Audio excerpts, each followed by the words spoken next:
Okay, good afternoon, everyone. We will begin our Wednesday, March 20th, 2019 Mayor and City Council meeting.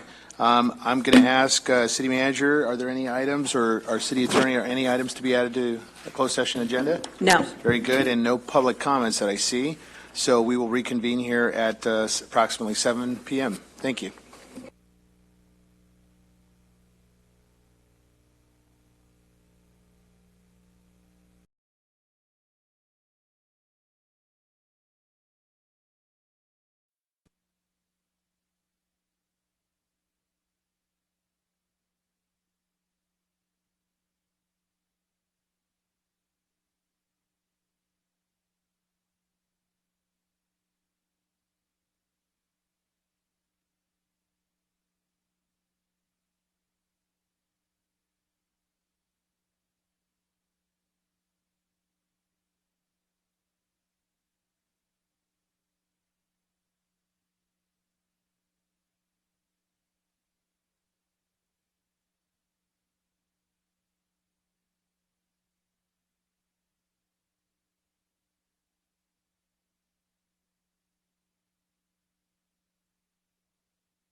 We welcome you to tonight's council meeting, and we thank you for being here. As we commence, we ask that you please silence your electronic devices and refrain from creating any disruptive sounds. At this time, I will ask Reverend Reginald Young from the Treasures of the Heart Ministries to lead us in the invocation, followed by Marco Mercado to lead in the Pledge of Allegiance. Marco is in the 6th grade at Ramona Alessandro Elementary School. We welcome you both. If you'd hit the button there, Pastor. Right on the microphone. On the microphone base there. There you are. Good evening. Let us stand in the presence of the Lord.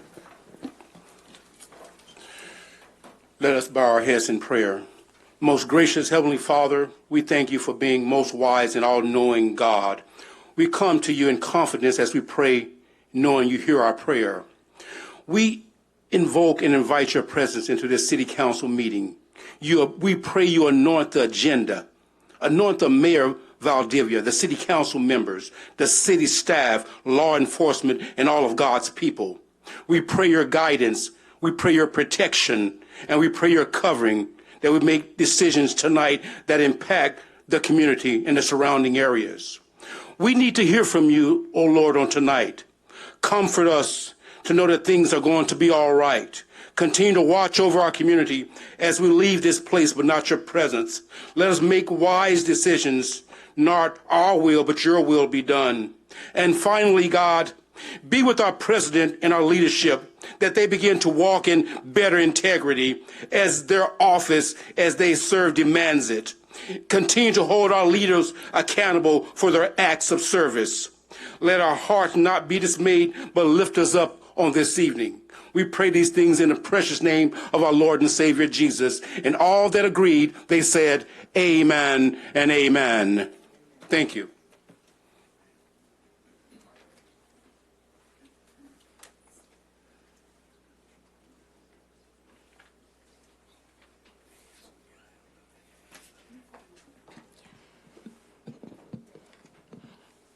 Good evening. Please stand for the pledge. Please place your right hand over your heart. Ready? Begin. I pledge allegiance to the flag of the United States of America and to the republic for which it stands, one nation, under God, indivisible, with liberty and justice for all. Not until the Equal Rights Amendment is passed. Thank you. Thank you. Thank you very much, Pastor Young and Marco. And we appreciate what you're doing for our community, and we thank you for your involvement here tonight. City Attorney, is there anything to report from closed session? Mayor, we have several reportable action items tonight. On items A1 through 8, the workers' compensation cases, they were all approved for settlement by unanimous vote of the council. Secondly, the city authorized the filing of a lawsuit under the Drug Abatement Act to cease illegal cannabis activity at the Elks Lodge located at 1073 North Mount Vernon. This was also approved by unanimous vote of the council. Finally, on items A10 and 11, Washington LLC and EEL Holdings, the mayor excused himself from closed session out of an abundance of caution based on a potential source of income conflict of interest, and that's all I have to report. Thank you very much, Ms. City Attorney. Appreciate it.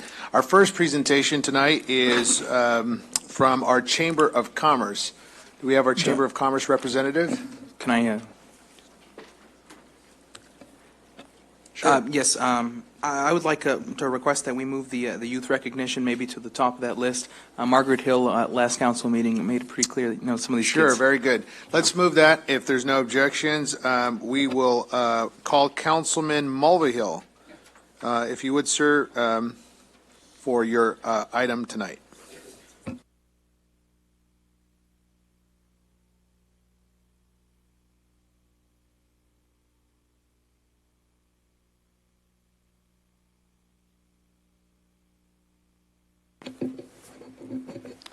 Well, I really appreciate the opportunity of recognizing one of our sterling students from San Bernardino. Athena Vo is a senior at San Gorgonio. Yes. And she carries a 4.89? A 4.89 GPA, which is very outstanding. Congratulations. She is also a member of the tennis team, and there's a food club. What was it? International Flavors. International Flavor, which visits various restaurants and tastes and so forth, something that we should all get more involved with. And I didn't ask you about what college you're planning on attending. Currently I'm waiting, but I'm hoping to get into USC. USC, okay, thank you very much. Well, we have several awards for you. One is from the city of San Bernardino. Athena Vo, 12th grade, San Gregorio High School, in recognition of the outstanding hard work and academic achievement. The city of San Bernardino does hereby commend you for your continued dedication and commitment to academic excellence this 20th day of March 2019. So that's for you. Thank you. And we have one from the state senator, from Mike Morell's office, in honor of being selected the March 2019 Youth Recognition Award by the Mayor and City Council of San Bernardino. So I will give you that also. So keep your hands full. And finally, from Assemblywoman Eloise Gomez-Reyes, proudly joins with the City of San Bernardino to recognize you as a future leader. The 47th Assembly District thanks you for demonstrating exceptional leadership through your service and commitment at San Bernardino High School. On behalf of the California State Assembly, I hereby extend best wishes for a prosperous future filled with continued happiness and success. Thank you, Athena. Thank you. And I can hold those for you. You can make a few. Go ahead. Okay. Good evening. My name is Athena Vo, and I'm truly grateful to have been named Student of the Month for the San Bernardino City Unified School District.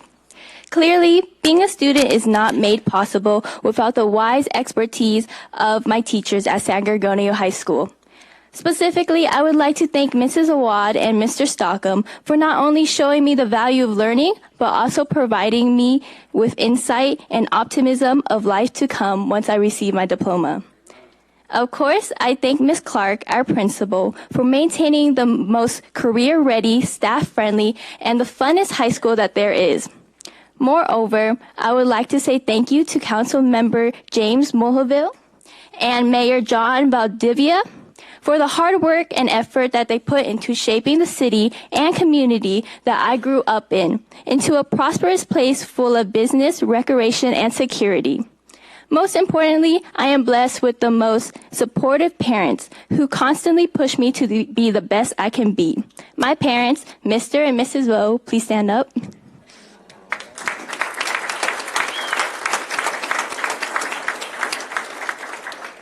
Have not only stressed the importance of education, but also of how in-depth I am to my community, since my community will always be my backbone.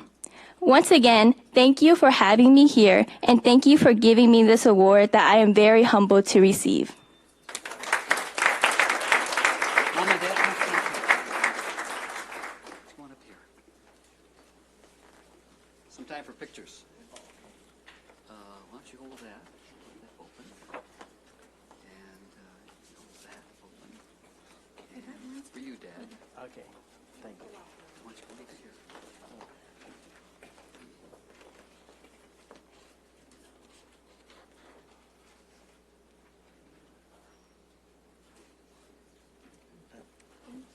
Thank you so much. Best of luck. Thank you. Thank you very much. Thank you, Councilman Mulvihill. We appreciate our students, and we're very grateful for our relationship with our San Bernardino Unified School District, and we thank you. At this time, we'll go back to our Chamber of Commerce representative. Do we have one tonight? If not, we'll move on to our next second presentation. At this time, I invite Mr. Taylor, Dion Taylor, from the office of Assemblymember James Ramos, to make his announcements. Welcome. Good evening, Mayor, City Council. It's a great day to be in San Bernardino, right? We should be smiling here. Like, I got to bring some excitement. And all right, we got to get our city on fire. Okay, all right. I'm serious. I love being in San Bernardino. Amen. I really do. It's an honor to be here. Look at what just happened. Look at the young lady. Look at the leadership that we're looking forward to. So that is great and exciting. Okay, I just want to know, and that bring me here with this presentation. I want everybody to go to our website, to the Assemblymember James Ramos website, and we want to hear from you. We need to hear from our community because you are the one helps us make the decisions and the laws to address the issues. But not only hear from you, we want to hear your solutions as well. So thank you so much, but also we want you guys to come out this Saturday on the 23rd to Norton Elementary at 747 North Mountain View Avenue. It's going to be a community block party there where they're going to provide food, face painting. It's just and it's a free event. They can win TVs, televisions. It is awesome. We're going to have about 2,000 or 3,000 people out there. The Assembly members have been invited out there, so we just take an honor in being out there to support our community, to support those that support our community. So thank you again, Mayor, and once again, it's a beautiful day to be in San Bernardino. Thank you very much. At this time, I will invite our Mayor Pro Tem, Richard, and she will make a presentation for our Citizen of the Month.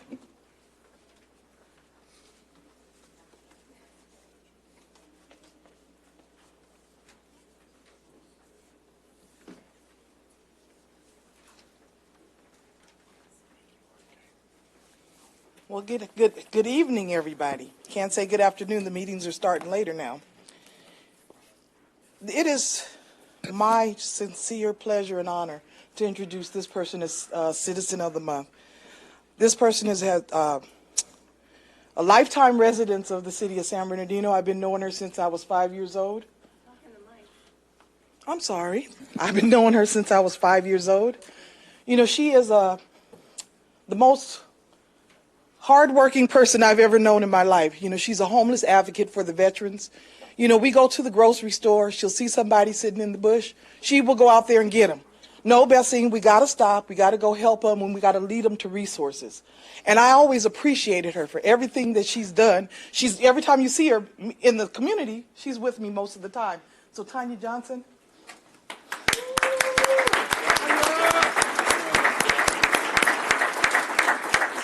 So like I said, she's been a citizen of the west side of San Bernardino all of our lives. And I'm a little nervous giving her this award because she never thought that she would get anything from me. You know, I can tell you that, you know, growing up in San Bernardino, she always wanted to be a part of our family. So she ended up marrying my cousin. So this is my cousin. I just had to bring that up, you know, because I know there's a lot of people watching and they want to say, you know, well, she's giving this award to her cousin. And yes, I am. She was my friend first, but now she's my cousin, but she's still my best friend. So thank you for all the hard work that you do with Lighthouse Social Services and all that you do for our community. So thank you. We have several awards here for you. One from the city of San Bernardino. That's yours. One from the State Assembly, from Eloise Gomez Reyes' office. And the last one is from Mike Morrell, the Senator's office, okay? So if you want to say a few words? Oh, really? Yes, just a few. Oh, just a few?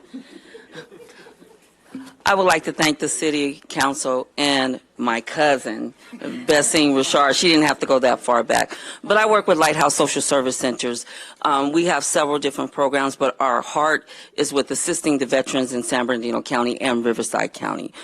You know, we as citizens, when we see someone, help one, help all. And that's what we grew up doing in our family values and in the west side of San Bernardino. As he said, it's a great day in San Bernardino, but it's always a great day on the west side of San Bernardino. Because, you know, the west side is a heart, and that's where my heart is always going to be. So I want to thank you guys, and you guys, without the city of San Bernardino, I couldn't do my job. So I appreciate all you guys' help.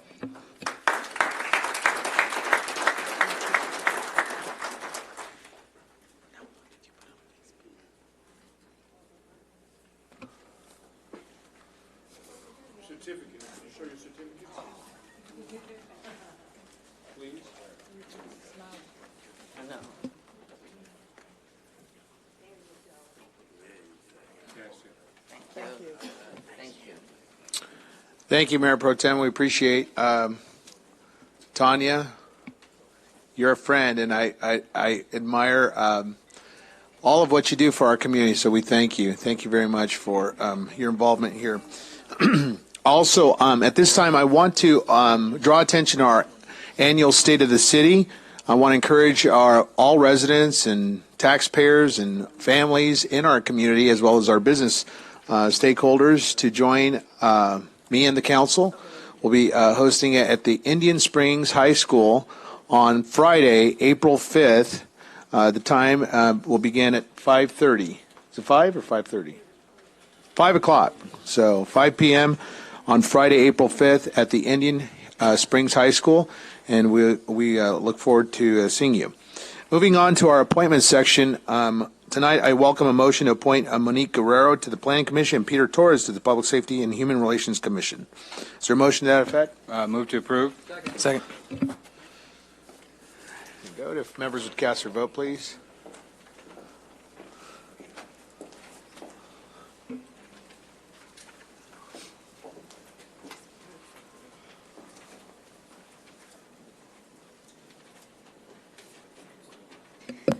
Mayor, on items 4 and 5, the motion to approve is made by Mr. Nichol, the second by Mr. Mulvihill, and the item passes 6-0. Thank you very much. At this time, I ask Councilman Sanchez to please approach the podium, and Mr. Guerrero, if you would please, Mr. Peter Torres, if you would join him at the podium.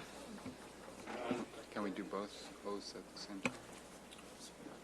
Yes, on both ends. Oh, Mr. Guerrero and Mr. Torres, yes, if you would approach the podium. Oh, I'm sorry. Ms. Guerrero, I'm sorry. My apologies. Raise your right hand, and when I get to state your name, and repeat the oath after me. I state your name. Peter Torres. Do solemnly swear Solemnly swear to support and defend the Constitution of the United States to support and defend the Constitution of the United States and the Constitution of the State of California and the Constitution of the State of California against all enemies, foreign and domestic. against all enemies, foreign and domestic, To bear true faith and allegiance to bear true faith and allegiance to the Constitution of the United States to the Constitution of the United States and the Constitution of the State of California. and the Constitution of the State of California, That I take this obligation freely, that I take this obligation freely, without any mental reservation without any mental reservation or purpose of evasion, or purpose of evasion, and that I will well and faithfully and I will well and faithfully discharge the duties discharge the duties upon which I am about to enter. upon which I am about to enter. Thank you. I need you both to sign. Very good. Councilman Sanchez, please introduce your... It was a pretty easy Commissioner. choice. It was a pretty easy choice to nominate Monique Guerrero to the post of a commissioner on the Planning Commission. It's a very important commission, and she is more than qualified to fulfill her role here. I'm excited to have her on. Congratulations. Here, I would like you to hand the flag. Thank you very much. Good evening, Honorable Mayor and council members and citizens of the great city of San Bernardino.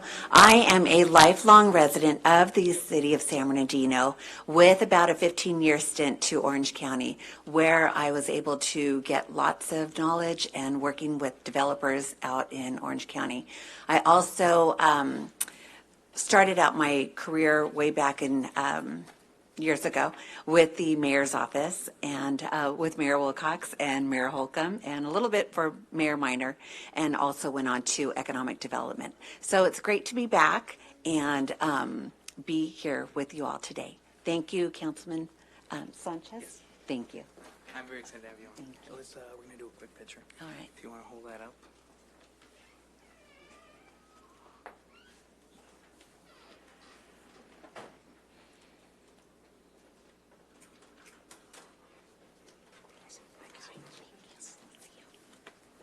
Thank you, Councilman Sanchez. Councilman Nichol. Yes, this was also a very easy choice. Peter has been a dedicated resident of the 5th Ward. The Torres family is one that I'm proud to call a 5th Ward resident, and he's raising a great young family in our city. As a realtor, he understands the challenges we confront in terms of building the community that we need in terms of bringing public safety to our community and ensuring that we have good relationships with all of our community members. So it is my honor this evening to appoint Mr. Peter Torres to our Public Safety and Human Relations Commission. Peter, thank you for your service. The certificate is yours.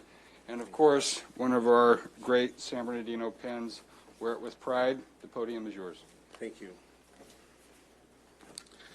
Wow, I really appreciate this opportunity. I have an accounting background and also real estate, and I'll be happy to work with all of you to improve the city, work with Henry in Ward 5, and bring the property values up in San Bernardino in the process. And if I can get some suggestions, I'll really take them. Thank you so much.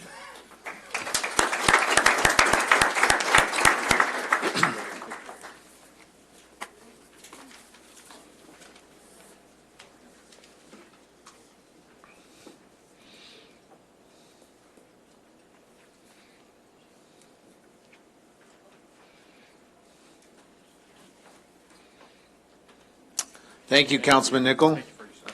And we thank our commissioners newly sworn in. We appreciate your service to our community. We thank you very much. At this time, we will move into our public comment segment of tonight's meeting. Before we move to the consent calendar, I invite anyone from our public who wishes to speak to submit a speaker's slip. They're located here on the desk over there. I'll call on you as I receive each slip. We do have a long agenda tonight, and we are celebrating moving our council meeting a little bit later in the evening to accommodate our public. So we ask you will be afforded a 3-minute time limit. If you don't need to use all your 3 minutes, well then we respect that, but we ask that you keep it less than 3 minutes.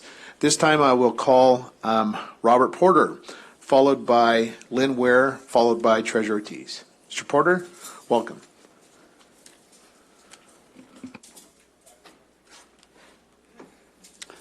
Mayor, council, good people. Today I came to speak about the arts. Wow, we had a great Arts Fest. Stephanie Sanchez put together an incredible event.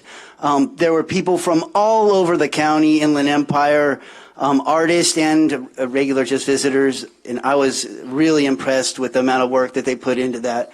One thing that I would like to suggest is that maybe move it back to downtown and integrate it in with the Breezeway. Maybe the Arts Connection could work with Arts Fest and just throw a double shindig, and we could get all the different people that everybody knows in it and have people walking around downtown, having a good time, and make it look like it's being used. That'd be really cool. The other thing I'd like to mention is the sessions.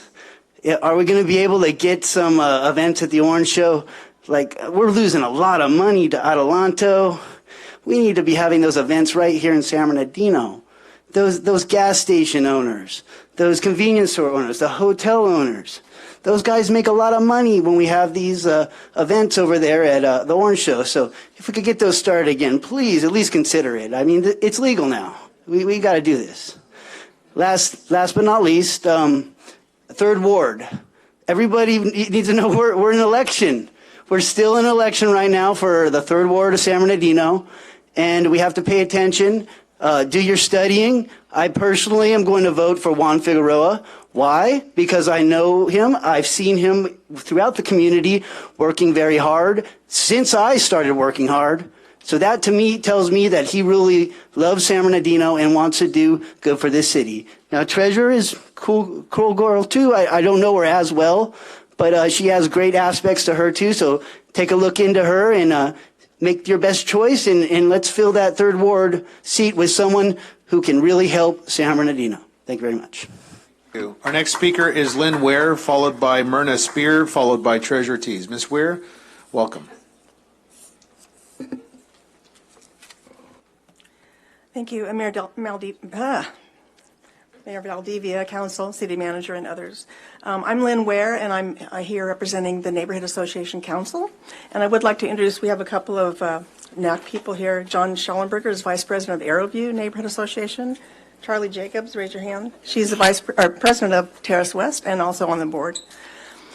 So I would like to, on behalf of NAC, express our appreciation for your consideration to reimburse the NAC organization for their registration of about 8 members to attend the NUSA, which stands for Neighborhoods of the USA Conference, which is being held actually this year in Palm Springs, so it's close by. It'll be in May.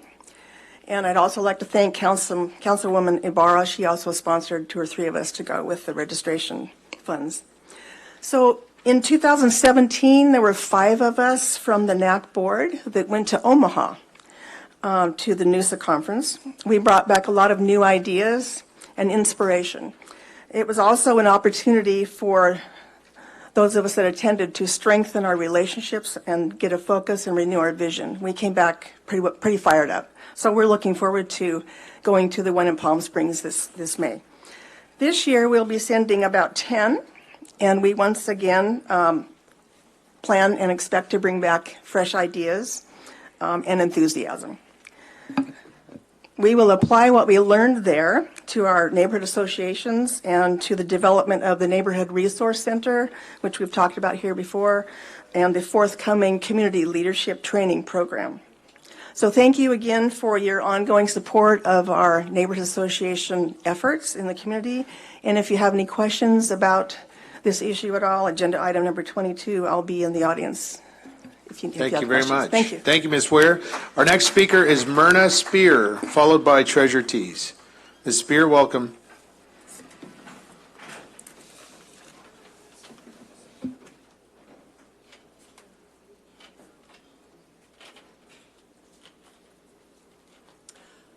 Good evening, Mayor and Council. I was here a couple of weeks ago speaking on behalf of my family. I was talking about the water erosion on Norman Road as the water ran down to the corner of Norman and Waterman. That still has not been repaired. It still poses a major problem for my family who drives up and down the street, as well as any other resident who drives up and down the street. I have pictures here, and I also sent one to Trish. So this problem is ongoing, and has not gotten any better. I did hear from Tanya Romo regarding this issue, and she said that there needed to be a study done and so forth and so on. And I understand a study, but a study takes a long time. So I would just really like to have this repaired, because the more it rains, the more erosion occurs. The other issue I have is my family property on the southwest corner of Waterman and Central Avenue. My uncle was cited, and we complied with that those citations. And so I have now received another citation for a fence that was put up when my family, my grandparents, took down the buildings that were on that corner, the storefront buildings. So we can't continue to get citations, and I feel like I'm being harassed, just citation after citation after citation. So that's something I'd like to have put on the record, that I feel like I'm being harassed by code enforcement, because I know that the developers want our property, and we're fine selling our property, but we're not going to be pushed out, and we'd like to have get our price. Okay? Thank you. Thank you. Our next speaker is Treasurer Tees, followed by Shirley Harlan, followed by Brenda Lynch. Welcome, Ms. Ortiz. Good evening, Mayor, Council, City Manager. I wanted to come up today because I'm seeing so many new and wonderful and great ideas coming into our city. I mean, like some big ticket stuff, amazing, right? Substations, fully in supportive, I couldn't agree more. We have a jail proposal, we have an animal shelter, we've got a capital improvement projects coming up. We have so many things, but I really want to know where did all the money come from? Because I haven't seen any new sources of funding being able to fund any of these projects. We just came out of bankruptcy, and Teddy, I want to see that heat and fervor that you like to give when you go through the ledger, because this was $200 million. We were given $1 million projection on infrastructure we can't afford. We don't have a budget on a lot of things that are being proposed tonight, and we're holding town hall meetings. We have a comp and class coming up, and we don't know how to fund that. Minimum wage is changing, and we don't know how to fund that. Rita, I just gave us an update on our mid-year budget, and I know there weren't pictures, but she was very clear that we're hitting a $7 million deficit. Measure Z is going to sunset. That's $8 million that goes to the police department that we're not taking an accounting for. So in a fiscally solvent, fiscally responsible city, heck yeah, these are great. This is where San Bernardino should be heading towards. But if we do this now, how long is it going to last? When are you going to tell us, hey guys, we got you all this new stuff, but guess what? We're in bankruptcy again. Hey, guess what? We really couldn't afford this, and it looked good at the time, but once again, San Bernardino had champagne taste on beer drinkers' money. It doesn't work. You can't do it. You have to be financially responsible. That's your job. We're exiting out of a really bad period of time in our city where spending was, our general reserve was used like a credit card. It was a piggy bank to those who had no 20 years down the road. And city manager, you're accountable. You're the one who brings us back to the dais. And I want to, where is the money? Where are all these projects and plans? And we're having all this, getting the community involved in something that there is no financial record to go along with that gives us a sustained plan. And that's what I want to see. Thank you. Thank you. Our next speaker is Shirley Harlan, followed by Brenda Lynch, followed by Alice Chow. Ms. Harlan, welcome.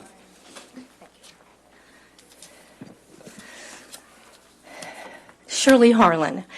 I want to start with the thought of the week that was inspired by Alice Bailey.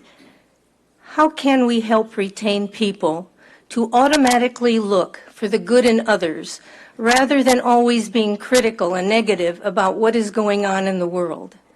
We begin with ourselves and model that behavior to those around us. And I'm relating this to the animal shelter item. I'm concerned that there are a lot of good people that are not coming forth with ideas and giving their viewpoints because of violence that is happening, and they feel threatened in order to come forward. The police are aware of it. I have talked with them. Nobody has done any active, like breaking windows or causing something that they can arrest them. However, the influence of that violence in the social media, in telephone calls, and in inappropriate approaches to those who have things to say. This needs to be a win-win situation, not that one's going to win and one's going to lose. And so when all of us, and there are a lot of people here and a lot of people in this community who are good models, we need to speak up when we hear, see, or see inappropriate behavior that make other people feel that they are being threatened and harassed. And I ask the public to be that model to these few individuals who are creating an impact in the discussion of the animal shelter, and we're not getting further ahead with it. Also, I want to speak on, let's see, I got this thing just tonight. I guess the mayor wrote it. You know, we're supposed to get these things 72 hours ahead of time, not at this time. And when I briefly looked over it, it looks, from a process viewpoint, we have a problem of leadership here. And when you have a leadership problem, you can sit down and work it out. It doesn't have to be in some kind of ordinance, because you want your bylaws, you want your ordinances not to so micromanage you that you don't have an opportunity for more creativity.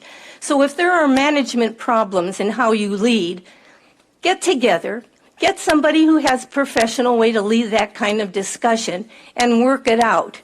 This is not very appropriate that I was handed tonight to say it's on the agenda. Let's see, what else do I have? I think I was going to talk on 25, 26, and 27. On 27, the city attorney's report is the one that I thought was the best one. Thank you, Ms. Harlan. Our next speaker is Brenda Lynch, followed by Alice Chow, followed by Luis Ojeda.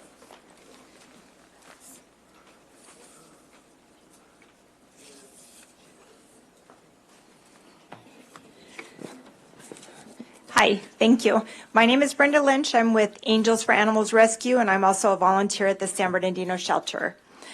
I stand before you tonight with a few questions. The first question, the $600,000 to $700,000 in shelter repair funds, where are they? I am asking for transparency on these funds and where they are. I do believe that much is owed to the San Bernardino residents. Why aren't there license checkers? When the shelter had license checkers on payroll, the city was bringing in 15 times the amount of revenue.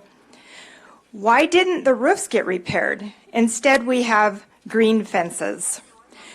We have had licensed contractors step up and are willing to come and repair the roofs. We also have donors who would like to donate all needed supplies, and this would cost the city nothing, but yet the roofs are still leaking.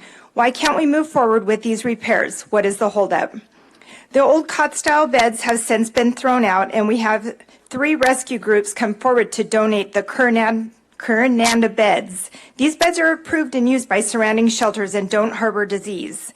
These rescues have emailed the shelter as well as city officials multiple times with no replies. Why aren't donations able to be accepted? When will we put the best interests of the animals first? This police department has run the shelter for the last 7 years now.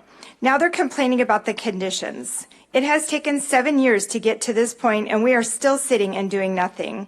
Last month, city council members voted to separate the police department from the shelter operations. When is that going to happen? When are we going to move forward?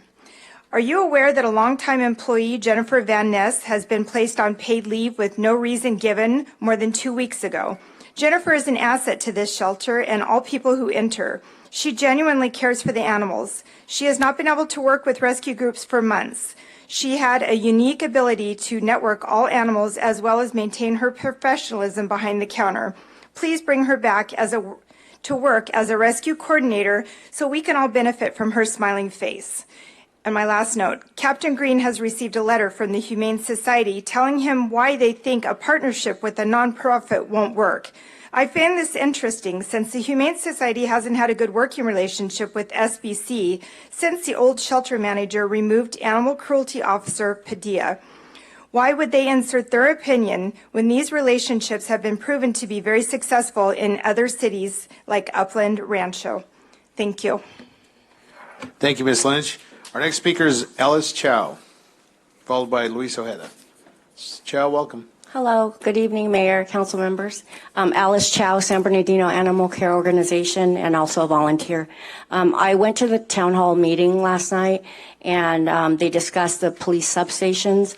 We definitely need more police presence in the city, and Chief McBride brought up that a major component for it to be successful is that the residents have a trusting relationship with the police department. And I agree with that. Any type of, project put in place needs to have a trusting relationship on all, by all stakeholders. And this also applies to the shelter. Volunteers and rescues have been around for a while, and we've gone through all different managers. We are the ones who are still there, and we are not getting paid. We are still committed to helping the animals in the community, regardless of what happens with the city, with the officials, with any rules, laws, anything that blows in the wind. We're still there. We have been doing this for the last 5 years consistently with little or no support from the city or management.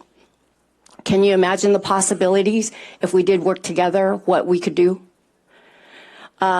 San Bernardino wants to have a better image, and this is a great opportunity to show your residents and other cities that are watching that you do mean business and that you want to make good changes happen.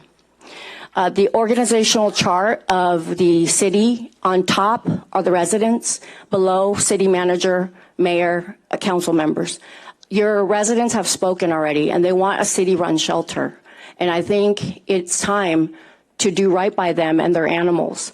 You have the backing of the volunteers, the donors that we bring in, the rescues, and your residents who want this to happen, and we're behind you to make this happen. I'm inviting the mayor again and the other city council members to a private tour at the Upland Shelter to see how a shelter can be run with a nonprofit and the city. And I hope you can attend because Councilwoman Ibarra and Councilmember Nickel learned a lot from it and saw many of the possibilities that can happen. Thank you for your time. Thank you. Our next speaker is Luis Ojeda, followed by Majid Siraj. Mr. Ojeda, welcome. Thank you. Good evening. My name is Luis Ojeda, founder of We Are the Change, San Bernardino Volunteers. And I want to start by saying that I'm no one's enemy here, okay? I like everybody sometimes. And we're here to try to make this work, right? So sometimes we have different of opinion, and I think we all are entitled to them. So, but I watched the meeting that you have at the police station, and I'm completely disagree with it. First, it was just full of generalities, nothing precise. They work back when? What's the numbers, Mr. Assistant Chief? I didn't get no numbers, what are specifics of the cost. So I think we can do exactly the same thing. You know, you got 3 officers assigned different places and you take care of it. And you know what? I know that it works because I have the number of this officer. His name is Michael. It's an excellent officer. Every time I call him, sometimes he's busy. It might take a little bit to come back and help me, but he always does. He always is very professional, and he always does what he said he's going to do. So that's a perfect example of how you can achieve what you guys were talking yesterday without the expenses of a new building, of 3 people that we're going to be with a lieutenant and then 2 officers, clerical. So we have roughly, 210,000 people in the city. So let's say we're going to have 5 substations, right? So last night, you guys made it sound like the officers there, they're going to know everybody in the community. Hey, how you doing? Hey, Mark. Well, let me tell you, you're going to have 32,000 people, okay? 32,000, because if we count the station plus 5 is 6, you divide it by, the 210,000. So that's roughly 32,000 people that each one is going to be assigned to. So I don't think that is viable, doable, and smart. I've been talking about cameras for months, and everyone agrees with me. Great idea. We've been talking about lights. Madam City Manager, we have tried the lights. They work. So now I want to make a petition tonight that everybody's been telling me that they work, and there's a wonderful idea, but nobody bring it up on the agenda. So why don't we agendize it for next meeting?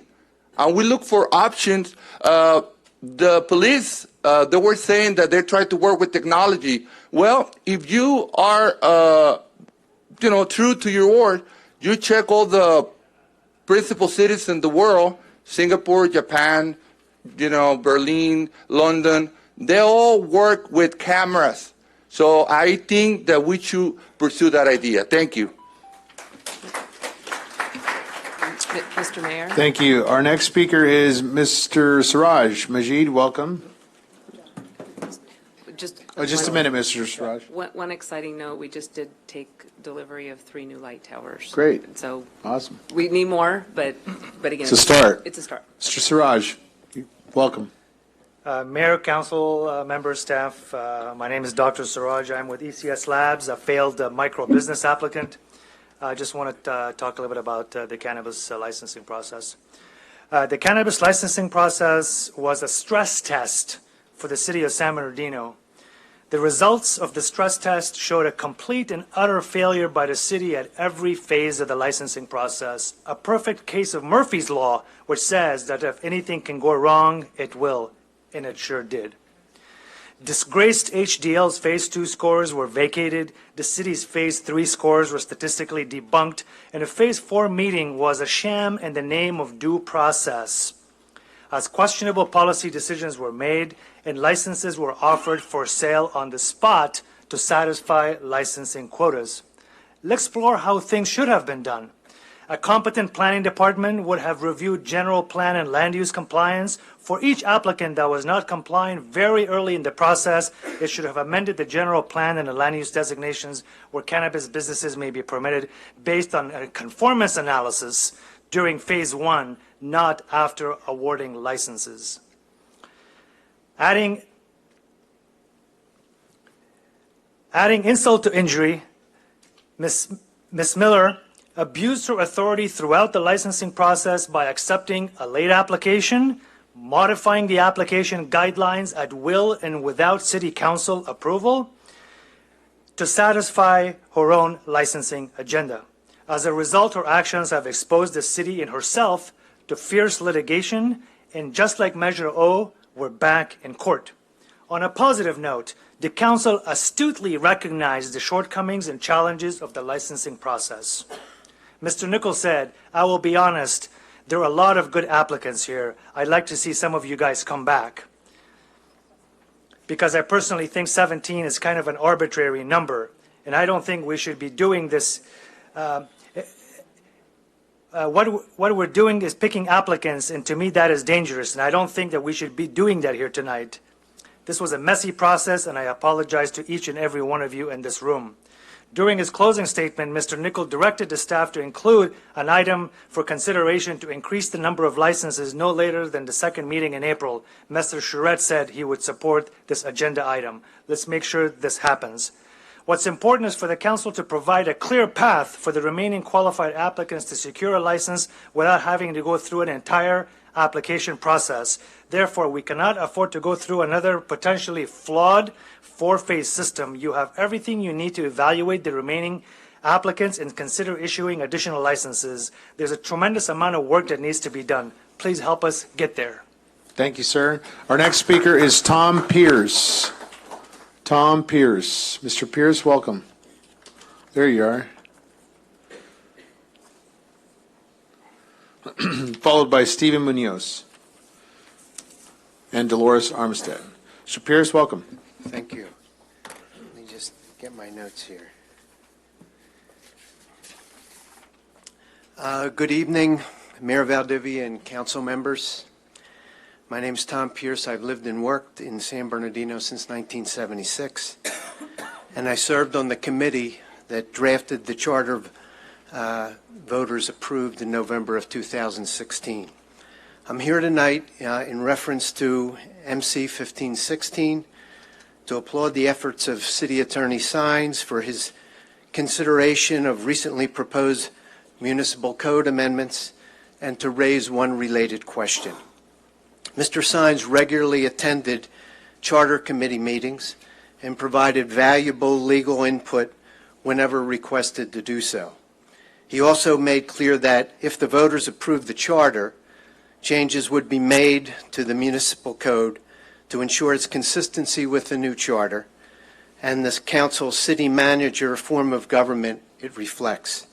A few months after San Bernardino voters approved the new charter, council followed through on that commitment and hired a law firm that specializes in municipal law to assist with necessary revisions to the municipal code. Those revisions were approved by council, and as best I could tell from reading the minutes of those 2017 meetings, council members Mulvihill, Nickel, Richard, and Charette, as well as then council member Valdivia, voted in favor of those changes. Recently, however, further revisions of the municipal code have been proposed, some of which strike me as inconsistent with the council city manager form of government. I applaud the city attorney for reviewing the changes proposed at the March 6th council meeting, for their consistency with the new charter, and for the recommendations he has made.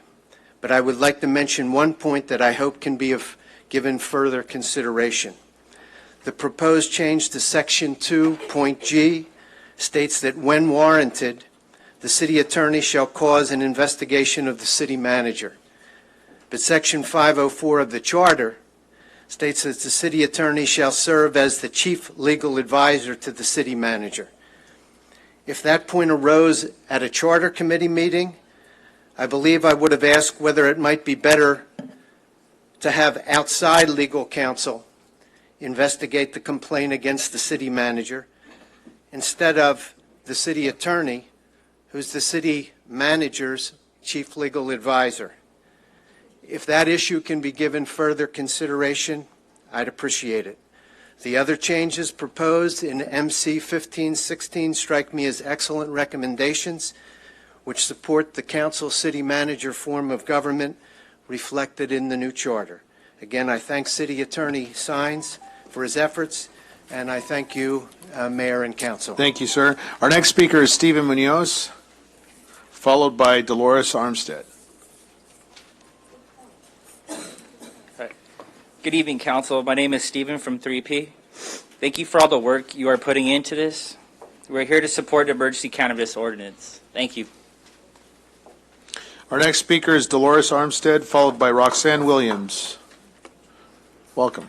Good evening.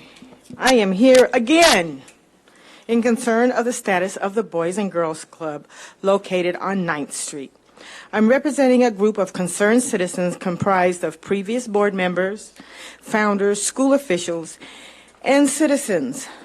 We were brought together because of our concern that Majadi, the current CEO of whatever it is, had a 50 years Boys and Girls Club charter revoked due to mismanagement of operations and financials. The first statement of concern was in November. It's now March. We haven't heard anything. Our concern is that Majadi is still operating in the same facility, though under a different name, and it will eventually end up with the same financial and operation problems. Different name, same issues, bad for our kids. We have located the original lease agreement of November 1981. I have copies for each one of you to review. Section 1B states that the facility was constructed by a HUD grant and was to be leased and operated by the Boys and Girls Club. The Concerned Citizens Group has already met with the Boys and Girls Club of Redlands and Fontana. We highly disagree with the Redlands Group, as in previous situations... Ms. Armstead, let me interrupt you. Our clock's not working properly, and so let's make sure we get that adjusted. Sure. I'm almost done anyway. Go ahead, I'm sorry. Ready? We highly disagree with the Redlands Group, as in previous situations, that director does not operate with integrity. There are several individuals from our Concerned Citizens Group that would be willing to work with the city to reopen the facility as a Boys and Girls Club group under an umbrella that is responsive to our community's needs. We urge you to contact us. We've already contacted regional and national offices of the Boys and Girls Club, and we're ready to move forward. Thank you. And who do I give copies to? Thank you, ma'am. Our next speaker is Roxanne Williams, followed by John Matley and Christopher Gonzalez. Ms. Williams, welcome. Good evening to the mayor, city council, staff, and the public. My name is Roxanne Williams, and I'm here to speak about the plan for more mass incarceration. I completely disagree with it. In addition, I first want to speak about how the mayor wants to control the police department. The fact that the police management has been on leave, to me, is a political stunt. I do not like the fact that Chief Bergwan is on leave right now. I do not like the fact that Captain Lawhead is on leave now as well. It seems nefarious, shady, and fishy. I do not like this at all. Are you watching, community? You better watch the city council. The second thing I want to speak of is the reopening of the city jail and the locking up of black and brown people. You're going to lock up now. You propose locking up homeless people who are mentally ill and drug addicted so you can fill your jails now. Opening up a jail is so 19th century. What are you going to do next? Have your little sheriff pin and your Stetson hat and open up a saloon. And maybe we'll have, I don't know, public shootouts with our revolvers. It's so passé. I completely disagree. Be careful, audience. Are you watching the city council? Are you watching this mayor? In addition, outsourcing the transportation to private entities, it sounds to me like the documentary The 13th. Have you seen that? Have you read the book The New Jim Crow? Have you watched the show Orange is the New Black? So now our black and brown bodies become commodities. We become beholden to stockholders for a price, for a profit. Are you watching San Bernardino? And do you think this stinks? You wait till your mayor can appoint the next city clerk. If you think this stinks, you wait until he appoints the treasurer. If you think this stinks, you wait till he appoints the next city attorney. Are you watching San Bernardino? It stinks. But it's up to you because you're the ones that voted for them, and it's up to you to keep watching them and vote them out next time. Thank you. Thank you, Ms. Williams. Mr. Matley, welcome. Followed by Christopher Gonzalez.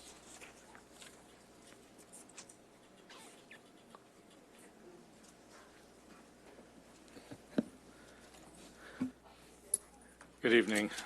I'm John Matley. I'm speaking here as president of the DMV Neighborhood Association regarding item number 25, the community-oriented policing. Over the past several decades, the city government has made some memorably bad decisions, but probably the single most damaging decision to the community I ever witnessed was the decision to close the area substations. When the substations existed, residents, neighborhood associations developed close working relationships with the police department. In our neighborhood, we credit the personnel at our local station with greatly improving the living standard of our area. Working with them, we closed 2 meth labs, a number of drug houses, solved a number of crimes that would not get solved today. We learned from the police how we could help them, and they learned how they could help us.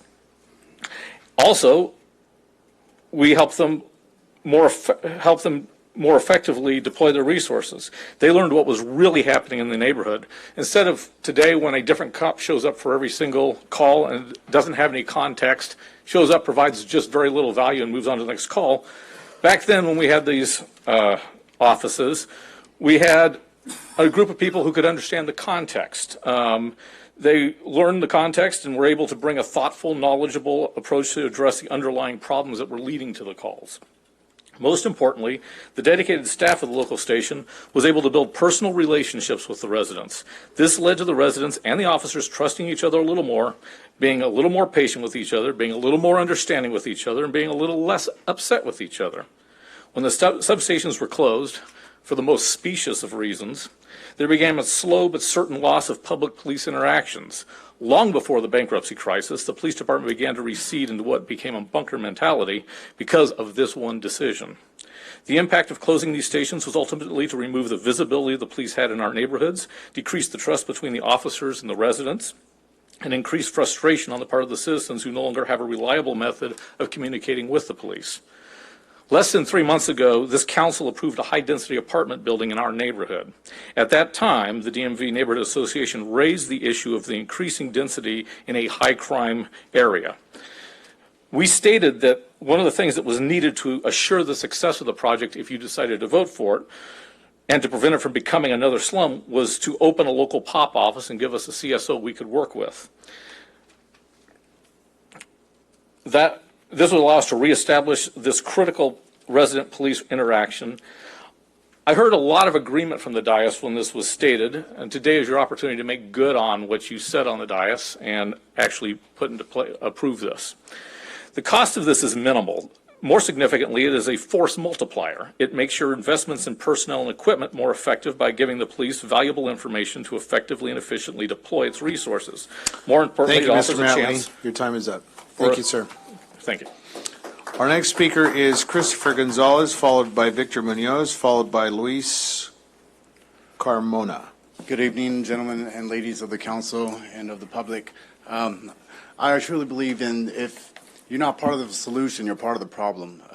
Coming up here and ranting, like some of them I'm hearing, is not productive. If you got a problem, also present a solution. I suggest a solution in regards to Agenda 25. Forgive my ignorance as far as the details of what was discussed yesterday regarding the substation, but as a security guard in this downtown area, for the past 2 years, I've experienced lots of things such as lagged response from police officers. Yes, it is a resource issue. When we look at the numbers, say for instance, I'm going to give you an example. Now it's going to sound pretty comical, but it's pretty serious. I'm going to tell you a story about the pink penises. I worked right at 320 North East Street, and one of our leasees had given me a call saying that they had observed a young lady tagging in the parking structure.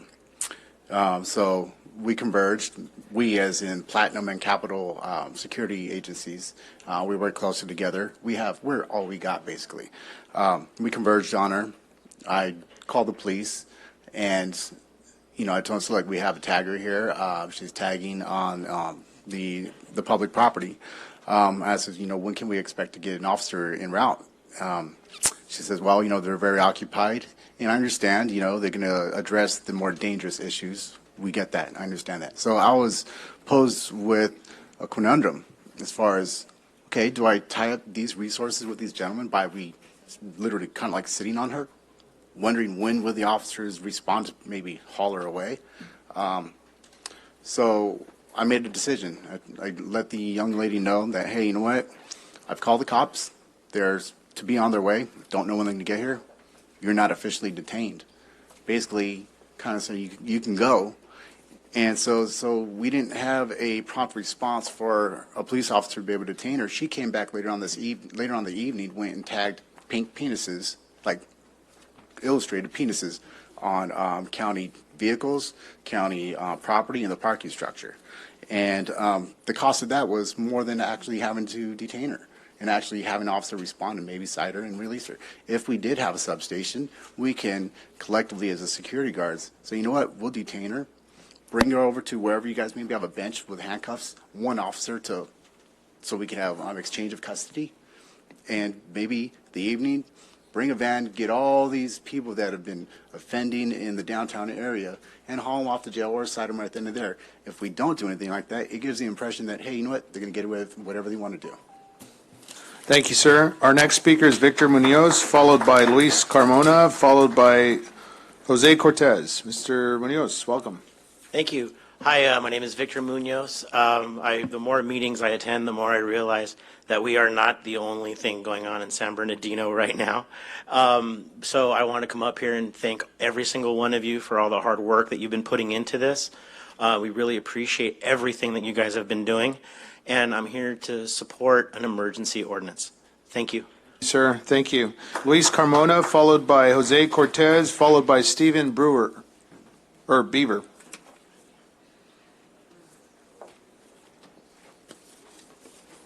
Mr. Carmona, welcome. Hi. Good night, everyone. First of all, I want to say that I'm going to express myself in Spanish because it's easier to me. El tema que quiero tocar es sobre las subestaciones. The theme I want to touch is about the substations. A mi perspectiva es un gasto innecesario, In my perspective, it's an unnecessary cost ya que ese dinero se puede invertir en otras opciones, because that money could be used in other options. como por ejemplo mejorar la policía, For example, to improve the police department,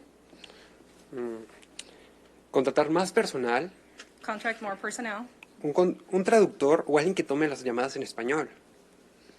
a translator, or someone to take Las llamadas en español. or to take the calls in Spanish. Y también más luz y cámaras que estén vigilando 24 horas al día. And also more lights and cameras that could be vigilant 24 hours a day. Y también ese dinero se puede invertir en otras problemáticas que hay en la ciudad, That money could also be used for other problems in the city. como por ejemplo los hoyos, que he visto muchísimos en esta ciudad. For example, the holes that I have seen many in the city, También la basura in the trash, y también el dog shelter, que ahorita se ha tocado mucho ese tema. and the dog shelter, which that theme has been touched a lot. Bueno, muchas gracias. Thank you very much. Thank you very much. Jose Cortez, followed by Stephen Beaver, followed by Jessica Lopez. Mr. Cortez? Jose Cortez?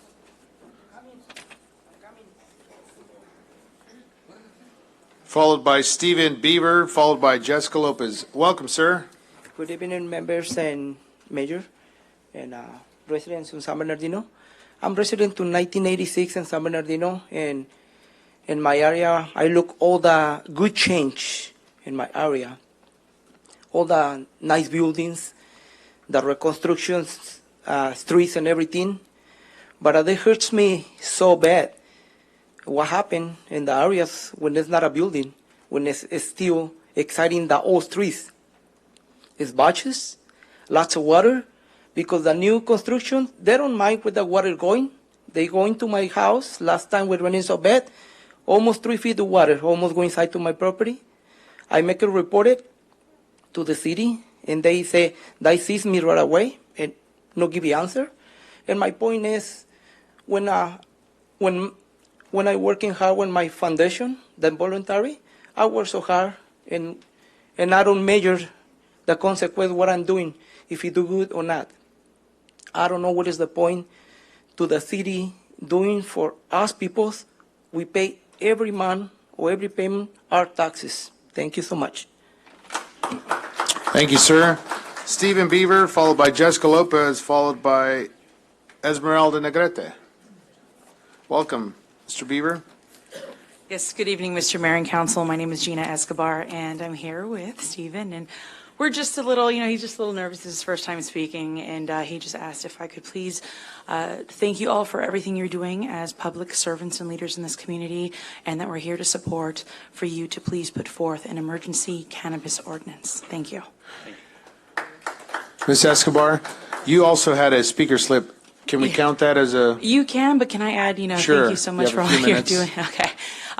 Seconds. This is a beautiful city, and I have been here for quite some time in the past couple of months, and I'm very excited to see how some of the projects you've been working on, and especially now in the future, how they'll develop and make this community even more beautiful, and that I'm also here to support and encourage you to have an emergency ordinance for cannabis. Thank you so much, and God bless you. Thank you, ma'am. Our next speaker is Jessica Lopez, followed by Esmeralda Negrete. Ms. Lopez, welcome. Hello. Hello, Council and City Manager. My name is Jessica Lopez. I'm the Executive Director of the PAW Mission. I did want to formally say I do fully support the agenda item to issue out an RFP for the animal shelter. I do want to note that the Friends of Upland Animal Shelter did also have to answer an RFP. And while I wasn't there at the time that they did answer the RFP, everything that was on the RFP proposal that you guys issued out was also on their RFP that they needed to answer. Although I will like to say that there are a couple things I think you should add, that the bidder should be required to either maintain or to exceed the live save rate that the shelter is currently operating at. So that way they're not going to be excessively euthanizing more animals. And then the other thing I would like to offer, I did send you guys a couple of emails over the weekend on just items that I felt were extremely important to be put onto the RFP. But I also have some contacts with the LA City Animal Commission, and they have also gone through the RFP process with other organizations. And so they have offered their advice if you have any questions. One of the most notable LA commissioners is Alana Yanis. She's part of the Humane Society of the United States, and she runs California's Pets for Life program, which is a program run by the HSUS for underserved communities and low-income families. Thank you. Ms. Lopez, let me ask you, I just heard Pets for Life. Aren't they having a national grant of some sort? I just heard about it. Yes, so the HSUS sponsors the Pets for Life programming, and it's programming to help subsidize veterinary care for low-income families and cities. And Alana Yanis is the representative for the HSUS in California. If you would, share your contact with Renee, and we'll, if you have Alana Yanis' phone number, I need to talk to her. Thank you. Mm-hmm. Our next speaker is Esmeralda Negrete, followed by Anthony Munoz, followed by Lorraine Davila. Welcome. Good evening. Just a quick reminder, I had shared some statistics and information that I had gathered from other cities regarding other cities not having substations, other cities not having jails, but they do have their own animal shelter. What they also have is high number of police officers. And real quick, I noticed that on yesterday's presentation, one of the things that it says that it's part of it, On page 599, it says, even if the substations are not open, the personnel will be available to support a 5-district policing structure that can operate from the department's downtown central station. So it was one of those eye-openers that it was kind of like, what is the point? Because if they're already saying they're not going to be open and they're trying to say they're going to open them in the districts, but even if they're not open, they're more than welcome to come down here. And there's been the outreach of how to engage the community. Well, we already see, and even out of his own mouth, he said, it's constantly the same 10. Well, if it's constantly the same 10, let's welcome them. Good grief, right? The 10 show up. But if the mountain doesn't come to you, you need to go to the mountain. I gave a few examples of what other cities were doing, which was holding meetings at parks. They meet at churches.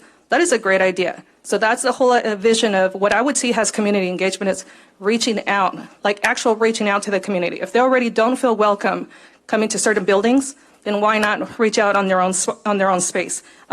Another question, another concern that I caught was on the GEO, the proposed contracting company. They're out of Florida. When they came back and did their contract in California, they changed their name to GEO. Out of Florida, they were Wackenhut Corrections Corporation.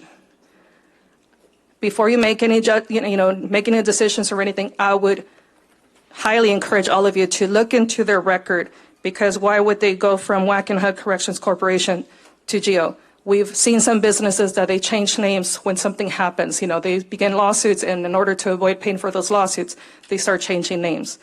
Just a few points. Thank you. Thank you. Our next speaker is Anthony Munoz, followed by Lorraine Davila, followed by Chris Kim. Mr. Munoz, welcome. Good afternoon, everybody, people of the council. I wanted to thank you guys for all the hard work and effort you guys are putting into this. I'm here to support an emergency cannabis ordinance. Thank you very much for your time. Thank you. Our next speaker is Lorraine Davila, followed by Chris Kim, followed by Andres Garcia. Good evening to all.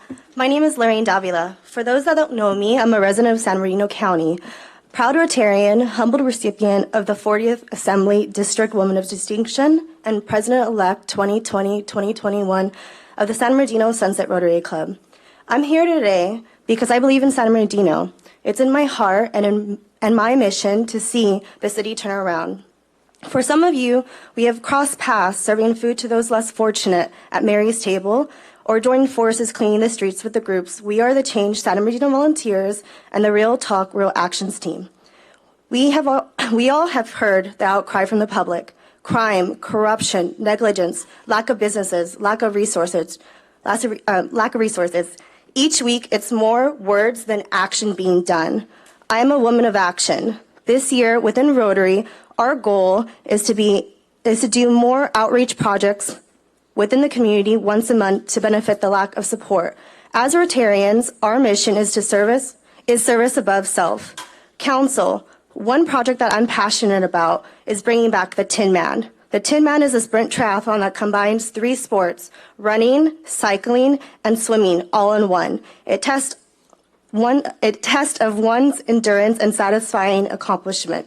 As a former participant, it's what motivated me to join Rotary and also network within the community to bring back this great event. I urge the public and council to visit our club Wednesdays at 6:30 p.m. at the Arrowhead Country Club and join us in our many humanitarian efforts that will take place this year.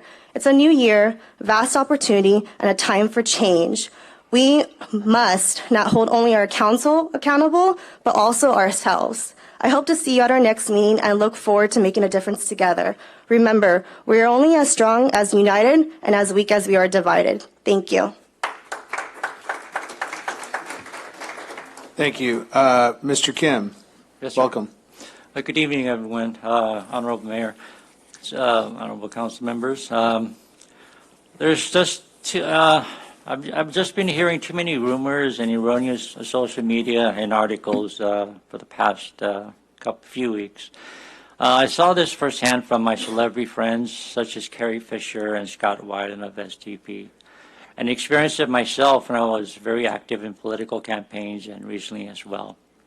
Now, all this can be proven wrong by your actions, and And all results of these actions are also by making losses disappear. And also, to tell you the truth, I think there's too many lawsuits against the city. These needs to be prevented. I think this can be prevented by transparency and listening to residents a little more and listening to your business community. Also following your own ordinances. Last thing, the city revenue needs to come from other cities. I recently read that the median income in the city is only $14,000 a year.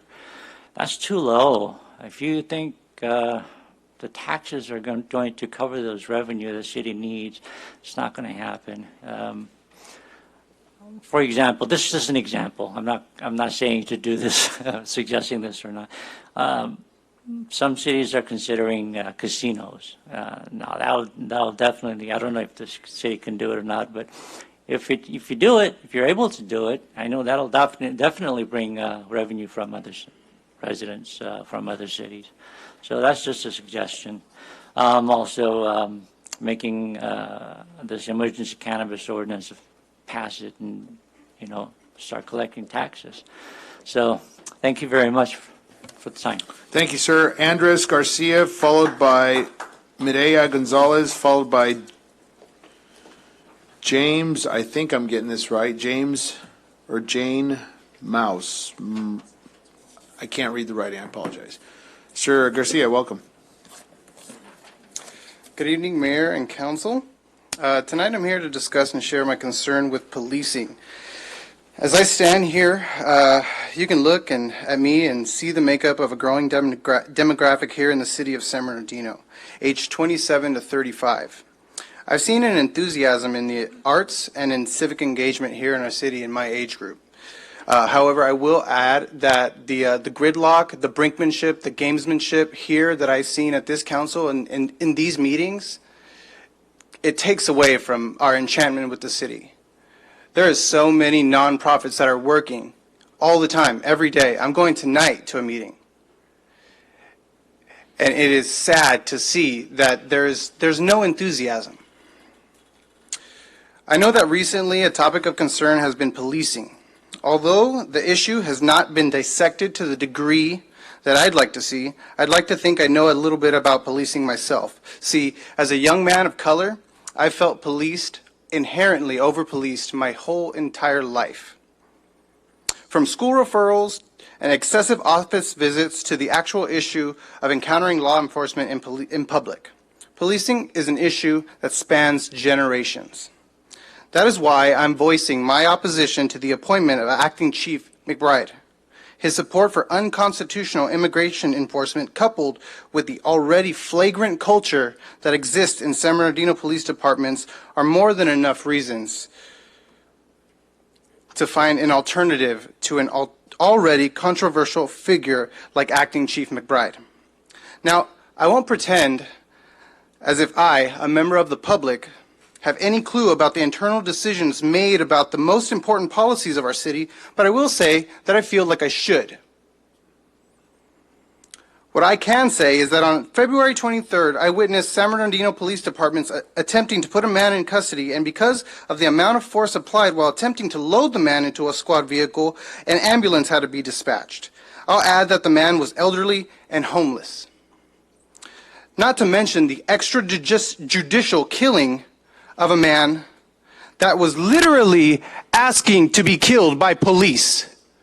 I guess your officers obliged his request. That's a person you must now add to the body count. I'm not sure if it works that way, but I think it should. Mr. Mayor, Council, Acting Chief McBride, this issue of policing will not go away. And it will not be solved with a live stream on Facebook. Thank you. Our next speaker is Mireya Gonzalez, followed by James M. I can pick out. Ms. Gonzalez, welcome. Hi, my name is Mireya Gonzalez. I'm a community organizer with the Coalition for Humane Immigrants' Rights here in San Bernardino. And also I am a member I'm a member of this city for the last 14 years. And I will say this in Spanish because it's important for me, and also I want to represent my community. Quiero hablar de dos cosas importantes el día de hoy. Una de ellas es la contratación o la idea de contratar al señor McBride como jefe de policía en esta ciudad. El señor McBride es conocido y fue conocido en la ciudad de Hemet por impulsar una resolución anti-inmigrante igual o parecida a la SB 1070, una ley que atacó fuertemente a Arizona en nuestra comunidad inmigrante. Y él quiso pasar esta resolución en la ciudad de Hemet. Entonces, mi pregunta es, ¿por qué la ciudad de San Bernardino quiere contratar a una persona anti-inmigrante como es el señor McBride, donde tenemos una comunidad muy grande de habitantes inmigrantes y muchos de ellos indocumentados? Esa es una pregunta para ustedes y les pido que nos representen. Sandra Ibarra, hay que representar a nuestra comunidad en esta ciudad. Otra de las cosas que quiero hablar es la reapertura de la cárcel aquí en la ciudad de San Bernardino.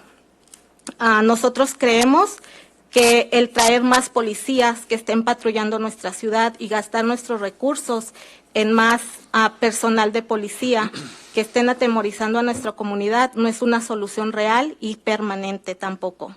Necesitamos, y ustedes necesitan pensar en cómo mejorar la seguridad de nuestra ciudad con ideas diferentes. Necesitamos en la ciudad de San Bernardino trabajos que sean bien remunerados y no estar pensando en cómo facilitar que migración venga a molestar, a intimidar y a acosar a nuestra gente. No necesitamos más familias rotas porque esto afecta también la economía, primero de las familias, tanto de la ciudad también y de la comunidad en general, lo que aumenta la delincuencia, porque empujan a nuestros jóvenes a delinquir. Entonces necesitamos encontrar soluciones diferentes y no contratar más policías, más gente que esté atemorizando a nuestra comunidad, y mucho menos, vuelvo a repetir, el señor McBride, que es conocido por ser una persona altamente inmigrante. Otra cosa que quiero sugerir es de que en estas reuniones tengamos traducción para nuestra comunidad hispana, para que integrarnos a esta ciudad y también para que nuestros vecinos sean integrados Thank en you, ma'am. nuestras Your time is up. conversaciones. Thank you. Gracias. Our next speaker is James, or Jane, I'm sorry. Well, okay. What's the last name? It's Marcuse. Marcuse. Yeah. Welcome, Ms. Marcuse. Thank you. Good evening, Mayor Valdivia and council members. At the council meeting last June, when the people spoke and it was decided not to close the shelter at that time, Captain Green, a public servant, seems to have taken the attitude of, how dare you tell me no, rather than rising to the challenge, using his resources and business skills to help to facilitate the changes that people want. He instead appointed Lieutenant Frank McComber. Since then, we have watched the conditions purposefully deteriorating for the animals. He has put up one roadblock after another. Volunteers and staff fired or escorted out of the building. And the recent removal of Jennifer Van Ness, an excellent rescue coordinator. Any competent manager would rely on her experience. What's really going on? The decisions made by current management are arbitrary. The lieutenant's latest episode was to hang police caution tape across a whole row of cat kennels. I have pictures. And he's being paid 3 times as much as the previous manager. What's really going on? It's clear to me that management is using the systematic mistreatment of shelter animals as a distraction to manipulate the public and as an expedient for a political agenda. The city shelter is being operated as a dictatorship, and there seems to be no oversight and about as much transparency as the green fences. What is really going on? I've made weekly calls and have been unable to get any answers from Ms. Miller's office, so I can assume she has made no move to separate PD from shelter. I have also been unable to find out any facts about the shelter repair fund, how much has been spent, and on what by who, what's really going on. I would like to see a board created, and it's imperative that the San Bernardino Animal Care Organization play a significant role involved in the hiring of new management and in creating new common sense shelter policies. This can work and be a success if we work together.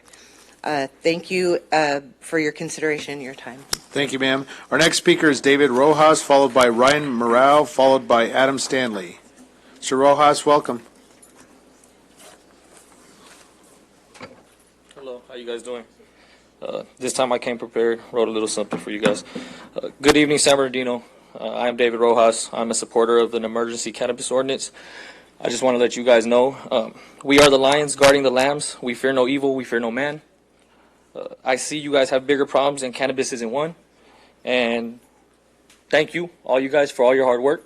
I appreciate it. I'm a supporter of the community. We put in work. We're here for you guys.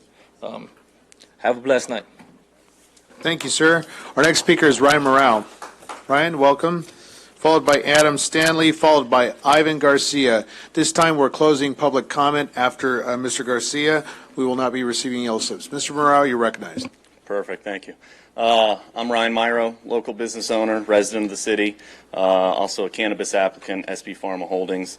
Just wanted to say I'm in support of the an emergency cannabis ordinance. Please, thank you.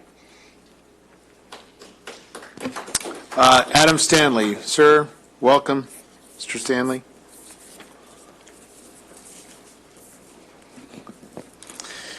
Thank you. Citizens of San Bernardino and esteemed City Council. I want to first again remind everybody where we were a year ago today and where we are at this time. The city has risen tremendously. I want to compliment you guys for making that happen. I want to speak in favor of having the community-oriented policing in the districts. As you know, we have a building at 320 Northeast Street, directly across the street from City Hall. We are vacant on all sides. Surrounding our building, there is no other living building. And we have installed cameras and lighting at every possible location to do the best we can to present a lighted area and a monitored area. And more often than I'd like to, we are calling on the police when we are able to detect activity going on around our building. And it is often quite a delay, sometimes several days of delay before we get a response. I believe having a local substation in the downtown area would be extremely effective and extremely valuable, and we want to endorse and support that. I would also like to remind the entire citizenry of San Bernardino that if you are going to participate in the process, you must vote. The vote is your voice. And low voter turnout in the city has led to all kinds of troubles over the years, which our present city council is making great strides to correct and set us on the right path to transparency. But you have to vote, you have to have a voice. I would also, along the lines of transparency, point out that we had 640-something page agenda, I think. A huge chunk of that was the expenditures of the city over the past month. This is a scanned-in document. It is not a table. It is not searchable. It is not very accessible unless you want to spend hours pouring through it. It's not that easy to understand. So I would encourage the city to make that more available in a searchable format, so things can be tracked over time, so expenditures to individuals can be drawn across time, categorized together, much easier than having to do that by hand typing in from a scanned document. Thank you very much. Thank you, Mr. Stanley, if you would. Mr. Ms. Stanley, Mulvihill. I've got a question. You say you've called the police department a number of times. What kind of issues do you call the police department about? Is it the same kind of thing or is it different? It's not always the same. For example, I'd be happy to. So we have, for instance, everything from graffiti to homeless people that are agitated and posing a threat to active burglaries and break-ins. And sometimes, like I said, sometimes it has been a couple of days and many phone calls to even get a police report taken, let alone have a response when there's an active incident. Sometimes it's faster than others, but it has been slow enough times that as the property owner, it's unnerving. We don't have a great feeling of security in the area, again, being kind of alone in the middle of nowhere in downtown. And I will also add, just as a positive point and a point to the city, we have actually made pretty great strides in bringing in businesses from far and wide into the downtown area. One of their chief points of concern is security. We maintain our own on-site security staff to protect our tenants and our own property. And it would be nice to have that additional contribution from the city to provide that greater envelope of security to the downtown area. Very good. Thank you, Mr. Stanley. We appreciate your comments. Thank you, sir. Our next speaker and our final speaker is Ivan Garcia. Mr. Garcia, welcome, sir. Hi, good afternoon. My name is Ivan Garcia. Nice to meet you, Mayor Valdiva and staff. I have three topics that I wanted to present to the team. The first topic is my issue near my property, 1456 Bell Street. One of the alleyways adjacent to my property is improperly graded, so I have three issues. The alley is flooding. The asphalt, the alley is damaged, so it exposes the subsoil and it pollutes the dust into the air, which all flows directly into my house. And the inside of my house, all the walls are filthy. The third one is illegal parking, illegal dumping. And I submitted a claim to the city. I'd rather not go that route. I hope we can reach a resolution. And that's that topic. My second topic that I have today is the CIP that we talked about last 2 weeks ago. So this is item number 19. I just wanted to follow up on the status of that log. What projects are in the tunnel? What's the status? What are we doing? I work 5 to 3 p.m. every day in Van Nuys. I'm willing to donate my time. I want to see change. I can work from 4 to 7 p.m. Monday through Friday. I'll volunteer my time. I think it's not very difficult to track a log. I think we have the funds. I think we need to begin to see a little bit more change in the city of San Bernardino, specifically, all the streets, the potholes. Let's begin to see change. And again, I'm willing to volunteer my time. My third topic is the app, the work order app. I've been using that for the past 2 months. I think it's excellent. That's a positive note to you guys. I know it's difficult. You guys have a stressful duty job, but the app is great. Sergeant DeMont has helped me out. I've continued to raise my issues, report my issues, and the app has worked well for me. And that's all that I have for tonight, and I just hope to see I can get a hold of that CIP log. Again, I'm here to volunteer. So, thank you. Thank you, Mr. Garcia. So I did some math calculations. We have 33 speakers tonight, 33 speakers. And we appreciate our public comment, and we thank you for your input in our community and the decision role that we have here. We started about 7:20 or so. It's now 8:40, 8:38. And so that's about 2 minutes of comment. So thank you, public, for your input. This time we will move to our consent calendar. We're going to pull our city council members, then ultimately our executive staff to if there are any polls. Starting with Councilman Sanchez. Any polls, sir? Yes, item 13, please. Very well. Councilmember Barra. Items 8 and 9. Councilman Charette. None. Councilman Nickel. I just have a quick question on 14 and 15. I don't need to pull them. Go ahead, sir. Your questions. Just quickly, item 14. Now, if I recall, that also That is a prior item that included Baseline, right? Was that the project that was combined with Baseline previously? Item number 14? Yes. Yes.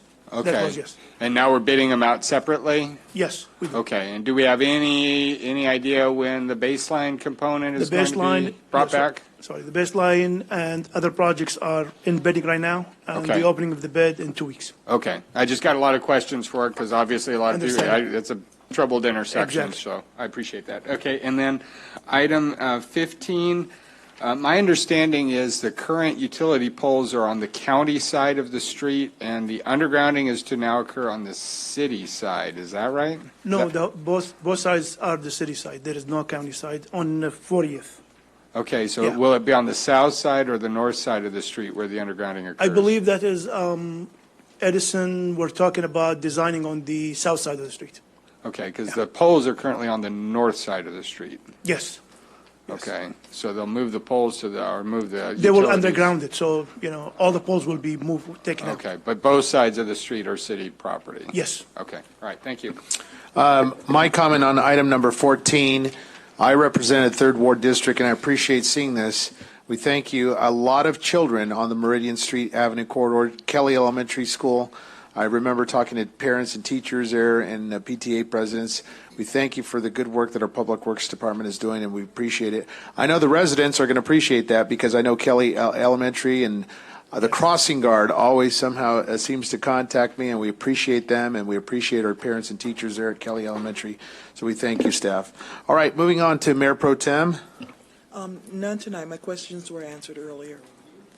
Councilman Mulvihill. None.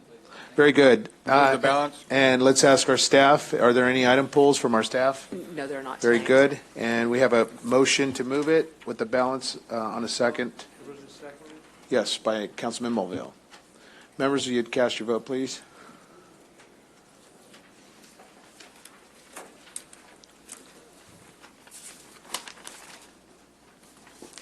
On the consent calendar, Mayor, the motion to approve was made by Mr. Nichol, the second by Mr. Mulvihill, and the item passes 6-0. Very good. Item number 8, pulled by Councilmember Ibarra, is to authorize a vendor service agreement with Law Enforcement Medical Services and increase the purchase order to $85,000.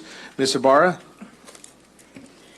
Yes, so I did pose this question, if we have ever gone over the $81,000 for LEMS. We were notified that we haven't, and in 17-18, the most that we ever spent was $78,500. With that said, is it okay to keep it at the $81,000? What we would like to do is have a little bit of a reserve in there in the event that we have special events or other types of things that cause us to go use the services more, and that creates a situation where we don't have to come back to the council and ask for a budget amendment. And the other just thing I would add is that as we try to increase the capacity of staff and provide greater service to the community, our goal would be, remember what this service is. These are testing when we're encountering people in the community who are under the influence of alcohol or narcotics. We're drawing blood. So we want to be sure that as we try to increase our enforcement efforts and we try to provide greater service to the community, that we have the services that are necessary to support those law enforcement actions. Okay, so you do anticipate more activity happening, and that's why you're requesting a higher amount? There's that, and we anticipate this year to spend about $81,000, so it's a very slight increase to accommodate any increase in police activity that we go out there. And it's predominantly sex kits or SART exams if someone's assaulted, for both the victim and the suspect, for blood draws for people under the influence or DUIs and stuff like that. So it's a very needed service that we need to have in there. Okay, all my questions were answered. Thank you. All right. Is there a second? Second. Very good, by Councilman Sanchez. And members, cast your vote on item number 8.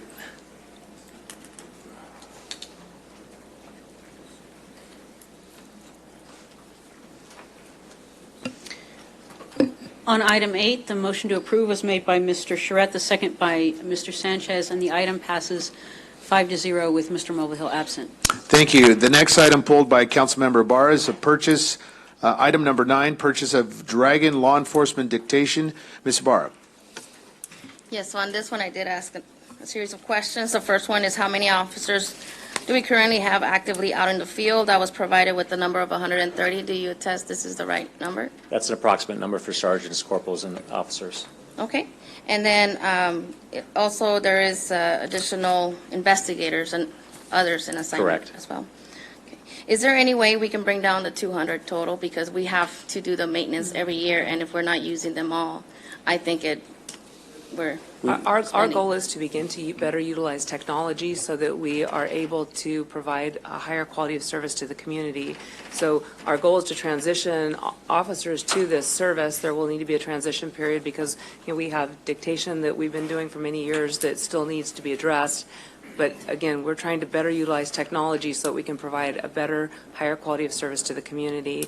And I would just note, I provided these numbers earlier. When I'm not sure of the answers, when council members ask me questions, I make sure that I pull the facts and details for you. And if I might, we quite honestly looked at the number that we would adequately need to cover those that would need the service. And we have 260 sworn police officers. And we looked at that number and said, do we really need 260? And we drew that number down to 200 so that we would make sure that we actually utilized all of those licenses that we purchased. And while the cost initially is rather high for the first year, the reincurred cost every year is only $13,000. Okay, thank you. Is there a motion? Second. Fred and Henry? All right. Members would cast their vote, please. On item 9, the motion to approve was made by Mr. Charette, the second by Mr. Nichol, and the item passes 6-0. Thank you. Very good. Moving on to item number 13, which was pulled by Councilman Sanchez, an agreement with Miller Architectural Corporation for Public Works Yard Improvements and Administration Building Improvements. Mr. Sanchez. So originally this project was slated to cost 100,000? Am I correct? Yes, that's what correct. Okay, and now with the adjustment, we are looking at a cost of 200,000, am I correct? 191. Here it says, staff recommends amending the fiscal 2018-2019 budget by 200,000 for the total project cost. Yeah, just a little bit more money for staff time to Okay, charge to so the project. 200,000 potentially, okay. And this money is coming from what fund? Is it the general fund Yes, it is. for this fiscal year? Yes, it is. So how much is the general fund surplus this fiscal year? This is, remember when we talked last week and Rita provided the cost estimates of what that fund reserve would be Mhm. at the end of fiscal year? This included In- recognizing that this was going to be a potential increase. Okay. Sorry, this money is still coming out of the general fund reserve, or sorry, the general fund. We're looking at a project of $200,000. The nature of this project, this is at a city yard. Yes, All right. this is to design a new administration building at the city yard and provide parking and provide improvements such as driveway on Pershing, which is we don't have right now, Mhm. with a little bit landscaping just to beautify the area. Currently, staff is located into Four. Yeah. 4 mobile units. I know. Mobile I was units. there today and I was They're- there about a month ago. They're deteriorated, in order for us to bring these back to ADA and to compliance, it will cost us a lot of money. So we figured that if we, design something and then hopefully we can get funds to build it in the future, Mhm. it will be helpful. So what is the likelihood that this is going to curb the violent crime that we're experiencing in our city? This project, how will it directly curb the violent crime in our city? It's not, right? This will not curb the Okay. violent crime. What it will do, though, is enable our public works officers, because we also have problems with potholes and streetlights, and we need to make sure that our staff has facilities that are adequate to be able to deploy from. The nature of this project, I see that it is necessary in some sense, but in order to prioritize, we are going to be facing a serious question later on this very agenda, that an amount of 200,000 is too much to spend of the general fund this fiscal year. And now we're talking about rebuilding the administration buildings and a city yard. I don't see how this is going to directly affect the residents and improve their quality of life. And in an ideal situation where we would be running a significant surplus, I see this as a good option. But right now, when we're having to decide between public safety and rebuilding an administration building and a city yard, I really don't think there's much of a real option here. We need to learn to prioritize, and this is a $200,000 project. And we're talking similar numbers to restructure our police force to curb the violent crime that residents are facing in our city. And I cannot, in good conscience, vote for this when we are talking about budget, when discussing the public safety. We're talking about curbing the violent crime in our city. $200,000 is too much. The council approved a $100,000 capital improvement project. This project is now $200,000. This is not what the council approved. Unfortunately, this is too much, and I cannot vote for that now, and I make a motion that we reject this, that we cancel this CIP this fiscal year, reconsider at the next fiscal year. I'll second. Okay, Madam City Manager, would you like to respond? Yes, I would, because remember, the council approved this project last year, and we always give you our best estimate at the time. We certainly concur if the council wants to cancel this project, but it is our responsibility to come back to you and let you know when we've seen cost increases. The council was apprised of the conditions at that public works facility last year. It is one of our critical facilities, especially given the fact that we have staff members that are trying to repair streetlights and potholes and things of that nature. And it's our responsibility to bring that back to you and let you know when the costs exceeded what we originally anticipated. We are supportive if the council wants to change the direction now, but the staff is doing exactly what it was asked to do, which was to bring you good information. Mayor Pro Tem. Thank you. And I want to say I appreciate the hard work, because I did vote for this last year. But one thing that I do want to say that I did vote for the $100,000 and not the $200,000. And when we look at what we have on the agenda today and the costs that are on the agenda, this is something that I think that we can put on hold and maybe move forward and look forward to next year, because this is just the design part of it. Correct. This is not actually the building part of it. So we can surely postpone the design part and then come back to it at a later date, when the budget is fresh come July 1. So I can agree to vote to say let's put this on the back burner, considering what we have on the agenda today. So what I'm hearing from council members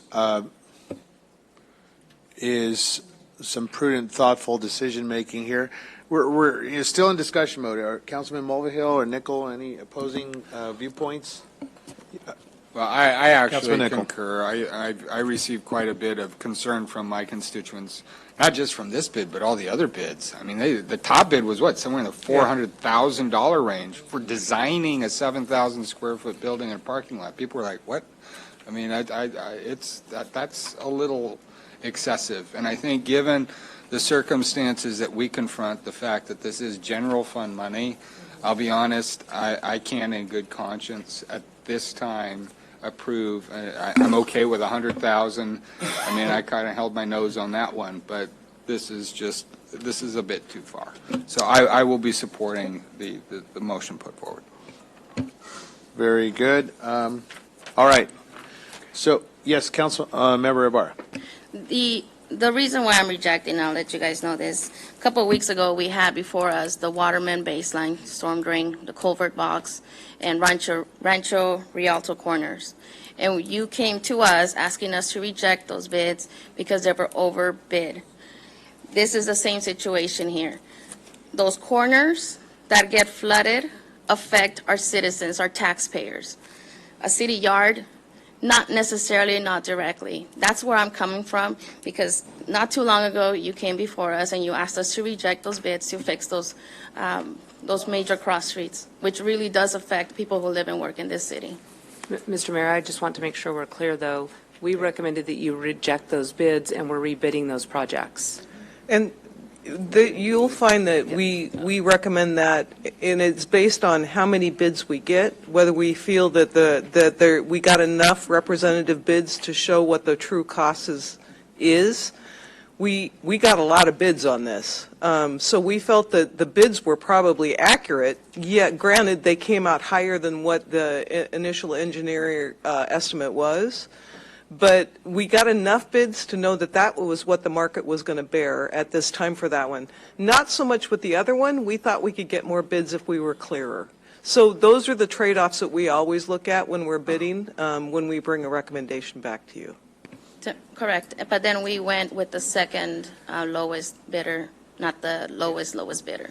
That was the other thing I noticed. Councilman Nickel. Yeah, and I just think that the biggest concern that was expressed to me is the differential between the estimates and what we end up with. And I think given my colleagues' comments, I think there are some concerns that there seem to be some significant differences from what we initially estimate that serves as the basis of an initial approval in our capital improvement plan. But I'll be honest, if the differential is to me, a factor of one and a half or so, then I'm sort of saying, well, I don't know. When you get in the 2, 3, 4 times what the original estimate was, I don't know. But from a policy perspective, I start to say, I don't know if I can go along with this. And I think that, part of what we anticipate in our capital improvement plan, either one, we're asking for a lot more than what the market otherwise would be willing to bid, or we just aren't estimating accurately. I mean, for bids to be that much more than what we've estimated, I have to say something's going awry, and I'm a little concerned that we're putting things in our capital improvement plan that are perhaps significantly inaccurate in terms of what the estimate I think one of the things will that will actually help turn out to that, be. and certainly I think Alex can probably expand on this a little bit better. We've also dramatically increased our engineering capacity. The city for a long time was operating without a city engineer. Now we have someone that has that capacity in-house. Before we were sending all these out to be bid in the private sector, and that was a challenge because in some cases we were making guesstimates, trying to save money. Now we actually have internal staff that has that engineering background. Yeah, and I'll leave on this, but I think, when we put stuff in the capital improvement plan, there's sort of a tacit promise that we've made that we're going to likely move forward with this, and then when it ends up that the estimates end up 2, 3, 4 times as much as what they were put in the capital improvement, then it really makes us look like we are being disingenuous, because then we have to carve out projects in the plan that we did an accurate estimate for. So I just think, from a policy perspective, I think we need to kind of look at where we can improve this. Thank you. All right, let's bring our conclusions. I think we have a floor motion by Councilman Sanchez, seconded by Sandra Ibarra. If the clerk, can you read the motion, please, for clarity's sake, and this is what the council is voting on. The motion by Mr. Sanchez, second by Ms. Ibarra, said cancel this CIP project for this fiscal year and consider it next fiscal year. Okay, if members would please cast their vote.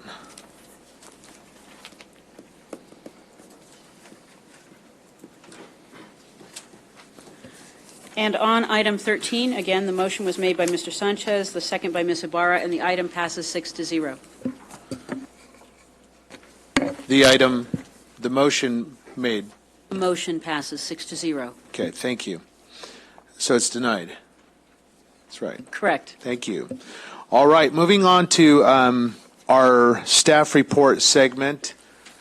We're doing good, folks. We're not doing too bad here. It's 9 o'clock, and we're just adjusting all as council members for a later council meeting, and we thank you. Tonight, we are moving on to our staff reports. We're dealing with some very important topics here in this segment. One of the greatest priorities for our city is to ensure that our communities and our neighborhoods remain safe. Right now, our city is not safe. We have one of the worst public safety records in the nation. Last year, 49 individuals were murdered on our streets. This year, we have experienced already 8 murders. This is not okay. It's not normal. The bloodshed and violence in our city must stop. We must address it. San Bernardino lives matter. Human lives matter. I will not turn a blind eye to what is happening on our city streets, and I'll do everything in my power as your mayor to ensure that our residents receive the same level of safety and protection as residents in Beverly Hills or Irvine. That's my commitment. I was very proud of the council when they voted last month, 6-0, to implemented the community-oriented policing strategy in our city. I believe that we have to have a smarter approach to tackling crime in our city. We cannot be a reactive department that simply documents crime after it occurs and happens on our city streets. Rather, we need officers working with our community to prevent crime before it happens. Even though the council endorsed this policing model, the work is not done. That's right, the work isn't done. Tonight, we are voting on a plan to implement and to reopen 5 substations throughout our city. Community policing strategies work. They're a proven technology. It's a proven model, and it's worked before here in our city of San Bernardino. Last night, we held a live Facebook town hall, one of the many firsts in our city's department, to discuss community policing substations and to answer the community's questions regarding these strategies. We had well over 6,000 people tune in to watch the town hall, and the feedback was overwhelmingly in favor of reopening these police substations. The people of San Bernardino don't just want them, they need them. Tonight, the City Council will have the opportunity to vote on implementing community policing strategies, a model that they endorsed, and a need to reopen these substations immediately. Tonight's vote will demonstrate whether we as a city say that we care about public safety, or whether we actually take action to address safety. Words are not enough. We need strong leadership here on our council dais. Most of the criticism I've heard regarding tonight's proposal has been focused in on costs. Yes, there is a cost to reopen substations, just like most other items on our agenda. I understand that costs are an important factor and a critical decision point here for our community. We are a city fresh out of bankruptcy, and I never want to see us go back to that dark time in our city's history. But we need to address our crime. We will address the costs associated with reopening the substations during the budget process scheduled in coming weeks. However, I do believe it would be a mistake to look at tonight's vote as a simple plus or minus item from our city's budget. It is not a cost. Rather, we should look at this as an opportunity to invest in our community. It's an investment in our community. It's an investment in our neighborhoods and our quality of life. It's an investment in the men and women in uniform who risk their lives every day to protect our residents and our businesses. It's an investment in changing the image and perception of our city. We cannot simply be known for crime. We want to be known for the great people and businesses and placemaking opportunities within our city. If we get our crime stats under control, trust me, you will see people and businesses return to San Bernardino, and with them, their money and their investments and the development necessary to rebuild this city. We want our city revenues to increase year over year, but that will never happen if we don't get our crime under control and address this critical factor in our community. The longer we delay, the worse the problem progresses. The longer we wait, the more innocent lives will be lost. It's time for action, not just words. This issue is so important that I'll call item number 25 on our staff report before other items on our agenda. This time I'm asking staff to present item number 25, community-oriented policing and problem solving, and I'll ask our city manager to please direct their staff.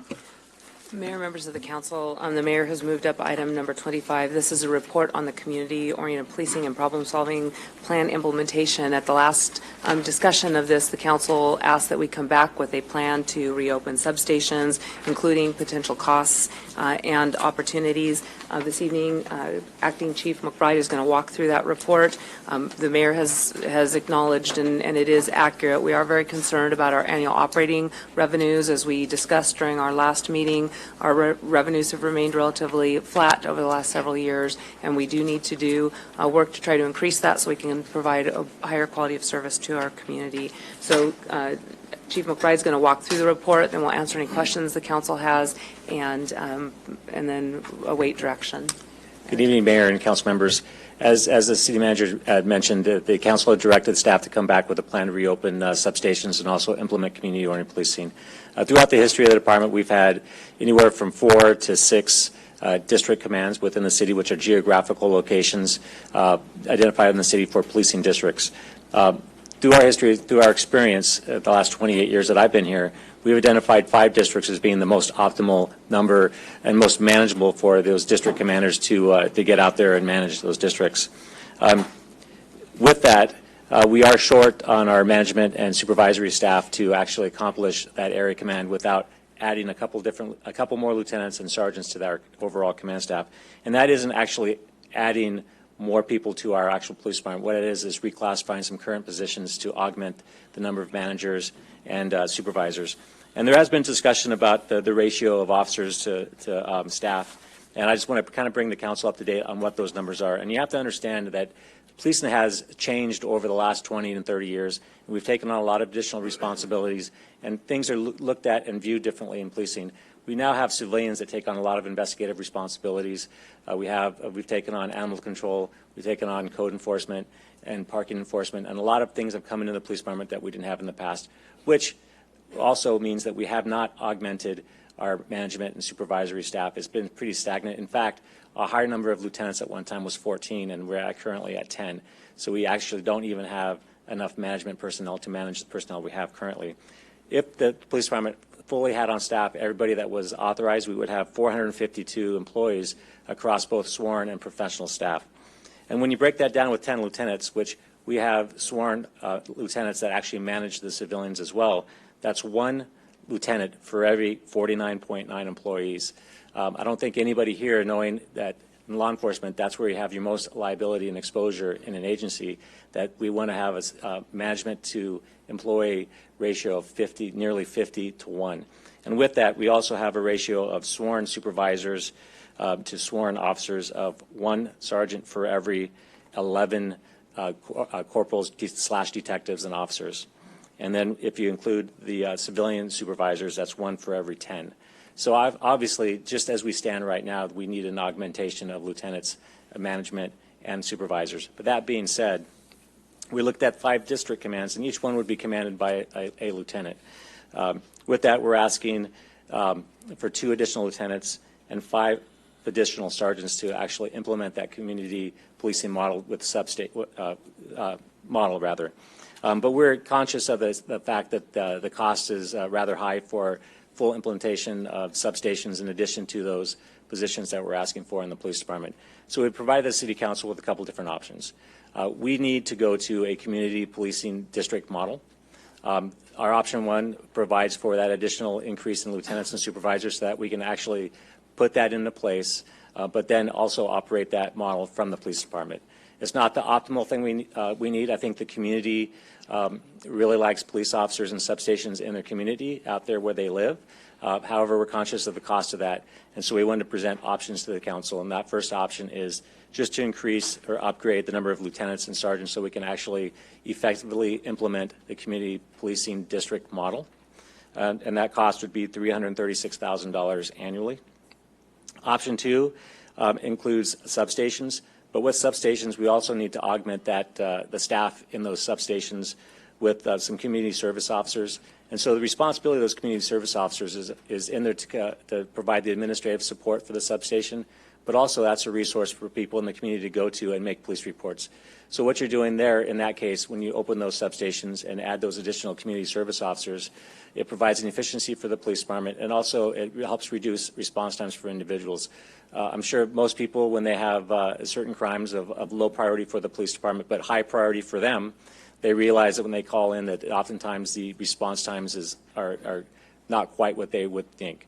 And I've been a victim of crime myself, and I've had to wait several hours for a police officer to respond. And if I had the option to go down to a substation within a very close proximity to where I live, I probably would have done that and accomplished that police report. However, that's not available currently in the community. Adding those 5 additional CSOs in addition to the 2 lieutenants and sergeants is option number 2, and that would bring that total annual cost up to $637,600. That being said, we were not able to provide a cost to open the substations in our staff report. The city manager had requested that her staff be able to provide that cost to the city council, and so I would defer to the city manager on the cost for the actual leases for substations. It's because we haven't identified the locations. We're still doing work to identify where those best locations might be. And then if they're private businesses, we'll need to go out and negotiate. Certainly, we will attempt to try to get either low or no cost stations. And we think there's also some opportunities within some of our existing facilities. So until we really know exactly the location of them, we're not sure what that number is going to look like. So what we attempted to do was to at least give you kind of some guideposts in terms of what we would need. We know there's certain cabling that would be required wherever we are. We certainly wouldn't necessarily buy new furniture. We think we have furniture that we could utilize in those facilities, but the actual lease costs, we'd have to come back with for you at a later date. Ms. It really depends on where it is, but we're hoping, I think there are many businesses in the city that throughout the years have indicated, and I know this is really consistent in other communities, that realize that there's a huge value to having that substation there. So I am hopeful that most of those would be at low to no cost. I assuming that what you had just said, assuming that our lease costs would be close to zero. Right. And if we were to be on a campaign with you and me and others, rooting for a low-cost, zero-cost type of lease payment, what other hard costs we're talking about? Maybe some moving and There'd be moving, cabling, that we would have to have our own security systems, so we would have to link our security systems in with that, camera systems, because, it will be a police substation, so we certainly want to make sure that it's a secure facility. So again, much like we would have for any other type of move that the city would do. Okay, If I so might, Mr. Mayor. I want to go with the rooting of a zero-based lease payment, and I will do everything in my energies to complement our city manager in augmenting the ask for our community.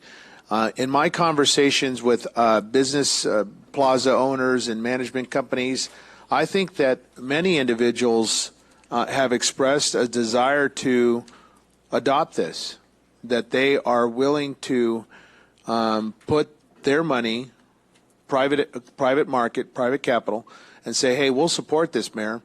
We want this in our shopping mall. We want this in our shopping center. There's going to be a list. I'll guarantee you there'll be a list in our community of individuals who will say, come on and bring it. Chief McBride, did you have something to say? Yes, you asked about the costs. Yes, that sir. We did estimate an approximate cost for not staffing, but putting in equipment and stuff like that for the substation. And keeping cost in mind, what we know from the city's downsizing over the years is that we have more than adequate workstations already on hand in storage for the city. So we would look at using existing stock. We understand that we don't necessarily need brand new equipment when it comes to that, but there is some cost for some computers and some IT lines out there. And so we looked at the one-time substation costs for providing security cameras, computers, and so forth as about $56,000, and we estimated high, because we wanted to make sure that we didn't come in with a cost that was low. And Is then that come up high. aggregate total for all 5 substations? Yes. Or is that each? That's one time for every substation. For everyone, all 5, yes. Well, but if All 5. you look in your report, we gave it to you both ways. We gave it to you on an individualized basis and then for all 5 substations. Okay, so it is provided in our backup here. Correct. So total costs for all 5 substations is $56,000 Correct. Not including leases, but yes. One time. for all 5. Yes. Reoccurring costs of about $96,000. Very good. Okay, does that conclude the report? Yes. Yes. Thank you. We will go down the line, Councilman Sanchez on, and we'll start our 5-minute clock. I won't need the 5 minutes. First of all, I feel compelled, first of all, to say that I think the Public Works Department has done a spectacular job. And sometimes it seems like I'm scolding them, but they've done a wonderful job. And I want you guys to know that. I'm a huge fan. You guys have done good work. We just have to deal with the budget. So I want to mention the first thing I want to mention is that we have several options here. We have a $300,000 a year option. We have an option that's going to be equivalent to $600,000 with the substations. What are we looking at cost-wise till the end of fiscal year if we were to implement this today? Approved and then implemented? Through the end of this fiscal year? Yes. For the both options, just the restructuring of the police department as well as restructuring as well as substations. What are we looking at for cost till the end of this fiscal year? There's about 3 months, so I guess you would take that number. We're looking and at 100,000, I think. That's the roughly math I maybe. came out with, roughly $100,000. $100,000 to implement this plan this end of that this takes a bold step at curbing the violent crime in our city. If we're not spending $100,000 to curb the violent crime in our city, what is worth spending $100,000 on? This should be a no-brainer. Till the end of the fiscal year, $100,000 to implement the restructuring plan should have been basically on the consent calendar, in my opinion. Well, except I want to, because I'd be remiss if I didn't point this out. It's $100,000 in annual cost, but remember, their pension, once these individuals are promoted to these new positions, there will be future pension liabilities associated with that hire, because we will not be able to, if the council were to decide next year that you don't want to do this, then we wouldn't be able to roll back the positions that we've now promoted people to. If I may add to that, the number for the personnel is total comp, so that includes benefits and PERS costs, and it's including the 1920 fiscal year numbers, with adding in the cost of a pay raise that's due to the officers next year. I'd like to So there are two motions or two options in the agenda packet, option 1 and option 2. I'm asking council to do the right thing tonight, to have bold new leadership here amongst us, and I ask the city council for a motion to approve option 2 found on packet page 600 in the staff report for item 25.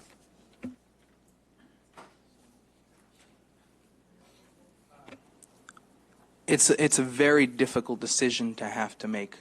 It is, because in an ideal world, I'd give the substations, I'd give everything. Now tell me, in the approach, when implementing this COPS program, how much of it is about restructuring the police department, and how much of it is the physical locations at these 5 districts? The most important component is the restructure to provide the geographic districts within the city, to increase that accountability to the public, and also accountability with those officers and managers in those districts to the public.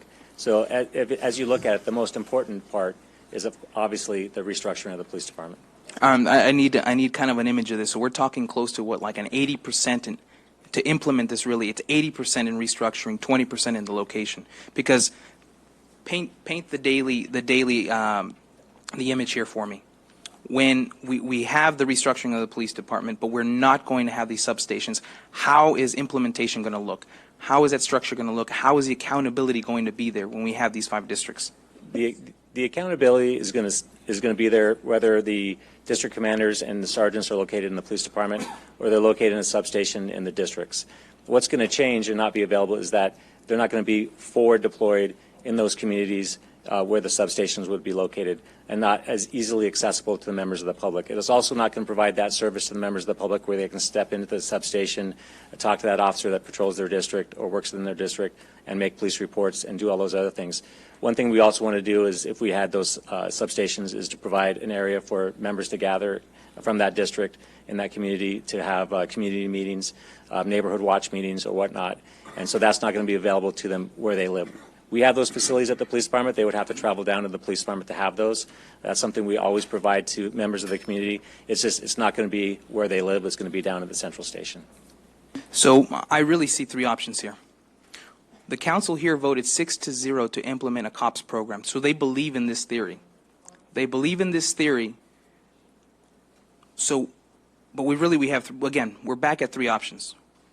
We see the violent crime happening in our city and we cross our hands. We say, well, it is what it is. We don't have the money. We can't afford to do anything. The second option is that we restructure the police, don't have the substations. Our third option, what I actually don't think this city can afford at this time right now, is to have the restructuring of the police as well as the physical substations. We're looking at a cost that's going to double. So I don't think we can afford one option. it is wrong, it is morally wrong for this council to ignore the rising violent crime in our city.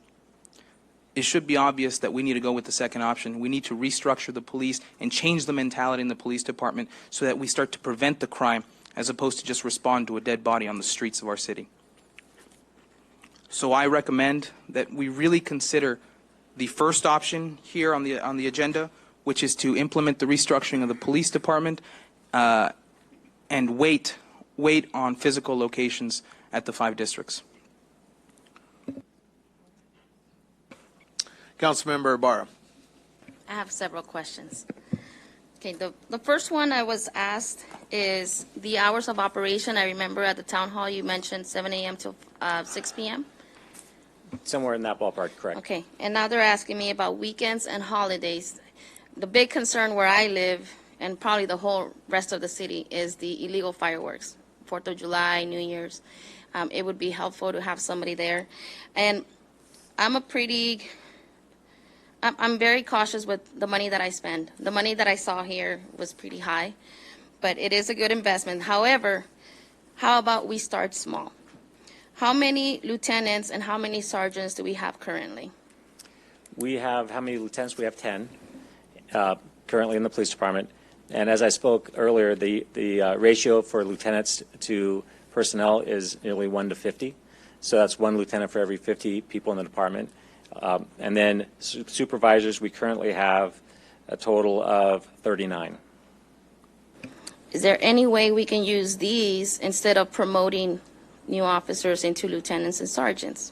Keep in mind that with the 10 lieutenants that we currently have, we've taken on quite a bit additional responsibilities. We have the animal shelter, for example, and this plan takes into account that actually the animal shelter will at some point no longer be the responsibility of the police department. But we also have now sworn managers taking on responsibilities that we did not have in the past when we had district commands. So, for example, we have both the records and dispatch centers, which employ about 60 individuals, which has a lieutenant.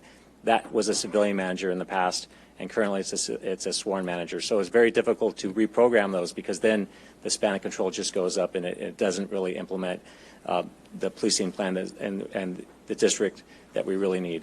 Because you're robbing Peter to pay Paul. So who are you going to take a manager away from managing? And they're not going to be out there with that responsibility for the district command.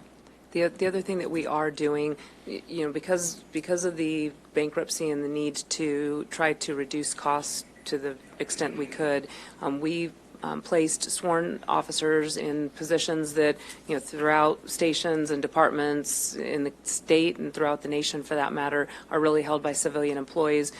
We need to, regardless of what action the council takes, we need to begin to re-civilianize some of those positions because that is an important function. He talked about records and dispatch. I would suggest that dispatch is really probably one of the most important functions, and that doesn't mean to take anything away from what our sworn officers are doing, but that dispatch person is the individual who's taking that telephone call, helping to make sure that the right information is given to the patrol officers so that they can respond effectively, and it's a tough job, and if you've had a chance to spend any time in dispatch, it's a very difficult because you're dealing with sensitive information, you're dealing with very tenuous circumstances, and so we need to make sure that we're investing in that program as well so that the first interaction that person, that resident has with our police department is a very positive one. But we haven't had the time yet to go back and re-civilianize those positions. That will begin to help. And then there's some things that the department has just taken on over the years because other departments have been taxed. For instance, they handle a lot of personnel-related functions that really need to be handled by the HR department. They're trained to do it. They have a better understanding of federal and state laws that govern employees. So we're still in the process of doing that, but right now there are some functions that they have that, longer term we see moving back to other departments within the city or civilianizing those positions so we have a career path within the professional staff. Okay, and I might add, if I could, that investing in supervisors and managers is an investment in protecting the city against liability. When you look at any study in response to police activities, it's the lack of supervision and management that typically gets them into trouble. And unfortunately or fortunately, through the bankruptcy process, we were able to discharge quite a few lawsuits against the city. And we're trying to invest in making sure that our people are doing the right thing. both at the, from the supervisory level and management level. So look at this as an investment to make sure that we have proper oversight and management of the police department to ensure that we do not get into that situation we had in the past. Okay, and I want to touch back on our city manager. You mentioned about dispatch. And one question that I was asked is who will take the phone calls when the substation is closed? Will it go, or when our officers are out in the field or in the neighborhood, will those go to dispatch, or will they have the voicemail there waiting for the officer to show up? Now, there's the 911 calls and the police administrative lines that goes down to the police center, and then they triage those and dispatch officers as needed. That being said, there's also, of course, phones down at the substations. Those officers don't necessarily respond to emergency calls based on phone calls to the substation, although if someone happened to have that number and they called there instead, the officers in there, whether it's a lieutenant or sergeant and it's an emergency call, are going to break away from that substation and go to it. But typically officers dispatch through our dispatch center, but they're available to respond from those locations at the substations if they're there. And we are going to have to really make sure that we have a good public education campaign, because we don't want people to call the substation when really it is a 911 call and needs to go to the main police department. I mean, I would feel awful if someone called the substation hoping that they were going to receive a response and did not. Okay, and I did read the emails of the oppositions. I am in the second ward, and the second ward is crime-ridden. I've heard from constituents in the second ward who are in favor and constituents who are against the substation. So I'm trying to find a middle ground. One email that really struck me, they were talking about the previous COP program, and they were talking about how the chief of police back then had milestones. Will you guys also be having milestones and quarterly briefings? As I spoke about before, one thing, I'd never experienced the Facebook Live type experience that we had the other night, and I think that that's an excellent way for each substation to not only host a monthly crime briefing for those folks that live in that district, but also stream it live so everybody that can't get down to the substation can see it online. And we're going to go to, when we do the substations, or the district commands rather, we're going to go to a monthly report in the district, but also a monthly overall briefing to the community via our some places call it ComStat, we call it crime briefing, because we think we need to be more responsible and transparent to the community about what we're doing about fighting crime.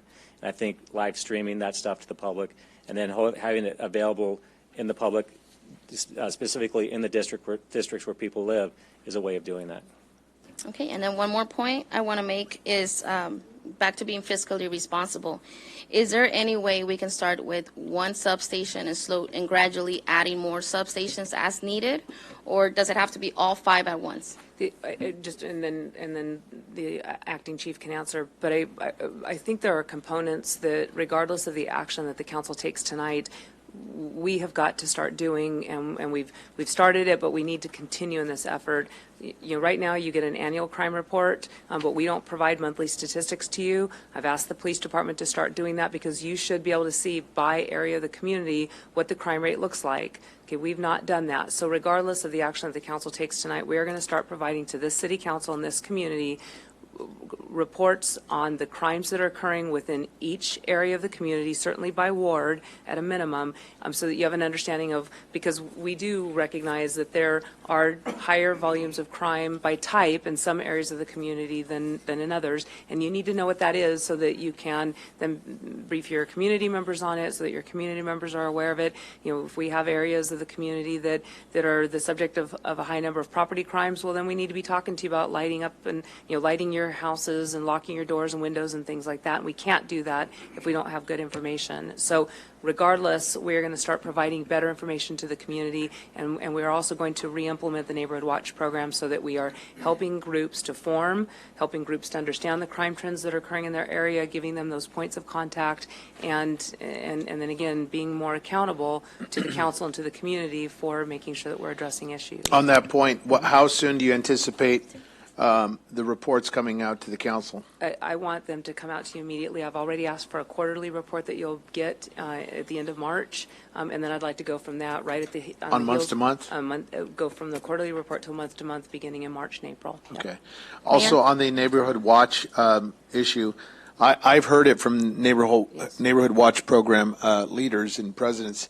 we can't even afford the placards. Right. And so we need to really resource it and tool it. And, in our well, own- and there's great businesses that I think if we said we've got a really vibrant Neighborhood Watch program where people are actively engaged and we need $100 for signs, I think we could even get people to assist And with that. I'll tell you, Ms. City Manager, I think sometimes we live in the hysteria of the past of bankruptcy, and we can't continue to do that. That's right. I mean, we need to prepare for the future. Last council meeting, I expressed some concern about revenue, and we need to do a better job, and I'm going to work with you on kind of some of those outcomes. But at the end of the day, we can't consistently lean on a crutch or cane of bankruptcy. We need to grow this community. We need to provide the tools. And if it's as simple as providing Neighborhood Watch program signs, let's cheerlead it, and you and I together will fundraise it, and so we can get more resources for our community. Councilmember Bard, does that conclude your statement? No, I had one more comment, but Okay, you have about Yeah. 45 seconds remaining on your can time. I come back? Yes, go ahead. Thank you. Councilman Charette, Thank you. 5 minutes. I'm well aware of that. Thank you, Mayor. I know, sir. Which I don't agree with, very, very forcefully don't agree with, because this is important discussion, and I think we were elected to have open discussion as long as it takes, frankly. I think we can police ourselves. But as I see this, I've got a lot of concerns with it. And I don't know if I'm going to really ask questions or I'm going to make some statements, so we'll see how that goes in my 5 minutes. As I see it, if we're promoting 7 people, that means that we're taking 7 people off the street, so to speak. And my understanding of hiring, that would probably leave us at least 7 short on the streets for a year, because that's about what it takes to get those up. Hiring people has not been we've not leaned on the bankruptcy. We funded all of that, and as I understand it, hiring officers today is a function of not having a big enough pool. People aren't going into the industry. People are not becoming cops. We're sharing it with Orange County, LA, San Bernardino sheriffs, all these different agencies that are all looking for good candidates. Actually, And I actually just want, I'll be quick because I know you have 5 minutes. No, I think she's stopping it while you I'm speak. sorry. Okay. So. But we actually have broadened fairly significantly our pool of candidates. The challenge is always going to remain, though. We've got to get them through a training program. So Right, and my understanding is the pool is not real big because there's so many agencies going after it, and even if we've broadened it. No, we have significantly broadened the pool, and we're proud of the people that we're bringing on board, but we still it takes lag time to get them trained. And Right, so about a year, feel- right? Yeah. Yeah, If so I may, we promote these people, If and I may we're address the issue of recruitment, Councilmember, we have actually, when you invest in recruiting, you actually get results. And we currently have several officers in the Riverside County Sheriff's Academy. We have 8 officers or trainees in the San Bernardino County Sheriff's Academy. We have 12 trainees going to the academy next month. Okay, And that'll bring and- us up to our, and so we've actually invested now in recruiting. Great, and we're seeing the I'm glad results to of hear that, and I think that's great, and we've given you the funds to do that, so it's not been we haven't not been able to hire people because of funding, and we've got that, so we're not leaning. I have a concern with the cost. I'd like to address this idea of that we all supported implementation, the word implementation of this COPS program. Maybe I misunderstood, but when I voted for it, I think we voted for the philosophy, that we support the philosophy of the COPS, and I do, as was stated earlier by a constituent, somebody at public speaking, was that under great circumstances, when you're flush, and we're not, and our revenues are not expanding, they're not growing, I have a problem with expending money. Another major concern I have with this whole reorganization is that it's being done right now with our chief. We're doing with it, all due respect, with an acting chief, but our current chief, who's been off, as I understand, has maybe not even been too involved at all in this reorganization and this COPS program. And I have a problem with that. If he's not coming back from leave, then that's another story. And that one, I don't know who's got the answer to that, but it concerns me that this is all taking place without him. Andrea, the reports that you're talking about getting, we're going to be getting those no matter what we do here. That's not related to this program. No, Okay. we've had that conversation, and the council and the community need to get regular reports of activity by Right. district. And I also agree with you, Chief, that supervision is very critical. I mean, it stops problems that we would have. So I do support that. I personally believe right now, with a lot of things, and I've only got a minute 40 seconds. I've had a lot of comments from a lot of people that are much more expert than I, certainly people you probably even know, that say this is really not ready for prime time, and that there's going to be a cost associated with it that we really shouldn't be doing. There, in the previous iteration of this program, that was shut down for various reasons. There were lawsuits that came out of that that ensued, if I'm not mistaken, over vacancies and those offices being used for inappropriate purposes. I'm not happy with the fact that we're going to have from 7 a.m. to 6 p.m. we're going to have people in the offices when they could be on the streets. I really think that's a much more important place for our officers to be, is on the streets. As was mentioned earlier, 210,000 people divided by 6 is 30,000 people or so, 35,000 people. That, as was mentioned, that it's being presented as if we're going to all be patting each other on the back, and the guy walking down in front of the storefront, and the storefront out sweeping his broom, and comes down and say, "Oh, hi, Mac, how you doing today?" You know, twirling his baton. I think we need to be looking into technology and other things, lights, cameras, other things that really can help. I am not against the cops' philosophy or the cops' idea, but I just don't see it ready for prime time in our community right now. With the limited resources and the fragility that we are coming out of bankruptcy. And I agree with all my colleagues. Safety and public safety is the absolute #1 responsibility that we have.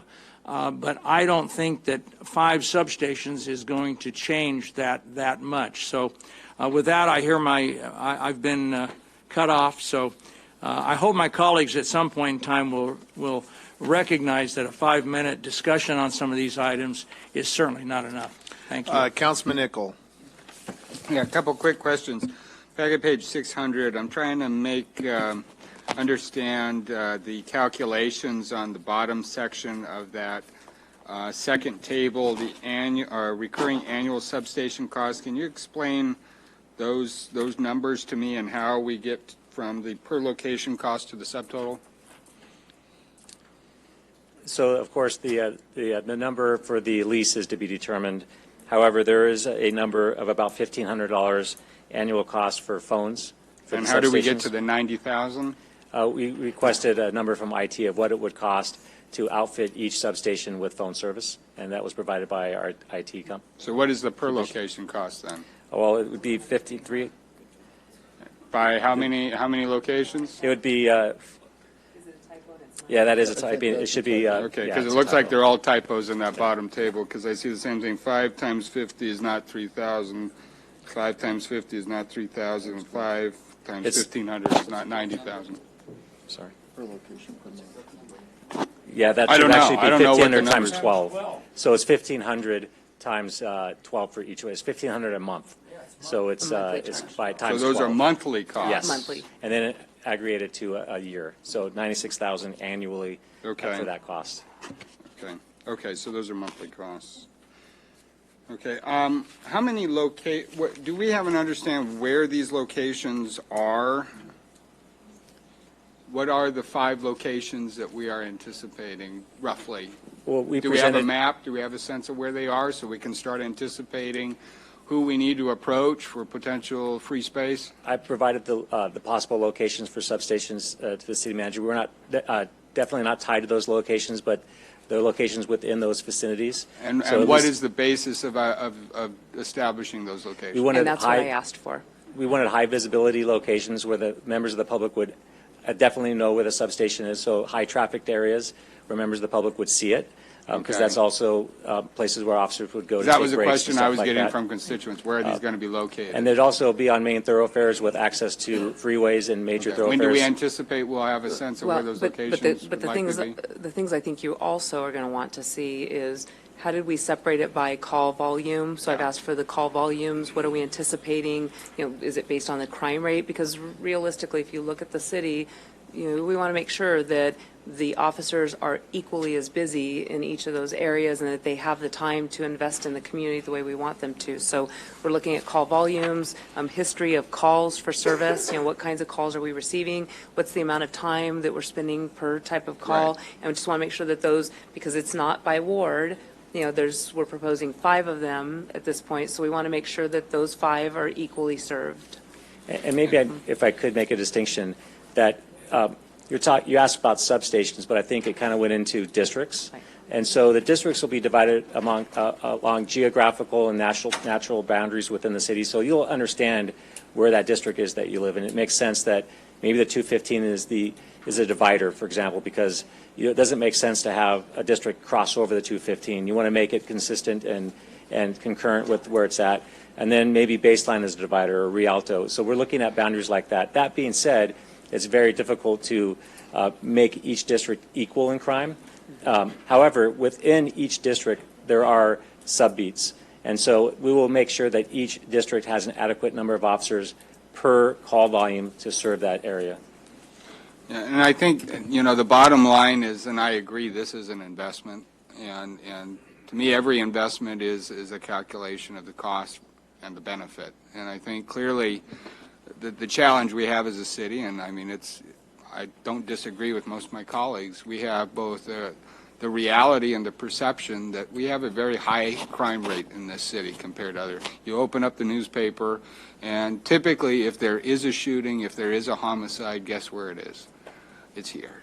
You don't see it often in Redlands, you don't see it often in Rancho Cucamonga, you don't see it often in Ontario, you see it here.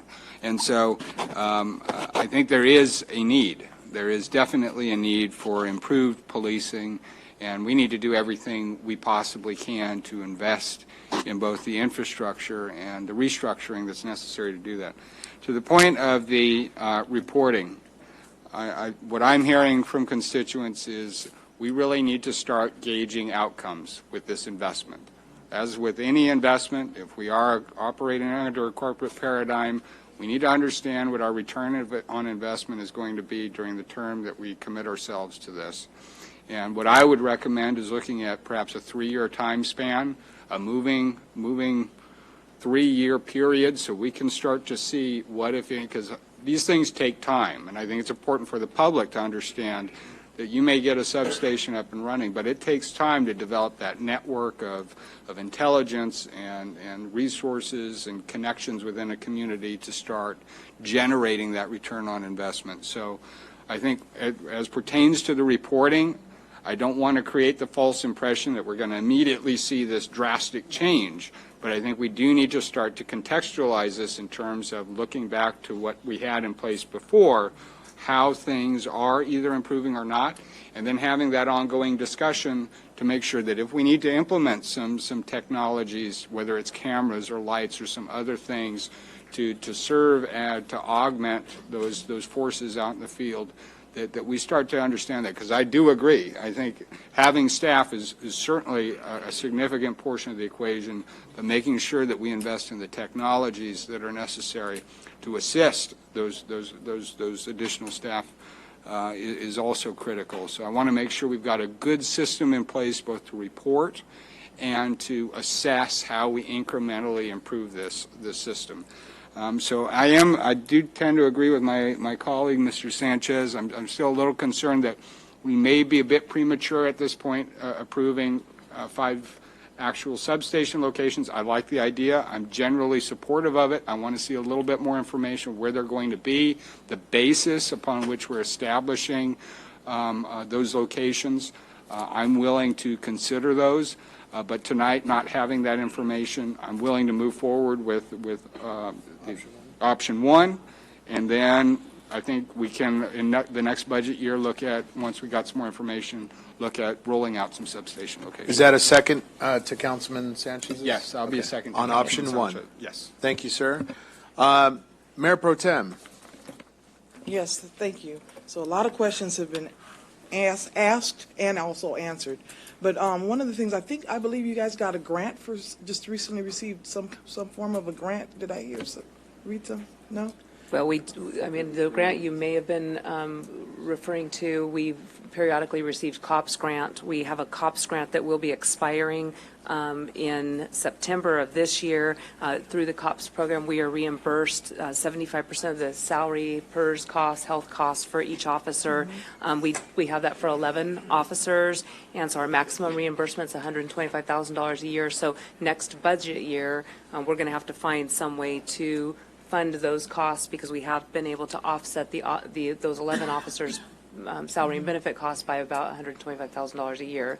So that will be an increased cost for next fiscal year, beyond anything that's discussed this evening. Good. So that's always good to hear, you know. Yes. I believe that in the state that our city is in, there's a whole lot of grants out there that we can potentially qualify for. And I would like to see us go after them. Right. I'm in agreement with Councilmember Sanchez. We do need to start slow, and I think I expressed that already about the grants, and I do believe that this is an investment in our city. I also agree that once we make this investment, we can also start bringing in some revenue.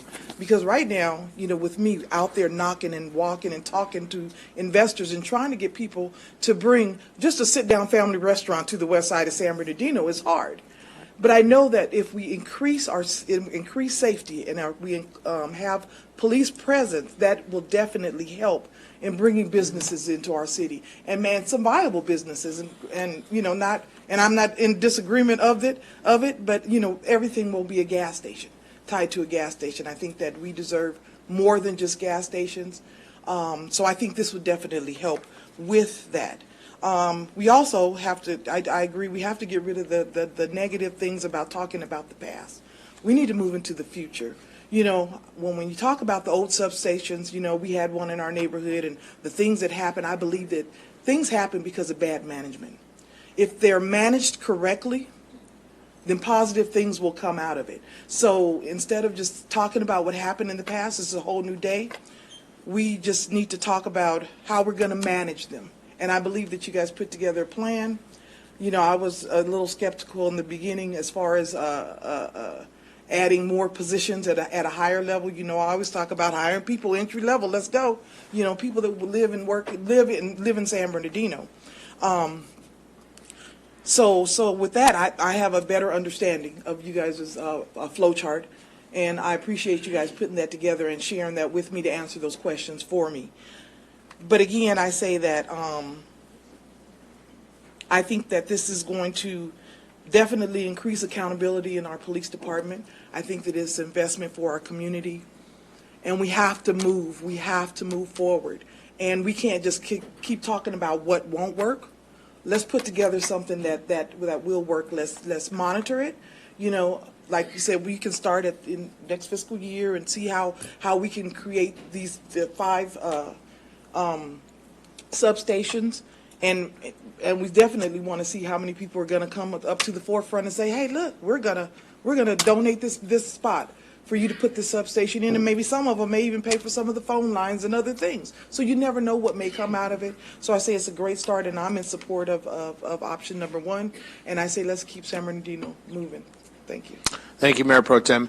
I want to also inject that we have commitments. I have spoken to some business plaza owners that have told me, Mayor, we will do the tenant improvements. I have significant offers from an individual, a corporation, that has said we will do whatever it takes to add all those tenant improvements and host a police substation. State-of-the-art, lines dropped at their expense, all the tenant improvements. We'll build the bathrooms, the lobby station, whatever we need to do to get them. We support our police department, and we support these energies and efforts. So to your point, Mayor Pro Tem, we are advocating and looking aggressively at how we can get those partnerships with the community members. Councilman Mulvihill. Yes. Chief, got a couple questions for you. Sure. Can you give me a bit of a rundown on what kind of training and reorganization is going to have to take place? Not necessarily any training. We'll update officers. We've promoted a community or problem-oriented policing philosophy since I've been a police officer here in the city of San Bernardino, and we want to empower our officers to resolve problems when they see them. But unfortunately, in the environment we have with 100 less police officers than we had a few years ago, they really don't have any free time to employ those tactics because they're essentially going from call to call. And instituting a community policing philosophy with district responsibility and district staff responsible for those crimes that are occurring and identifying crimes, trends and patterns, we'll have people that are accountable and provided them resources to address those problems. So I was district commander in the past, and I used to hate it every month, quite honestly, when we'd have crime briefings, because I had to go up there and account for every month what I was doing to solve crime and those problems in that district. And you really put a lot of effort into looking at what was going on, identifying those crime trends and patterns, and then addressing it. But you can't hold people accountable for it if you don't provide them the resources, because they can sit there and say, hey, I can be accountable for it, but I got nobody here to do it. And having that district staff, having those officers in there, whether it's in a substation or that we're located in the main central station, is having that system of management, that system, that structure within the police department to hold people accountable and to monitor those districts and make sure that those crime problems and trends are being addressed. And I think one thing you mentioned is another question I have here. An integral part of this is to get to know the community, get to know the community members. And if individual patrol officers are backed up on their calls, that's not going to happen, realistically. Well, let me address that, if I may. And I'm sure she'll stop the clock. But keep an eye on her. So part of the program for community policing is that we really restrict the officers' movement, and we really up the priority of call that allows them to leave their district. So sure, they might leave their beat to assist another officer, but it's got to be a higher priority call because the importance is to keep those officers in the beat where they are assigned, so they get to know those folks that live there. And then I tell you what, when I was a district commander, I used to tell my officers that were assigned to me in the district, I want you to get out of the car and I want you to walk down the street and don't take any enforcement action. If you see somebody out there watering the lawn, stop and talk to him, shake his hand, and introduce yourself and let them know who you are. And I would like that non-confrontational opportunity to meet people so that they actually see you in a different light. Sure, a lot of times right now we go out there and we're taking enforcement action, but we need people to see us in a different light because we need the community to open up to us and see us as a source that they can come to in a time of crisis and provide us information, and that we will work with them to solve those problems in their community. And that's why I really interacting with the community, get to know the community. Police officers, they see kids playing on a sidewalk or playing ball or something like that. Stop and you just, watch. You're there. You're not behind the black and white steering wheel, but the computers and all that stuff. We have a number of people going into the academy. Retirements. We don't know about what the attrition is going to be. How many retirements do you expect this coming year? Everybody that wants to get promoted has a flow chart of who they think's retiring, but obviously we have no idea for the most part. We have a list. We know how many people are eligible to retire. But that being said, that doesn't mean they're going to retire. And we have actually one employee that's been on as a police officer, nearly 40 years. So he's increasing the viability of PERS by not retiring, and I appreciate that. But we never know it necessarily until somebody announces that they're retiring, that they're actually going to retire. How many people retired, say, since the first of the year? Since the first of the year, I'll ask my person in charge of personnel training. I believe about half a dozen or so. Half a dozen? Or who have either retired or announced their plans to retire. Does that sound like an unusual number? I think an average year is 10 or 12 retirements on average. So it looks as though it's a little bit higher than it has been. I'm sorry? If it's those 6 that are announced retirement or have retired, then 6 might be a little bit higher than... To be honest with you, our police department is really young. Because of the issues that the city's had in the past, we saw, especially our middle number of officers leave, people with 10 to 12, 15 years. And so that caused us to hire a lot of people in the back end. So our actual police department is really young. And that's also an important thing to consider when we talk about increasing supervision, is because our staff is really young and inexperienced, and we need supervisors to make sure that they're out there and monitor them and stuff like that. And again, you know, I'm just looking at the graphic that you've provided every time here, and it's the numbers of officers, you know, not necessarily the system that's being applied. The cops are just the regular policing systems of, you know, responding to calls and so forth, but it's the number of officers, and so I'm really concerned about us building up the numbers that we have is going to be probably more important than this particular system that we do implement. Although I do agree that the community-based system, getting closer to the people. I mean, again, you know, the old system, you know, of just the officer in the black and white, never getting out of the car and just rolling down the street with the aviator sunglasses on, and so just the facts, you know, the Joe Friday stuff. No, is definitely not the way to go. The last thing is you're saying that the hours are going to be from 7 in the morning till 6 at night? I threw an arbitrary number. It could be 8 to 6. It could be whatever number we come up with. But we are limited by the number of hours that someone could work in a day. Yeah. Well, you know, a lot of people work, you know, the typical, you know, 8 to 4, 8 to 5, something like that.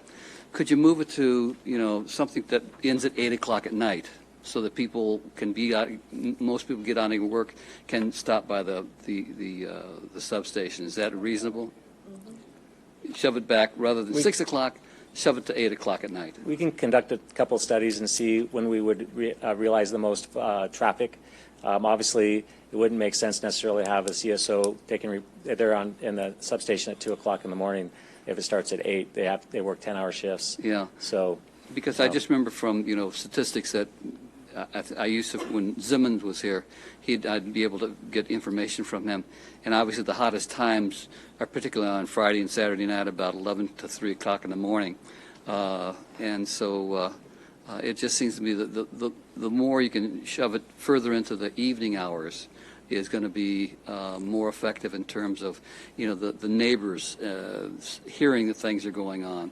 And also, you know, just I get the daily police reports, at least in the 7th Ward, of, you know, when action takes place on Highland Avenue or Baseline and so forth. And typically it's a robbery taking place or somebody's, you know, aggravating a neighbor at about 8 o'clock or 9 o'clock at night. And so it just seems to me the more you can shove it towards the evening hours would be more beneficial for the and let me add that the officers that are assigned to the district command, whether it's at the station or in a substation, and I worked in that capacity as well as a prominent policing officer for a number of years. We adjust our hours depending on what the crime trends and patterns that we see. If we see that we're experiencing a large volume of robberies in the evening, we adjust our hours and we use some analytics to determine, hey, what days of the week, what hours during the day are the robberies occurring, and we adjust our hours to reflect that, because at the end of the day, it's not just there to work banker's hours, it's to solve crime and make the community safer. And again, I just hope that you'll shove it more into the evening hours, 8 o'clock at night at least. Thank you. Thank you. Can I have a couple of Yes, seconds that sir. he didn't use? Just real quick. Go ahead, sir. Yes. You can have my time, Fred. Thank you, thank you. 1:36. Well, Start it's it. not going to take that long. On option 1, it's talking about these 5 districts, or correct? Correct. And we're currently have it divided into 4 districts, right? 2. And there's no district North and commanders. Well, okay. Then I'm misunderstanding. With Coffee with a Cop, of course, we've got 4 quadrants that and that's what that's an old model of dividing it that way into 4 because of lack of personnel. We currently have no system in place that resembles district commands. We've organized it in north and south for the purposes of assigning people to either the north side of the city or the south side. But there are no district commanders. There's 2 lieutenants that operate as watch commanders, and they have coverage 7 days a week. Then I misunderstood. I was thinking that we were divided into 4 quadrants, like Sierra Way and Baseline. Can I jump in? We once were. We once were. You're talking northwest. Yeah, back and I in guess the I there is missed some- some. I was asleep the day that they changed that. We don't have a district command structure. Okay. That's for assigning people, so people are assigned to different quadrants, but there's no district commands. To add to that, Councilman, I think there's some confusion as I hear some of the questions. I think there's some confusion between the call takers or the emergency first responders and the staff that would be assigned to these offices. And I've heard some questions or some references to officers sitting in the offices when there's calls taking place or that type of thing. The officers that serve as call takers would not be working out of these offices. Those emergency first responders will still be out in the field in their patrol units. The staff that will be assigned to these officers will not be handling your traditional radio calls. These staff are specifically earmarked to handle problems that cannot be resolved by the call takers, by the patrol officers. For example, the transient vendor or the homeless encampment that an officer may respond to a call on and take a Band-Aid approach if there's an arrest that needs to be made or there's an emergency that needs to be solved, but it doesn't solve the long-term problem. That's what the district staff are for. They are there to solve those problems or to address the conditions that lead to the problems in the first place. They have a different mission from the patrol officers, and so I think that's an important distinction to make. We do still have the city divided into those quadrants that we reference as far as the patrol officers, which part of the city they're working, but as far as the COPS model with the district staff or the problem-oriented policing staff, the district commanders that do the analysis and weigh in on those issues I'm describing, we do not have that structure in place at this time. And again, last question, yes or no question, or answer, I think, is you're not going to be open on the weekends, right? It's going to be Monday through Fridays, about whatever time you come up with. It's not going to be Saturdays and Sundays. Typically, but that's open to, if we see that we need to have coverage on the weekend, we can shift things, but we're limited to, of course, the number of hours that people can work in a week. Okay, very good. We have deliberated and we have gone through about an hour of discussion on item number 25. Are there any more final? Yes, council member. Seconds. Yes, ma'am. Go ahead, please. Okay, so I understand that our public safety commissioners were getting monthly briefings at one point, and then when they, from our police, like their statistics that they were getting, and then when they merged with the Human Relations Commission, they weren't getting those reports anymore. So that would be a good way to notify even our constituents, our fellow commissioners on what's going on and the stats. And the other thing I love about this, though, is that we get to enhance partnerships. I know there's a lot of local groups that can help out, that want to help out with our police, and especially with our transient homeless population. So, I mean, I really want to help. And so option 1, 2 lieutenants, somebody was asking, do we need those 2 lieutenants, or can we just have them from the general headquarters managing the 5 substations? We need the extra management and supervisor staff for that to create the district responsibilities. I'm just trying to bring the price down. Thank you. We are ready to call for the question on this matter. Item number 25. The clerk, if you would please read the motion for us. So the alternate motion, or actually the motion, was made by Mr. Sanchez, seconded by Mr. Nickel, to adopt option 1, adding 5 community service officer positions to staff each proposed location. He just said option 1. I filled it out from the staff report. No, that's fine, and we will have to come back with a budget amendment to approve this, and we'll show it to you in terms All right, of the and context. if members would please cast their vote. And the vote is 5-1 with Mr. Charette voting no. Thank you. Moving on to item number 18. Item number 18 is 2019 SCAG General Assembly Delegate and Alternate, with the recommendation from the floor to send a delegate as well as an alternate. Are there any recommendations from the council members? I would like to move that our delegate be Mr. Mulvihill. I'll second it. All right, and then if you would please also designate an alternate. Council members, any nominations for alternate? I know some of us work, so I'd be willing to open it up to the dais. I know we have some new members. It might be nice if they're interested in attending. Don't they meet in LA, though? No, they meet, it's their Palm Springs. annual event. It's in Palm Springs. It's the Yeah, I've annual attended, conference. it's very educational, so if you're able to attend, if not, I understand. It's a we can 3-day send- conference, and you'd need to be there on the.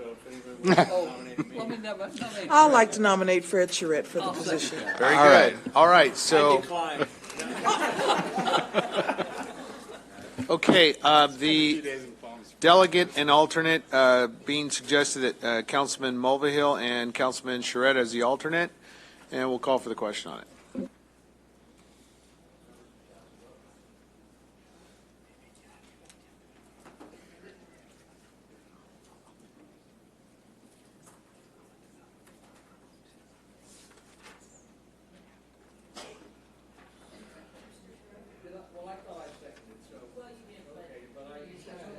Fine. So on item 18, the motion was made by Mr. Nichol, the second by Mr. Charette, and it passes 6-0. Thank you. Item number 19 is capital improvement work plan update for fiscal year 2018-19, and Madam City Manager. Mayor, members of the council, you have a PowerPoint, a copy of the PowerPoint that was distributed to you earlier today. Alex and Trish are going to walk through. This is a report on the status of the work plan based on the projects that were approved by the mayor and city council at the beginning of last fiscal year. With that. Honorable Mayor and Council, we are here to give you our quarterly CIP update. It's a little bit thicker, you'll notice, than the last time, and that was based on some requests from the Council to get a little bit more detail. So you can tap out at any time if there's too much for you, but we'd rather give you more than what you think and then help us narrow it down. So let's start. All right, so again, the capital plan is, this was all adopted last year as part of the budget process. We have a work plan that's associated with that, so you're going to see both the spending accomplishment as well as the scheduled delivery accomplishment for each one of the projects that we've worked on. So this is the budget that was adopted through the budget process for 18-19. You can see that the total at that time was 46 million, 194 exactly. One of the questions that was asked is, how does this break out when it comes to the wards? And there was also concern that sometimes our facilities, because the facility projects are pretty large in a lot of cases, and kind of support the whole city versus just being focused for the wards. So we broke out each ward. We have this in both the number of projects that apply to each ward, and then the next slide will show you how the cost breaks out. So as you can see, it's a fairly even distribution across the wards. You know, but what you'll notice, and the interesting thing to see in this is the percentage doesn't always line up with the dollar amounts. It has to do with the size of the projects that are hitting any specific ward. So this is the cost breakout. You can see that the largest chunk again is the facilities, which was a good point raised to try and break those out so you could get a sense. And for the overall wards, it ranges anywhere from, I believe, 15 million, 7 million, 8 million, 9 million to about 4 million in the spread, 3 million. And you'll notice that the interesting thing is, I think Ward 7 had a pretty high percentage. Ward 7 had a pretty high percentage of projects, but actually the dollar amount is pretty small on the smaller side. So that gives you a sense of the number doesn't always relate to the dollar amounts supported by that. So overall, when it comes to schedule, this is the summary. And I want to introduce this first page so I can tie it back to the mid-year, and then I'm going to let Alex take credit because he's done a lot of this work. But this first one has a new category in the table that you'll see that is unfunded. And that is based on the mid-year, we found that there was a gap that we needed to be able to help adjust for. So we have identified 3 projects that we are recommending to remove for this year. And really, you'll see those in a spreadsheet, but it comes down to the fact that the 3 projects are fairly large ones, and they also were projects that were focused on construction, and really probably more of a strategic plan is needed before we really commit the dollars to that. And we'll talk a little bit more about that later, but I just wanted to introduce that one new column for you so you understood what that was. And then I'm going to hand it over to Alex, because he's done all the good work.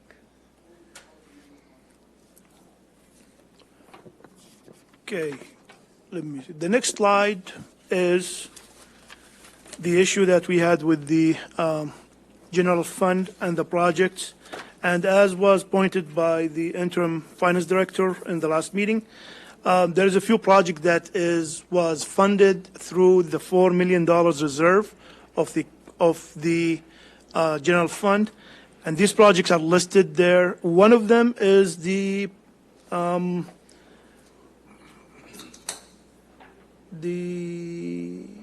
public works yard, which is today was deleted, so that is a credit to the general fund of $200,000. And then the second part of this is the 3 projects that is we are recommending the removal from this year's CIP and consideration in the future, based on our report about the city hall and the assessment and the funding needed for it to be renovated or rebuilt, however we look at it. We recommended that is about $5,645,000 that we have from general fund that was budgeted for that project. The other one is the shooting facility. The PD have an issue with the current facility. We had an RFP out to solicit some solution to this problem.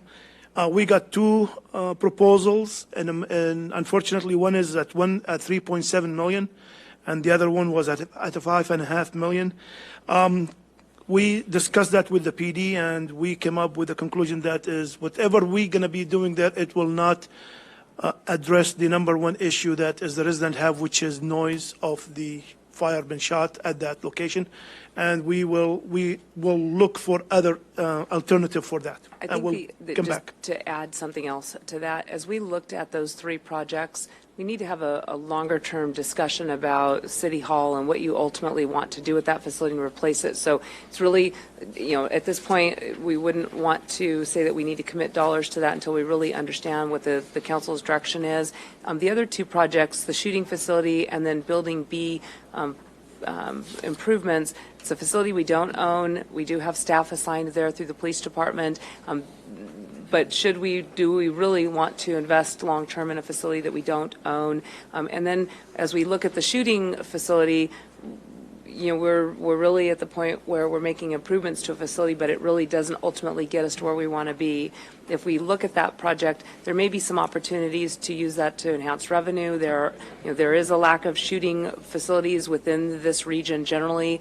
We do have some that are available through the county sheriff's department and other agencies, but there may be a better solution if we look at those 2 projects, and in fact, for that matter, those 3 projects together, and really think about where do we want to be in 5 to 10 years, and make sure we're planning for the facility rather than continuing to fix something and invest in something that really isn't going to meet our long-term needs. So that's why we're recommending at these point that, initially we had talked about trying to identify grant funding for those. We have requested grant funding for the City Hall renovation and the seismic work that's there, but we think it's probably better to look at that as part of a longer strategy when we meet with the council and actually do some visioning.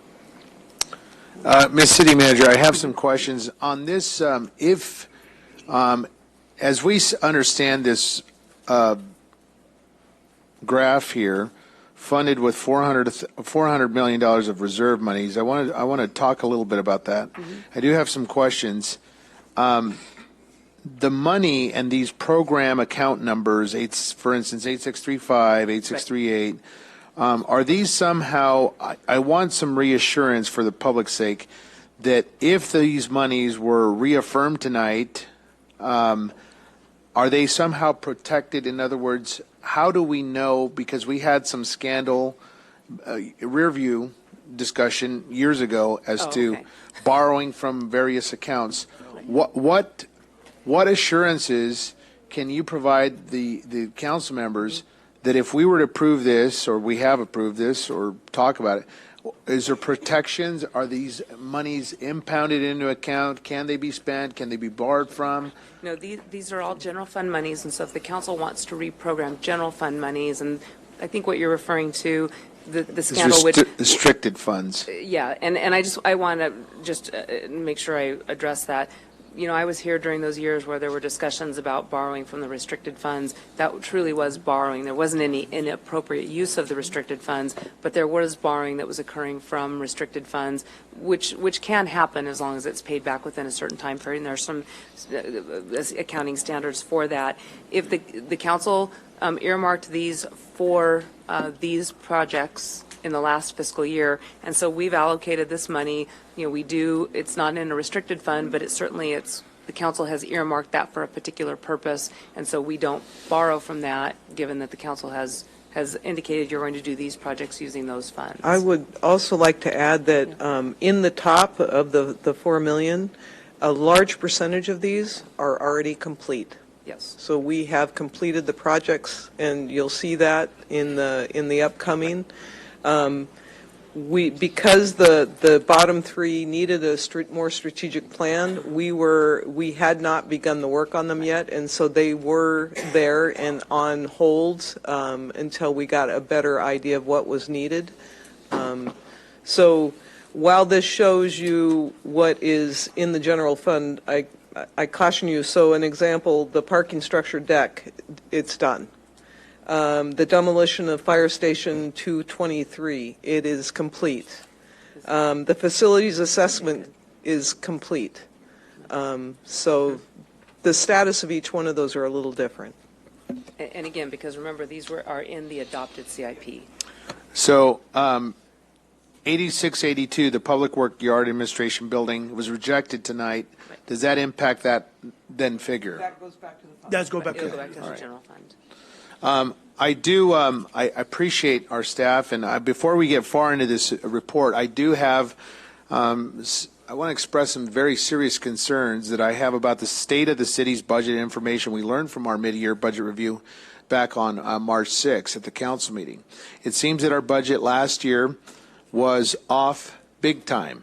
Our revenue projections are $2 million below what our city manager projected they would be. We need to seriously consider to scale back some of these capital improvements if the city's finances don't support them.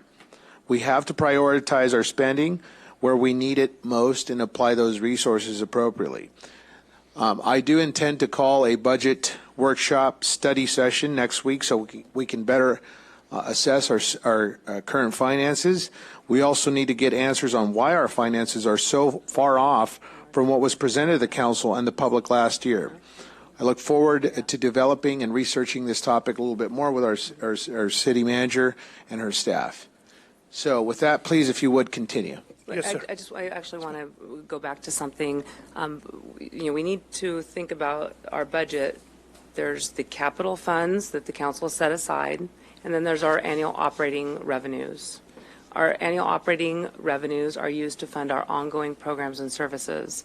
And yes, there are line items that came in below where we anticipated that they would go, and then there were some line items that came in higher than what we anticipated.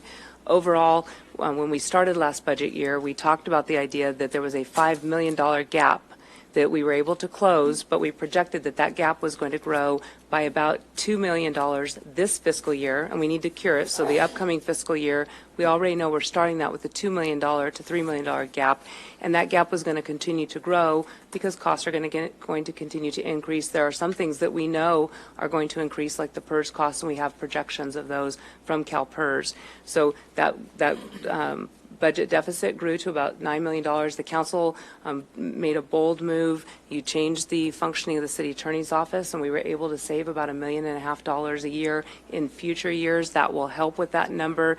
But we do have to constantly be mindful. One of the things I mentioned in response to a council member Richard's comment is that we're also recognizing that we have grant funds that are going to be expiring and we fund 11 officers with about $125,000 a year, and that is going away toward the end of this calendar year. So that is another revenue that we knew was going to go away and that we would have to fund those increased costs. So this has been an ongoing discussion that the council is having about our budget situation and really trying to make sure we're prudent with every dollar that we spend.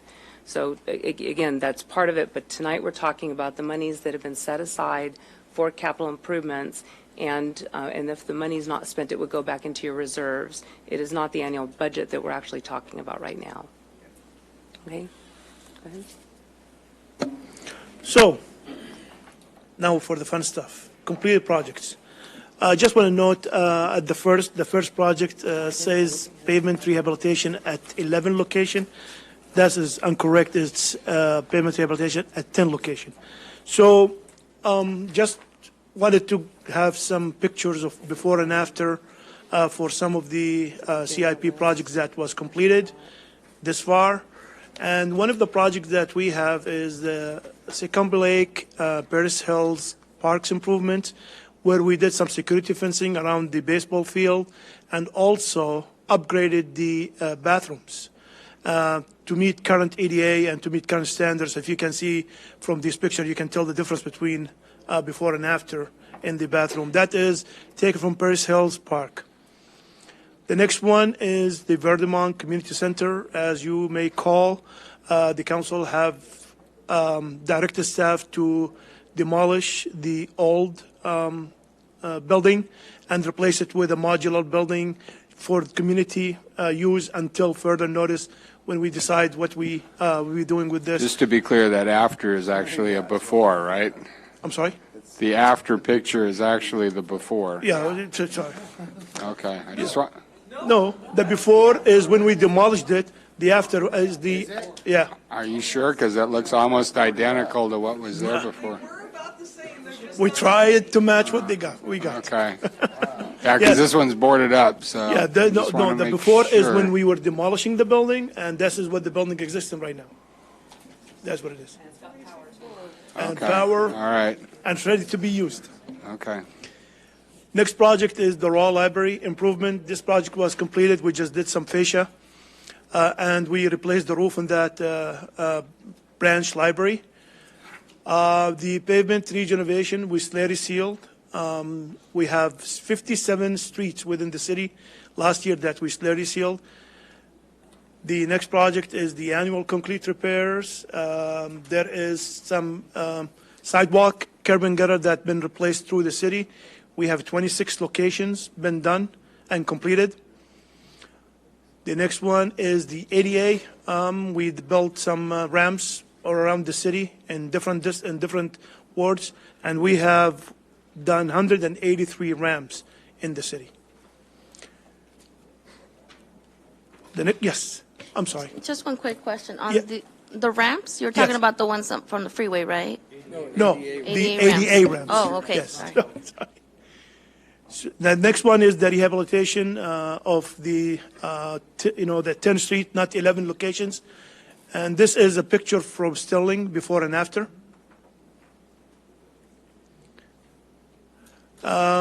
Just want to give you some pictures of the recent parks equipment that we've done. The first picture you see here is Colony Park playground equipment replacement. You can see the before. Yes, sir. I just want to say thank you very much to our parks. I don't see our park director. Is he here? He's in Is the he back hiding watching, behind he's the- watching the TV. Well, wherever you are, Mr. Tickmeyer, you and your team, I have been waiting for a long time, and I'm just very grateful. Colony Park finally got some new equipment, and we appreciate that. That's on Weir Road, south in that Colony Park area. We're very grateful for our staff and their help and diligence, and thank you. And we have seen a lot of improvements there. It's cat litter sandbox, and it's now improved with that new With- cushion. tiles. Yes, it's great. Thank you. Rubber tiles. Thank you. And I have to just, I'm sure Jim's back there patting himself on the back, but, well, he should, except that Trish and Alex are actually managing now the major projects for parks. So So who is It was a responsible team- for Colony Park? It was really a team effort. Well, thank you all. Team, we built it. We're grateful. He planned it, we built Thank it. you. That's right. Thank And you. he's going to program it and stuff, but yeah. It's great. So the next one I want to show you is Delman Heights, and that's before and after playground equipment. As you can tell, there's a big difference between, the before and the after. The next one is in Canto Park, same thing. Then the Contreras Park playground equipment, we took a piece of property that has have nothing, and we put the new equipment for the kids in that park. Jack Riley Park, same thing, received a facelift and the new equipment. And if you notice between the old and the new ones now have shades, so we can protect our kids from the sun, especially using stainless steel slides for these parks. And this is La Plaza Park playground equipment improvement. And you can see we moved from one piece of equipment to several for the kids. Now, for the projects that's in construction, as you can see, we have a lot of projects in construction. And the only reason why this project has not been completed so far is just only because of the rain. The rain have caused us a lot of delay. We were expected that we at least be 60% at this point into finishing CIP, but unfortunately the rain did throw us back. Every time there is a prediction of rain, work stops. So in that, I'm just going to give you, in construction, we have as you all know, the Mount Vernon Bridge. This is a big project that is in cost of $200 million to be built, and this is managed by, the city have contracted with SBCTA to manage this project for us. Sorry, the next project is the bridge repair, which is, we have Caltrans, an annual basis, they go ahead and they evaluate all the bridges within the city, and then they submit a report to us, and then they recommend in the report what kind of improvement that we need to do to the bridges. Most of the bridges needed to be resealed, so we have a project right now. We'll start when the rain prediction is stopped, there is no rain, and we have about 5 bridges for this year to be done. The next one is Broadmoor Street Lights Improvement. This is a project that is about 90% complete at this point of time. What we only waiting for is the globes, which is supposedly to be delivered by the end of the month. Yes, sir. The last thing you said is that the globes? The globes, yes. And they're supposed to be delivered by the End end of March? End of this month, yes. Okay, thank you. So And it should be finished by the end of this month?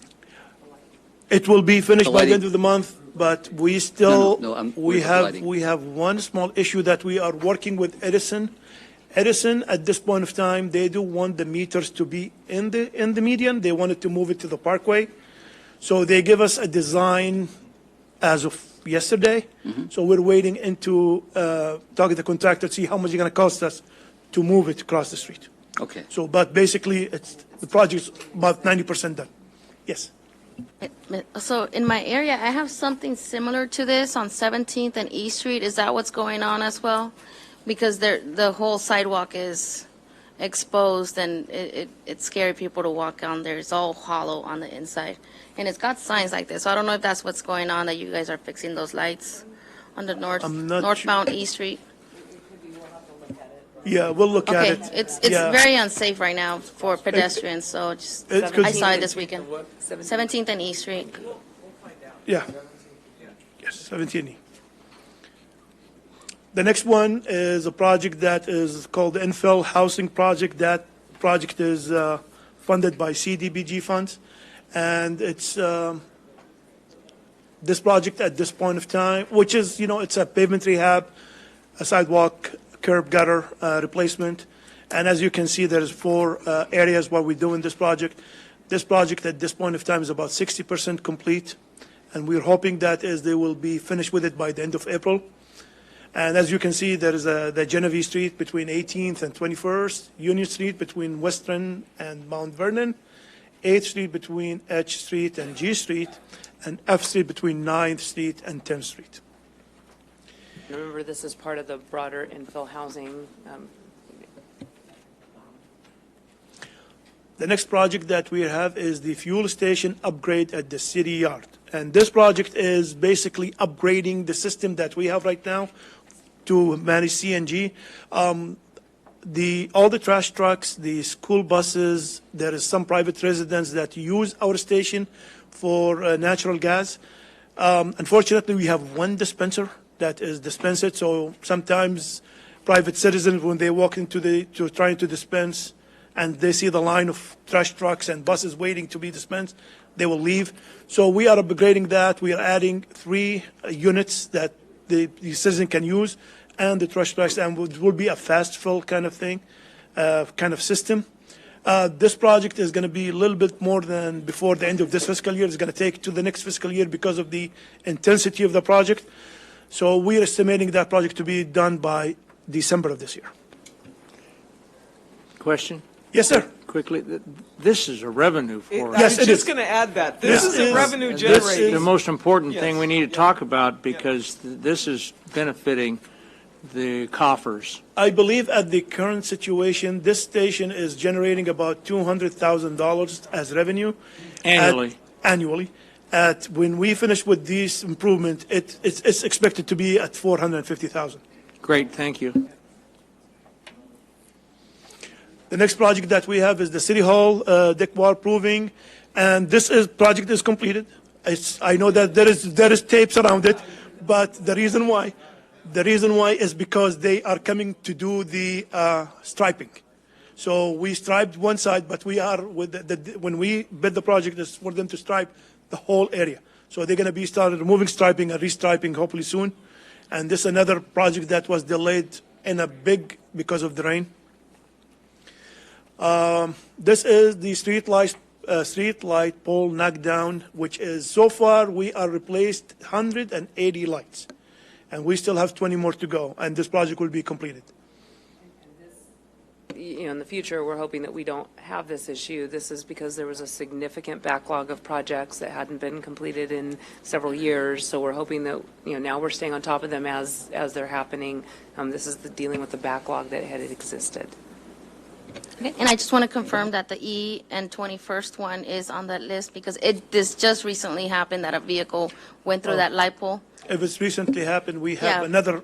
Within the we're last 3 generating months, so I want to make sure that. Another list. program, but hopefully not 200 backlog. Yeah. E and 21st on the 21st. southwest corner. Thank you.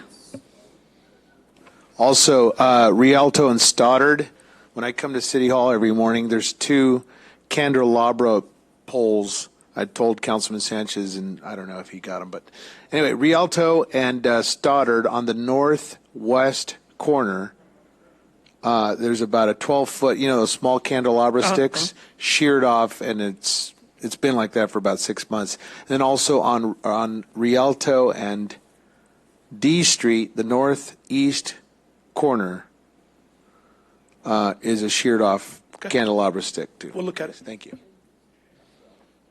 Looking at underneath the castaways on the curve from E Street to right by the sign that says San Bernardino. The All America City. Yeah, that has a difficult time staying up. It was replaced, and then within 2 months it was taken down again. So.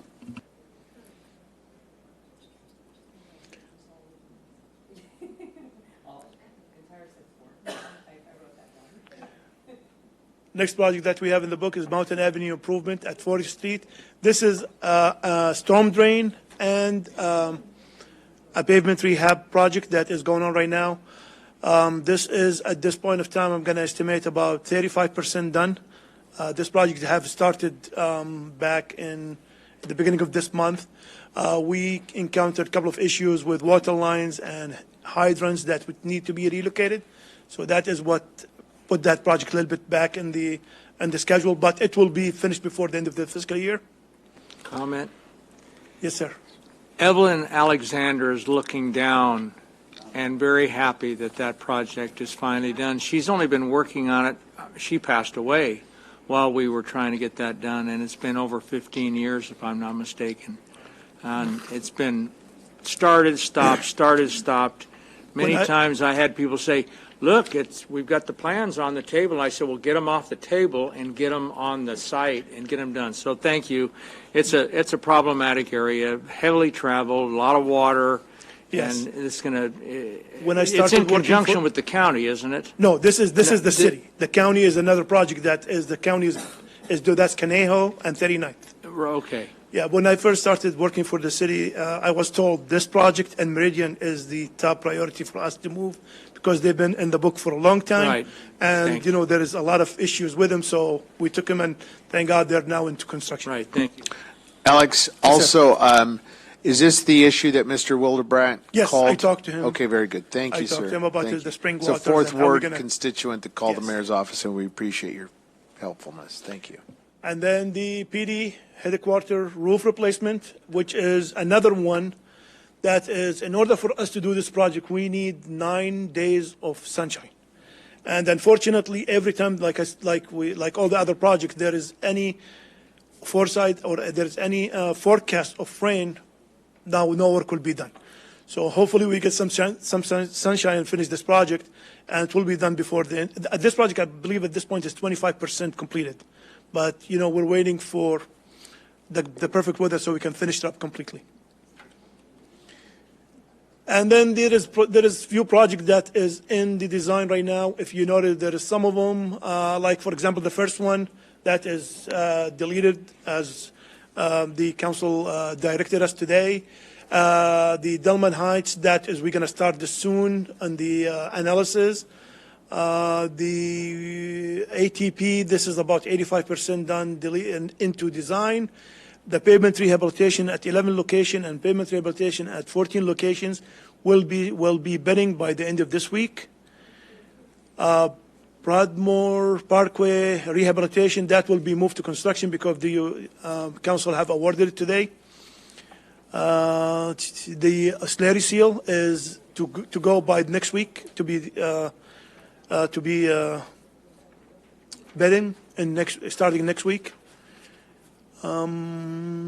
Sierra Way storm drain, we are under design right now. This is a huge big storm drain that will help the city tremendously. This is estimated at $3.7 million from stormwater fund that this project going to cost the city. Yes, ma'am.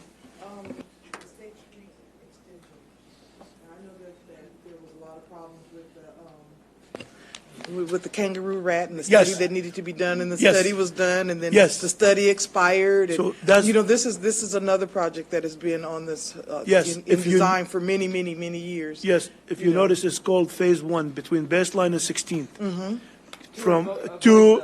To avoid that area. But that will make a big connection to the 215. Right, That segment right there. So we are right now in the design. in design. Yes. And it's been in design since. No, this has been designed before- for about 2 months now. Well, it's been Yep. in design when Ricky sat here. It's been designed before Ricky sat here.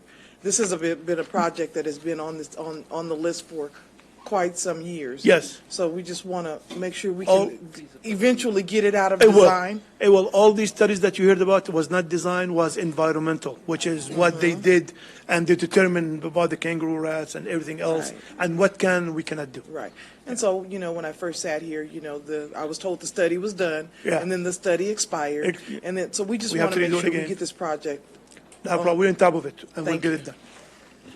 John. So, I Oh, wanna- sorry. No, that's all right. I just want to add, a lot of what you see on this page is setting us up for next year, because I know that one of the concerns the council and the mayor had is that, like, we get going in the thunk. We kind of stop again and have to reset. Our goal is to have things in every phase so that we just keep rolling along. So the challenge will be some of these will be through design and ready for construction next year, and you'll see that. That'll be part of the base of the budget that you see, or the costs for moving into the next phases. And then the discussion will be, and what do we add to that on top of it, and what is the funding? And that, so when we bring the budget forward, you'll be seeing these in their next phases, and then the next priorities that we feel, we recommend, and then the discussion. Councilman Mulville. Alex. Yes, sir. The Sierra Way storm drain, what part of Sierra Way is that going to be affecting? Very good question.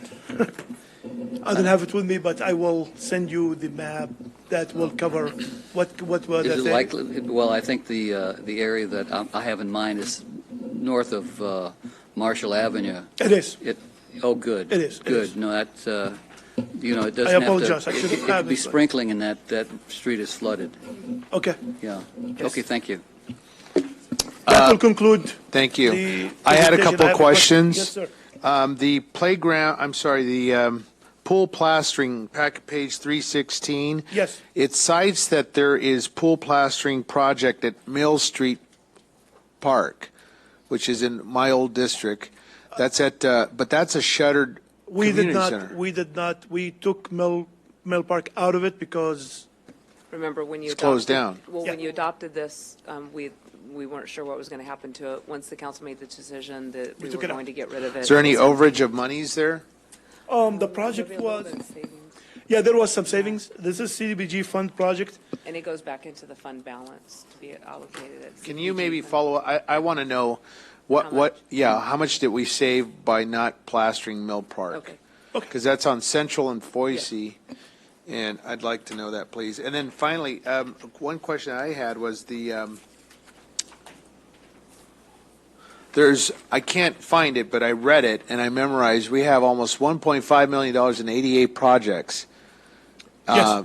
So we have One 500 buckets of totaling almost over $1 million in 88. 1 million. Why so much? Or, I mean, can you help us understand that? Why so much? Because there is a lot of streets that we have within the city that does not meet ADA requirements, and the handicap ramps that there has been built in the old style and does not meet current standards. So we go by what areas that we have the most complained about, and then we, establish this list and then bid it to see what is the best. So usually concrete is very high to be done. If you look at, with what we did for the sidewalk and the curb and gutter, it's about 1.3 million too. So the concrete is very high, and the areas that is needed it because of trip and fall or from complaint, it's a lot of areas that we have. So as I recall, maybe Ms. City Manager, you can provide some clarity here. There was a court order years ago that back in the late or mid 90s, early 90s, that suggested the city of San Bernardino had to spend almost $500,000 a year. So is this on top of what's already programmed with the 1.5, or does this include that amount? This includes that, but I want to actually provide even some more context. I think what you're recalling is, remember, in addition to the one-year CIP, what we attempted to do is to project out for you over 5 years. So I think you're referring to something that you read in the CIP book where we talked about what are those projects that are on the horizon, and it's the $500,000 that we're projecting that we need to spend at least each year to try to keep up with our obligations under the court, but also to try to reduce the liability exposure. So are we or not spending over $1 million on ADA a month or a week or I'm sorry, a year? It's getting late. It's getting late. We're not spending it per week. What we No have, wonder why we have money problems now. what we have in the budget for this year is 1 million, and the reason why we have 1 million is because last year 500 did not get spent at all. Okay. So we moved it to this year, plus this year's money came up to 1 million. We did not use the million. Okay. We did 641 for this year. Okay, all right. Sure, no, I get it. I support it. I think it's a great opportunity. And now, how does council members, when they're walking their wards or their districts or they're at a community meeting, Ms. City Manager, how does council members get on this list for CIP? Can you maybe help us establish those protocols? And when we identify a sidewalk or a corner, who do we send the request to, and how do we get that so that we can appropriate? And is there money available, or are these 500,000 buckets of dollars already programmed, and we would just have to wait till 2 or 3 years? Help us understand that. That asked this question. So as you're in the community and you hear things that you want to have done, what I always do, if you mention a project to me, a major project, say a reconstruction of a storm drain at a particular intersection or something, and it's not in the current CIP, I always keep a note of that so that when we start having discussions about the CIP, I can remind you, throughout the year, you raised these issues with me. So when you hear about it, let me know, or keep your own list. And then when we have those CIP discussions, that's why I try to meet with you in advance of the CIP discussion to kind of begin to either refresh your memory about things you've raised to us over the year, projects that we're aware of in your ward that weren't fixed, that need to be fixed, and then that way, because at the end of the day, we do have limited resources, and you're going to have to decide what are the higher priorities. With respect to things like ADA, where we know we've got to commit a bucket of money each year because there's so much need out there, but we know we can't fix it all at once. We're just going to commit this money, and then we're going to try to address the highest priorities first. We have a little bit of ability to adjust, assuming we haven't already spent the money. I would say with ADA in particular, if you have a handicapped individual in your community that says to you, you know what, I in my wheelchair, I try to get to the grocery store, and here's my path of travel. We try to prioritize that where we have a person that really needs to have the access. We try to prioritize that higher. Areas where we know we have seniors, so we try to drive around the community. If we have a senior living facility and we see that the seniors are maybe walking to a local community center, we try to do those areas first. Or if we know based on data we have a higher percentage of people that have physical disabilities, we try to focus on those areas. So, before we bid that out, if you have projects that you want us to include, usually we can try to add something like that, because at the end of the day, we're trying to deal with those things before we get the ADA claim. I'd like to add Yeah, one thing go to ahead. that. If there's one thing I could ask, CRMs. Yes, yes. CRMs are the quickest way to get a need to the field folks, because we do a triage on every CRM. And if it's something that their operations staff, even if it's concrete, we have a little bit of money for concrete repair in operations as well for the smaller stuff, the more immediate needs. And then the operations does a triage to say, is this something that we can fix right now? And they get it on their list and they deal with it. Or if it's too big, we then reassign the CRM to Alex so he has a documentation of it. CRMs get it into our system and allow us to manage it. So that is the best way to get any request you have to us, and in a way that we can manage it and make sure that we do the best choices first. And then we bring that when we, there's been a comment, how do you pick, you bring these projects to us, how are you picking that? Well, we rely on data like that to say we've received multiple complaints about this, so, we think it's a higher priority than maybe some of the other things. Okay. Mayor? Okay, yes, Councilmember. Yes. So, talking about page 316, for example, I also caught the splash pads at the parks. How many parks is this for? Is this money for? 4. 4 parks? Four Do you know parks. the names of them? Yes, and they're under construction, Lilac Creek, Wildwood, Tom Minor, and the fourth one. And Charles. We are a team. He remembered the names. Okay. And they are in construction. So Okay. with Yes. the goal of having them And- open. I'm sorry. No And problem. that is, at this point of time, is about 40% done. I believe they're working on Tom Minor right now in Wildwood, and we just received the design for the other 2 parks. This is supposed to be delivered before the summer, before in June, so Okay. the kids can enjoy them.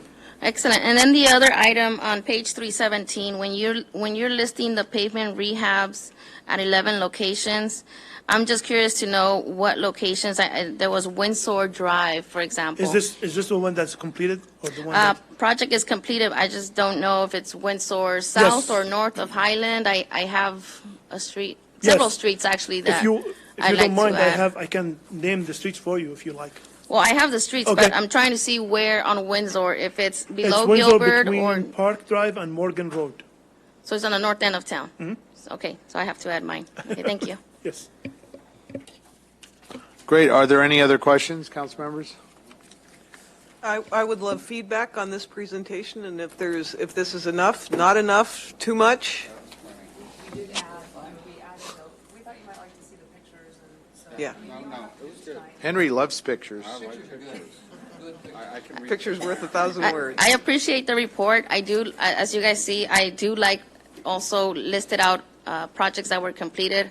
I'm glad to see, that all the wards are being taken care of accordingly.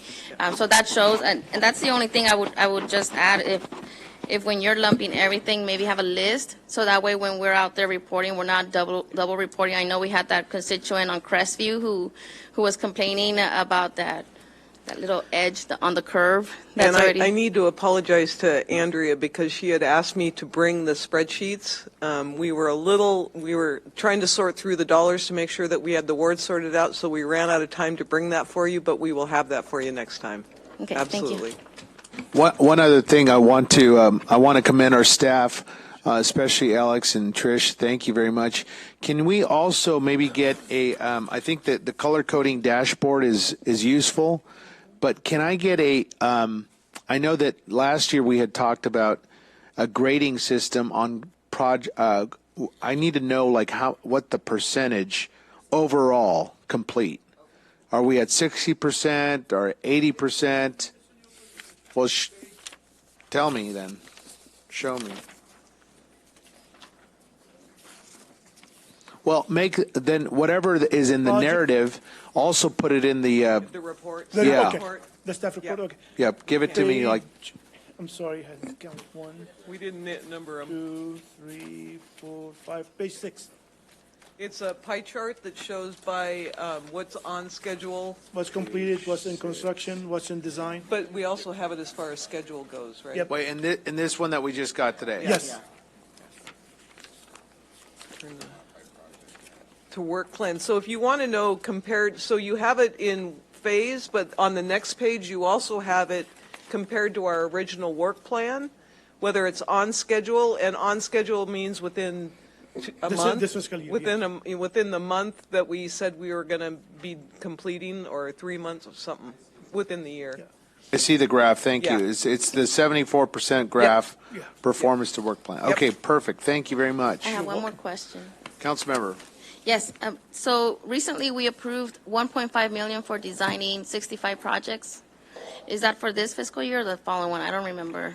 It was in this fiscal year? Because I'm not counting the 65 that need to be done for design. The 1.5 is for the on-call only, and the 3 firms, each one is the maximum of 500,000 if we give them any project. So far, there is no need for any project, so I'm going to say this year we have 0 on that to be spent. Okay, and then we'll have to reapprove the 1.5 million for the following year. Okay. In the following year. Very good. Thank you very much, staff. We appreciate it. We're going to move on, move right ahead to our next item, item number 20, resolution to approve the property tax exchange between the City of San Bernardino, County of San Bernardino, resulting from LAFCO annexation. Ms. City Manager? Mayor, members of the council, you may remember this item. It came before you one other time, but there have been changes in circumstances, and the developer expressed an interest in having this explored by the council again now. So Tricia's going to walk through that. I know you've seen the information previously, so we'll try to go as quickly as we can.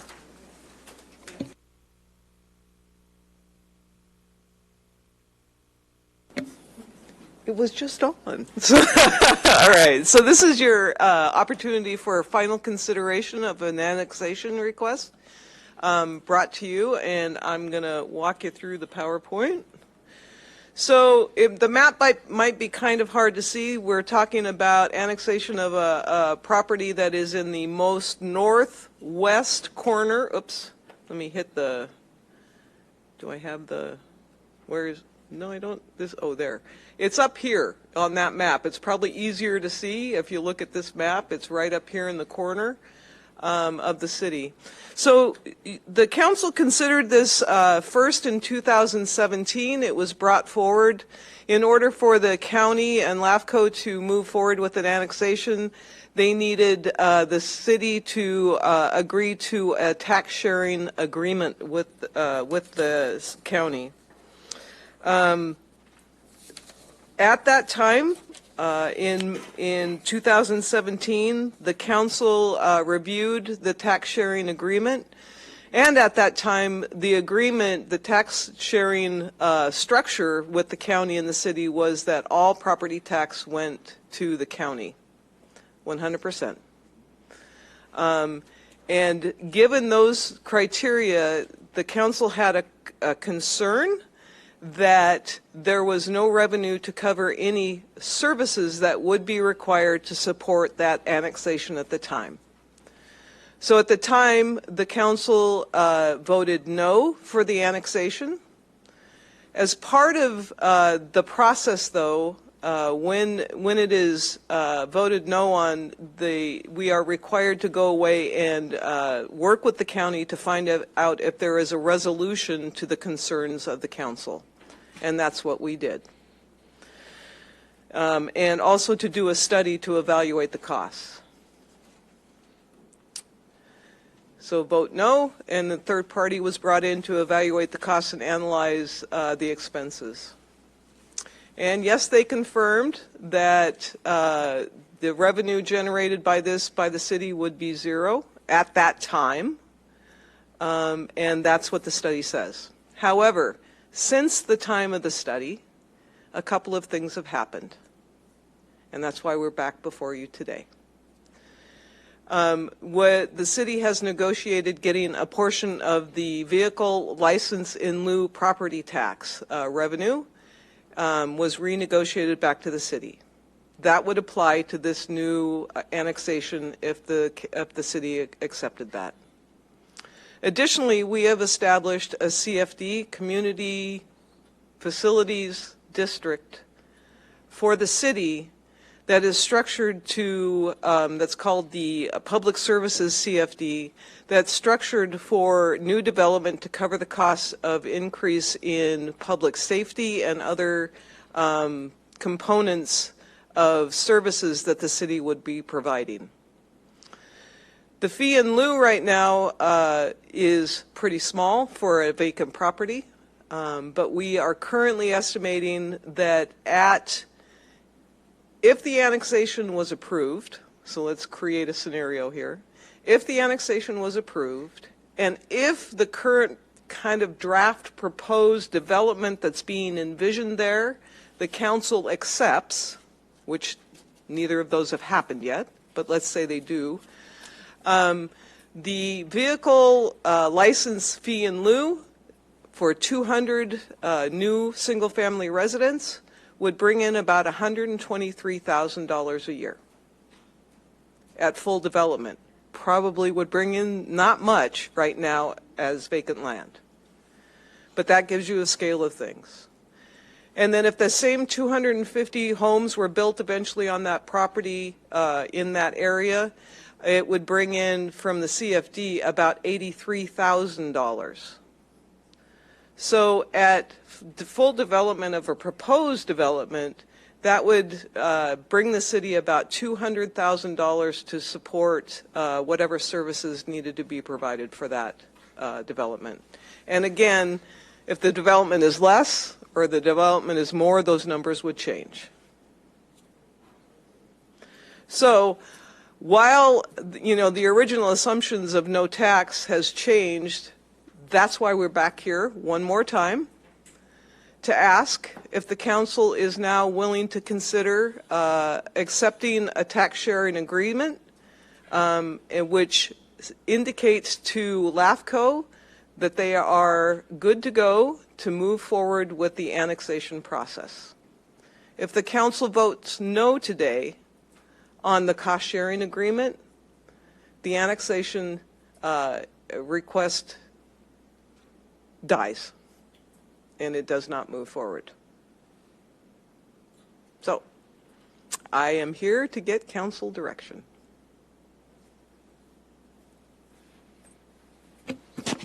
Thank you, staff. We appreciate the presentation. Any comments from the council? I got a question. Trish, you had mentioned 200 homes yields $123,000. 250 homes. Yeah. 250? Yeah.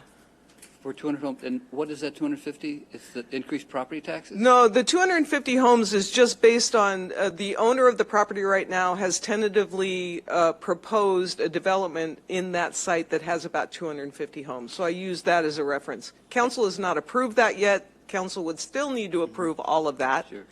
But I just use that as a reference. And that's $123,000? Then that $123,000 would come from the vehicle license in lieu fee, or tax, sorry. Property tax. Thank you. Say one more time. Yep. Property tax in lieu of VLF. Yeah. And remember, this is part of that triple Yeah, flip that the yeah. state did Yeah. several years ago now. So we actually get it in the form of VLF. Yeah. Okay. And then the 83,000 would come from the $385 a house CFD Okay. Gotcha, charge Gotcha. per year. Gotcha. Okay. Thank you. Yeah. So that's $206,000. Yes. Those two added together. Per year. Yes. Councilman Nichol.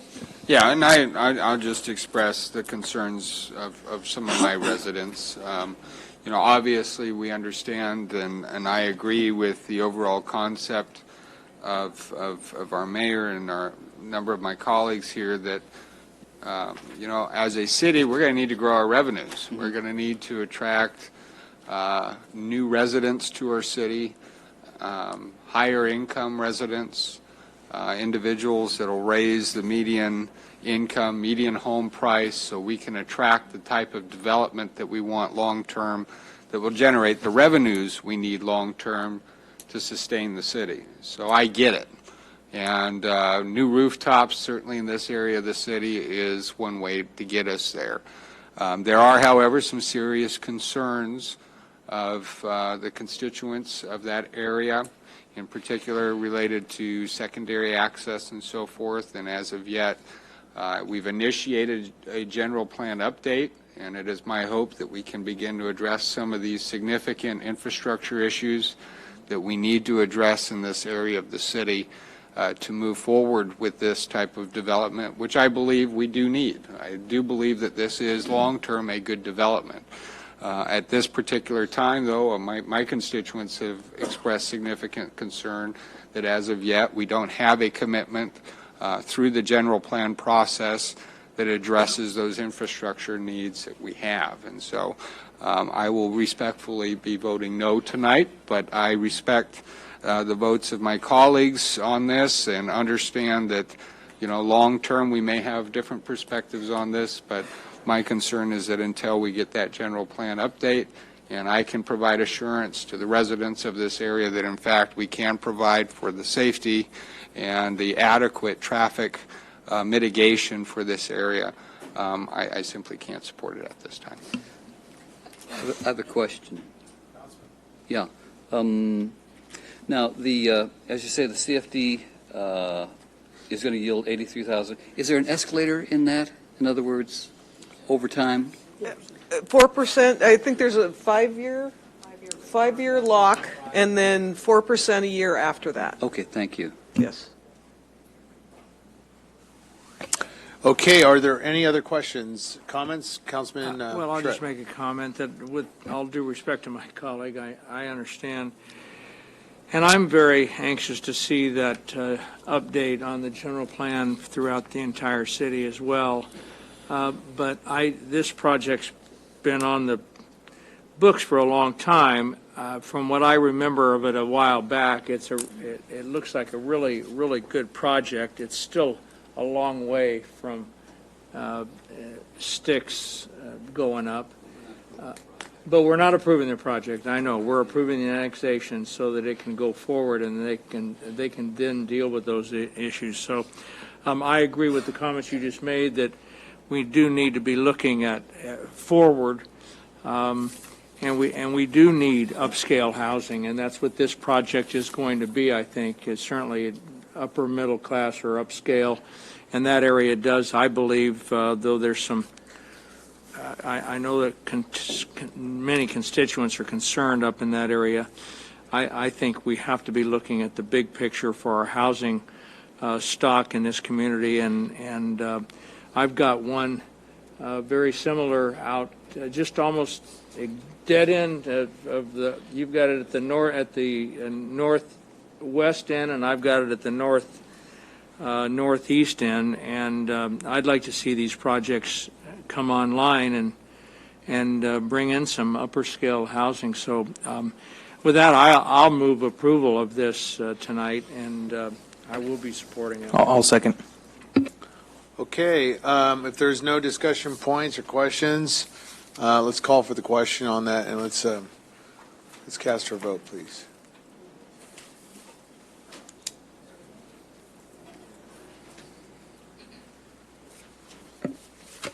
On item 20, the motion to approve was made by Mr. Charette, the second by Mr. Sanchez, and the vote is 5-1 with Mr. Nichol voting no. Thank you. Item number 21, online filing for statements of economic interest. Ms. City Manager. This one I'm Or going to City ask Clerk. City Clerk to give the report.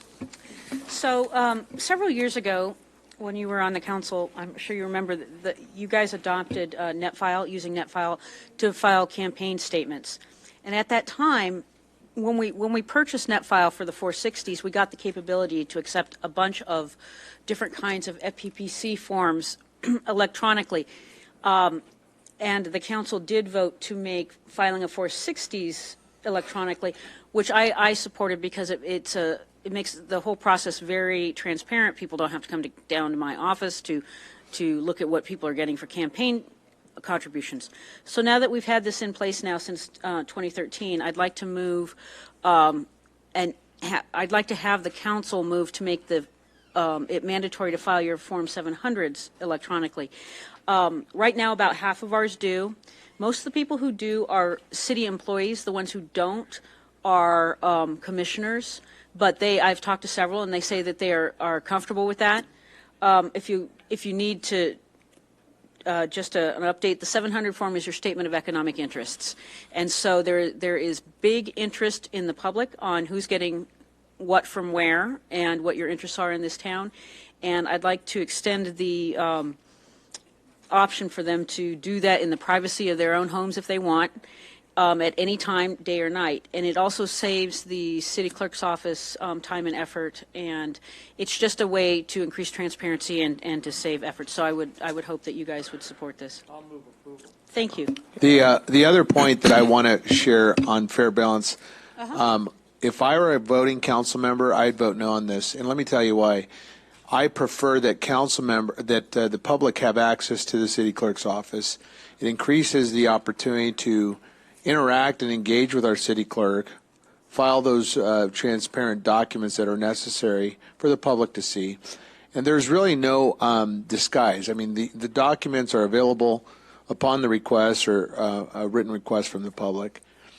The additional burden for campaigns to pay for professional services to file the net file fees and some of the costs borne.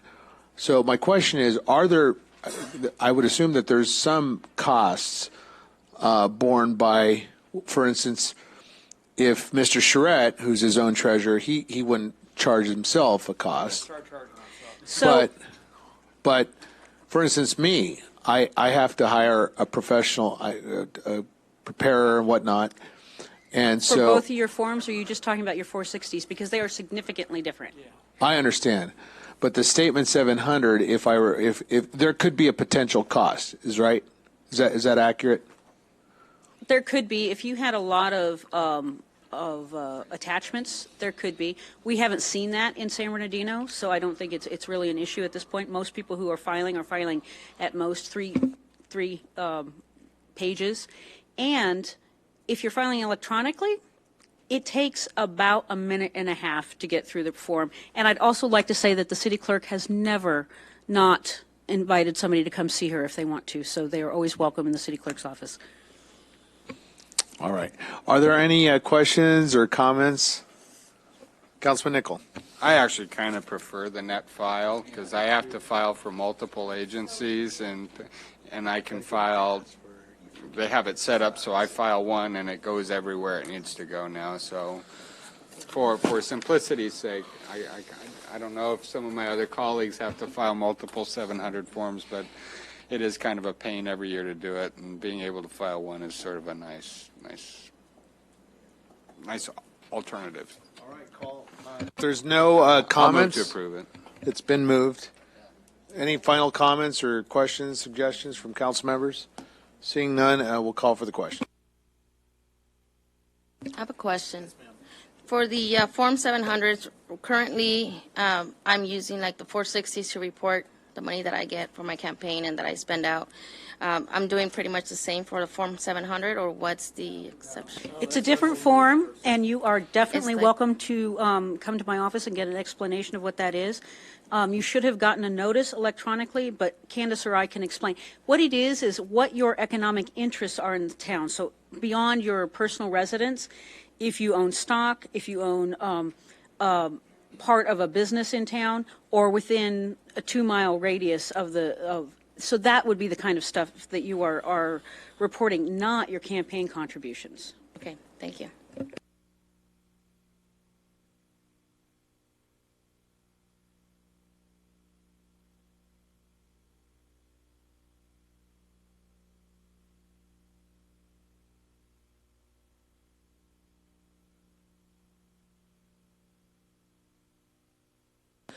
On item 21, the motion to approve was made by Mr. Charette, the second by Mr. Mulvihill, and the item passes 6-0. Very good, Thank you. thank you. Moving on to item number 22, reimbursement to NUSA conference participants and Madam City Manager. Mayor, members of the council, several of you have expressed an interest in providing some assistance to the neighborhood advisory councils so that they can attend the. Yeah, we know it.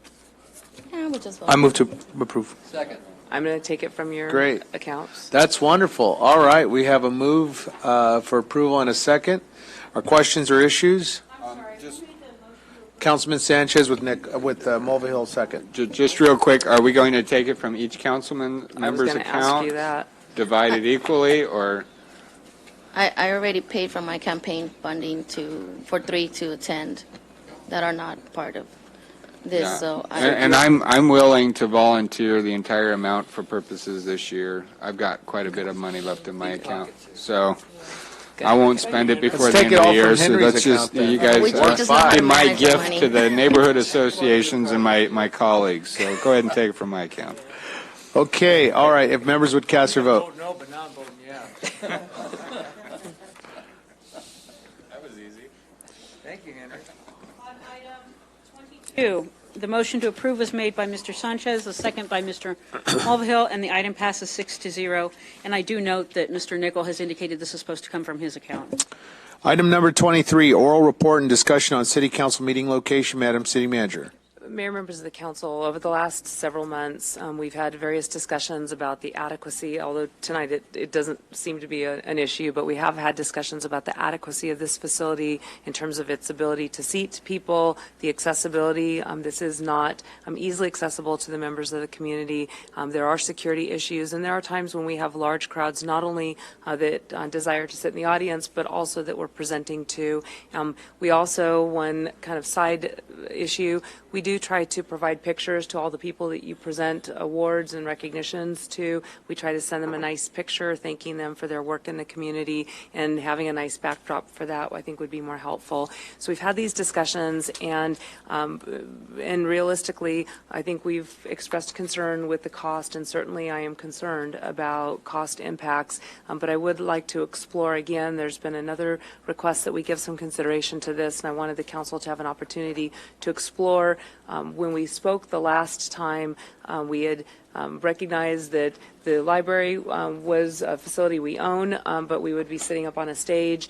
The facility, after going through all the potential public facilities that might be available to us, the solution really seemed to IVDA. And again, I wanted to ask the council if you wanted to explore that. There was a cost associated with that. We talked about it the last time. We tried to provide you what the low range would be, the high range. We think that we can work with the IVDA staff to try to minimize those costs by training on their equipment, providing our own security and some things like that. So really my suggestion to the council is that we continue to have that dialogue. And at this point, I would recommend if you want to move out of this facility, that IVDA seems to be the most the most accessible option. Very good. Comments, suggestions, or do I hear a motion to support the city manager's recommendation?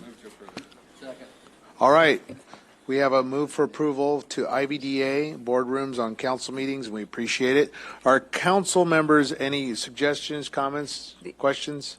Councilmember Barr. Fieldheim Library, Wong Auditorium, if we can look into that one. It's completely up to all of you. And I just would make one other note, and if you direct that you want to move to whatever, whether it's Bing Wong or IVDA, that I would bring that back in the form of a resolution at the next meeting. So we'd have one more meeting here, and then we would move to the new location. So I'm going to just try to provide guidance here. Is your motion to support IVDA boardroom, council member? Yeah. Very well. All right. They're okay. All right. So are there any other final questions, comments? All right. The motion has been made. And if members would, yes, ma'am. I just wanted to confirm we're going back to only IVDA. To be IVDA. considered, not the Wong. Unless you have a substitute motion, council member. Sure. I like to substitute a motion to. Is there support for council member Barr's substitute motion? The motion would be to come back with both IVDA and Bing Wong. Seeing none, let's vote on the floor motion by Councilmember Nickel and Councilmember Mulvihill. Members would please cast their vote.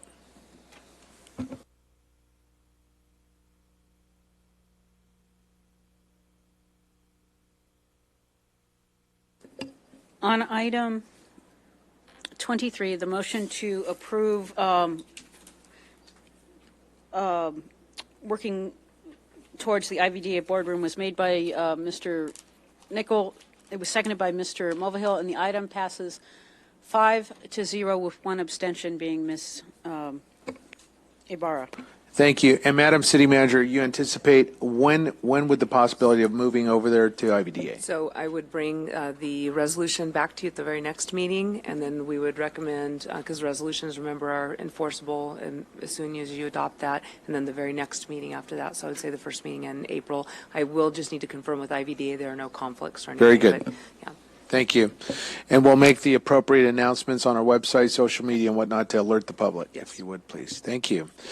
Item number 24, I would like to move to continue this matter till after the budget workshop, sensing that there is a lot of discussion here on costs. I'd like to move this to at least the first meeting in May after we have these budget workshops. Is there a motion to that effect? I will make the motion to that effect. I'll second that motion. All right. Move to continue to the first meeting in May. Are there any questions or comments on that motion? And Mr. Mayor, just thinking in terms of the timing, we'll probably be having most of those budget discussions into early May, so I would do it at the second meeting in May, if that's possible. Because we'll, okay. First all right. we'll work through the revenues and expenditures. Are you amenable to that, Mr. Sanchez? So which meeting? To the second meeting in May. Second meeting in May. I'm amenable. Okay. Councilman Nickel? I'm amenable. Very good. All right. Questions, suggestions, comments? All right. If members would please cast their vote on move to continue item number 24, please. On item 24, the motion to continue was made by Mr. Nickel, the second by Mr. Sanchez, and it passes 6-0. Thank you. Item number 26 is a request for proposal for the city's animal control and shelter services. This is a matter of importance to our community, and we will look to our city staff for their presentation. Mayor, members of the council, this has been a discussion that we've had really at last budget year, and probably even potentially before that, but certainly I know last budget year when the council grappled with the tough decisions that we will be faced with again this year, you directed that even though we had closed the budget deficit that we identified in that year, and I'm talking about the operating deficit, even though we had closed that operating deficit in that fiscal year, we understood that as costs grew, we needed to continue to find efficiencies in the organization, and there were a number of things that you requested that we look into, contracting some of the services provided by the city attorney's office, contracting out weed abatement coordinator services with the county, and several others. One of those items was looking at alternative ways to provide animal control services, and really that was not only reinforced by the need to deal with our budget situation, but we also recognized there was a significant deferred maintenance issue at that facility. So we have brought this before you a couple of times. What we've attempted to do this evening is we've received a lot of comments from the community. All of you have had comments and conversations with various members of the community, the animal community, and we've attempted to synthesize that into one report here. I'm going to have the acting chief and Captain Green walk through this report, and then we're going to come back to you because I think we've attempted to identify some options for you specifically this evening to try to identify what our next steps are moving forward. And then we'll, once they've finished with the report, then we'll walk through what those options are. Good evening, Mayor and council members. At this time, to his chagrin, I'll refer to my animal control expert, Captain Dave Green, to provide the report. I appreciate the acting chief doing that, but this is a man who has pictures of his dog and clothes on his telephone. So I actually am somewhat conflicted because I also have cats as well. So. Good evening. Much of this staff report is a recap that the city manager has just covered as far as where we've been on this issue. But really what it boils down to is the prospect of issuing an RFP. So staff has been working on a draft of an RFP, and there's essentially three components to that RFP that potential vendors could submit a proposal for. And so the first component would be for animal control field services, which would include enforcement of animal regulations, pardon me. The second component would be animal shelter services, which would include the intake, coordination of veterinary care, as well as pet adoption and licensing. And then a third component is a local adoption resource center, which would entail things such as pet health education and adoption education. So if that RFP is issued, any potential vendor could submit a proposal for one or all of those three components. So what we have are a couple of options for the council to consider, and they start on page 609, and I apologize that they're bulleted in rather than numbered, but I'll refer to them as options 1, 2, and 3 in descending order. So the first option to consider is the issuance of the RFP, soliciting proposals for the three services identified above, which would be the field and sheltering, as well as a local adoption center.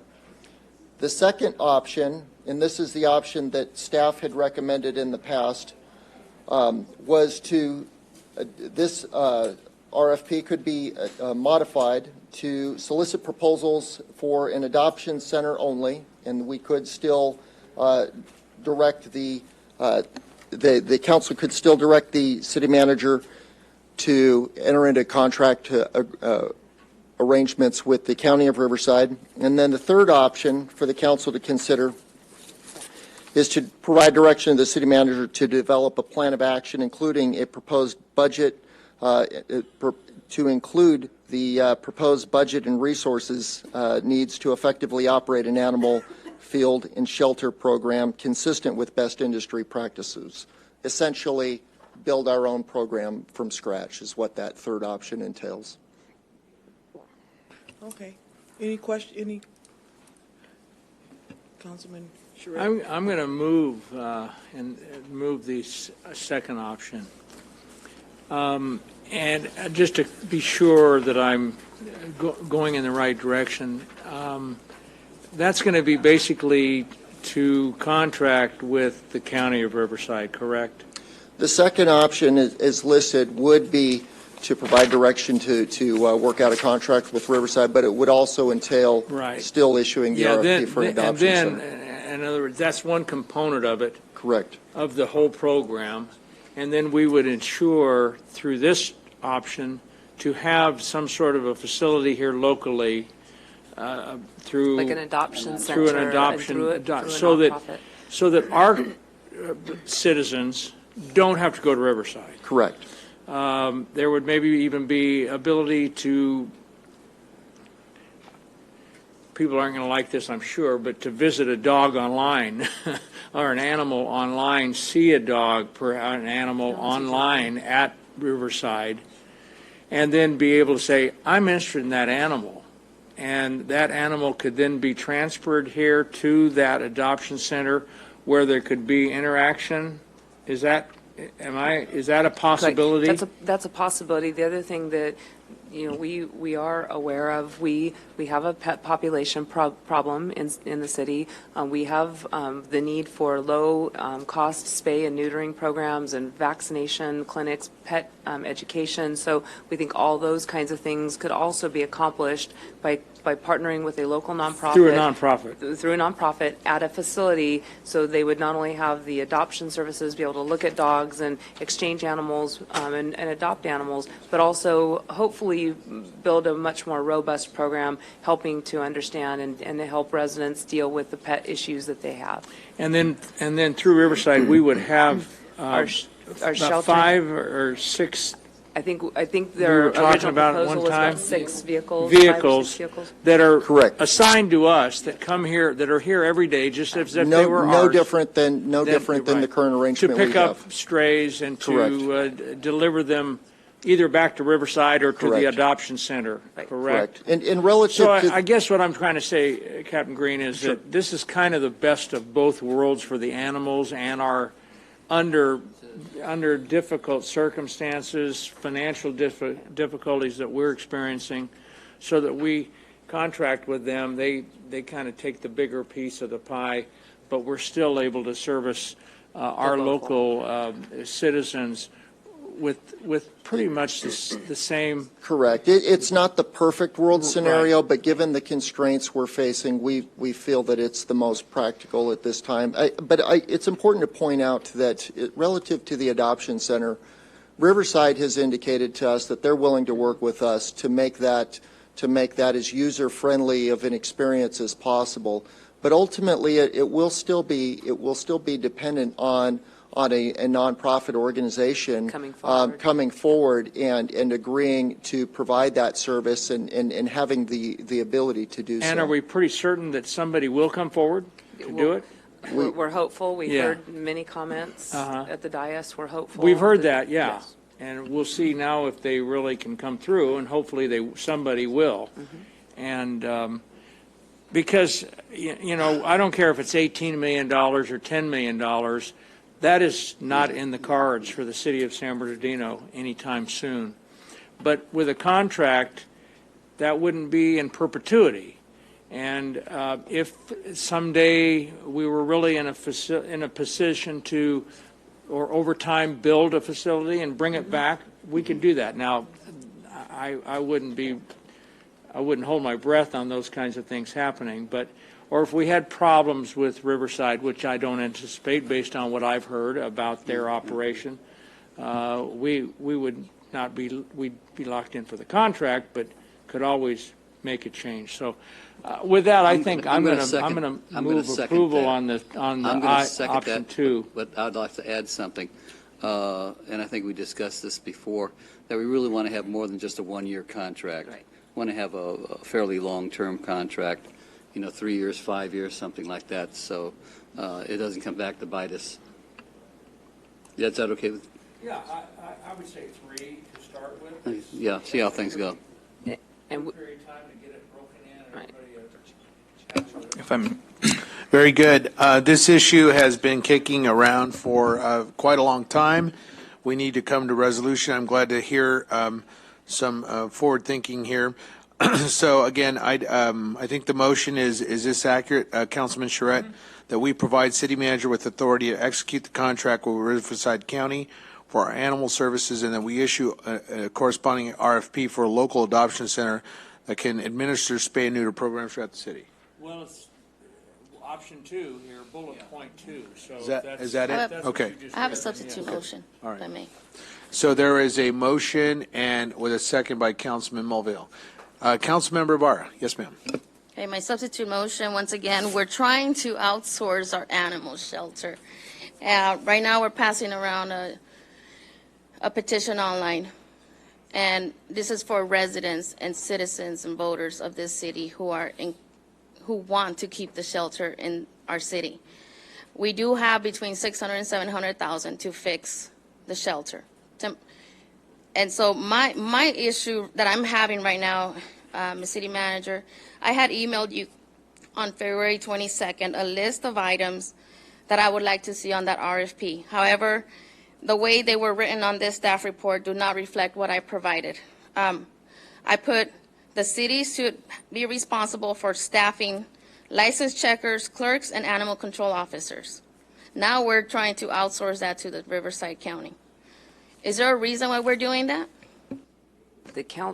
Those were your comments, and what I was responsible for doing is synthesizing everyone's comments. So this proposal gives the opportunity for someone, if the council chooses, and they want to go with a proposal that we've drafted, and that's option 1, issue an RFP soliciting proposals for all 3 services, which did include the suggestions that you made, where we give other people an opportunity to contract or to provide proposals to provide those services too. So again, we're just providing the options to you. It's really, at the end of the day, the council's discretion, what you want me to issue that RFP for. You do have an RFP in your packet that, if the council chooses to issue it, would ask for or solicit proposals for shelter services, field services, and the local adoption center.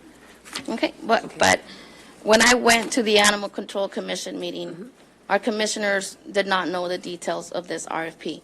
I would like to make the substitute motion that we refer this back to our Animal Control Commissioners to fully vet before we take a vote on an RFP. They have not been included in that process, and for us to have commissioners and be left out in the dark, I feel we're doing a disservice to our community, and that would be my substitute motion to refer this process back to our Animal Control Commission before we take this decision.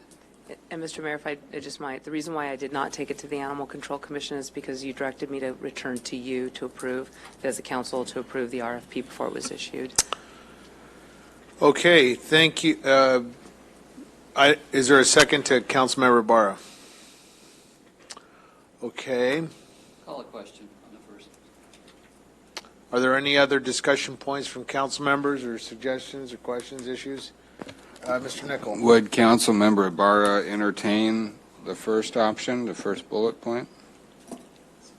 With the condition that we bring it back to the Animal Control Commissioner so they could vet it, because they even asked about it at the last meeting, and they were not provided an RFP to look at. That's, once again, that is a disservice to our community. We want to keep our shelter in the city, but we're being pushed to outsource it to Riverside when we saw something beautiful happening at the Upland Animal Shelter. That's something that we can do here in our city, and that's not what I'm seeing here. I think for purposes of consideration, I'll second that motion. If I can get clarification on what that substitute motion is. Substitute motion is to refer this process back to the Animal Control Shelter so they can vet the RFP. The Animal Control Commission. With a second by Councilman Nichol. If you'll vote on the substitute motion, please. Go ahead and push your buttons. That sounds so. And Mr. Sharp? On item 26E. Substitute motion made by Ms. Ibarra, the second by Mr. Nichol. The item fails 3-3 with Councilmember Sanchez, Charette, and Mulvihill voting no. So if I understand correctly, that the original motion on the floor can be considered now? Prevails. The original motion on the, This was for the substitute motion. I understand that. Right, no, I understand that. So it Yeah. has failed, and we're going back to the floor motion, which is by Councilman Mulvihill and Councilman Charette Charette made the motion. for option, as expressed, option 2. Members would please vote. Cast their vote, please.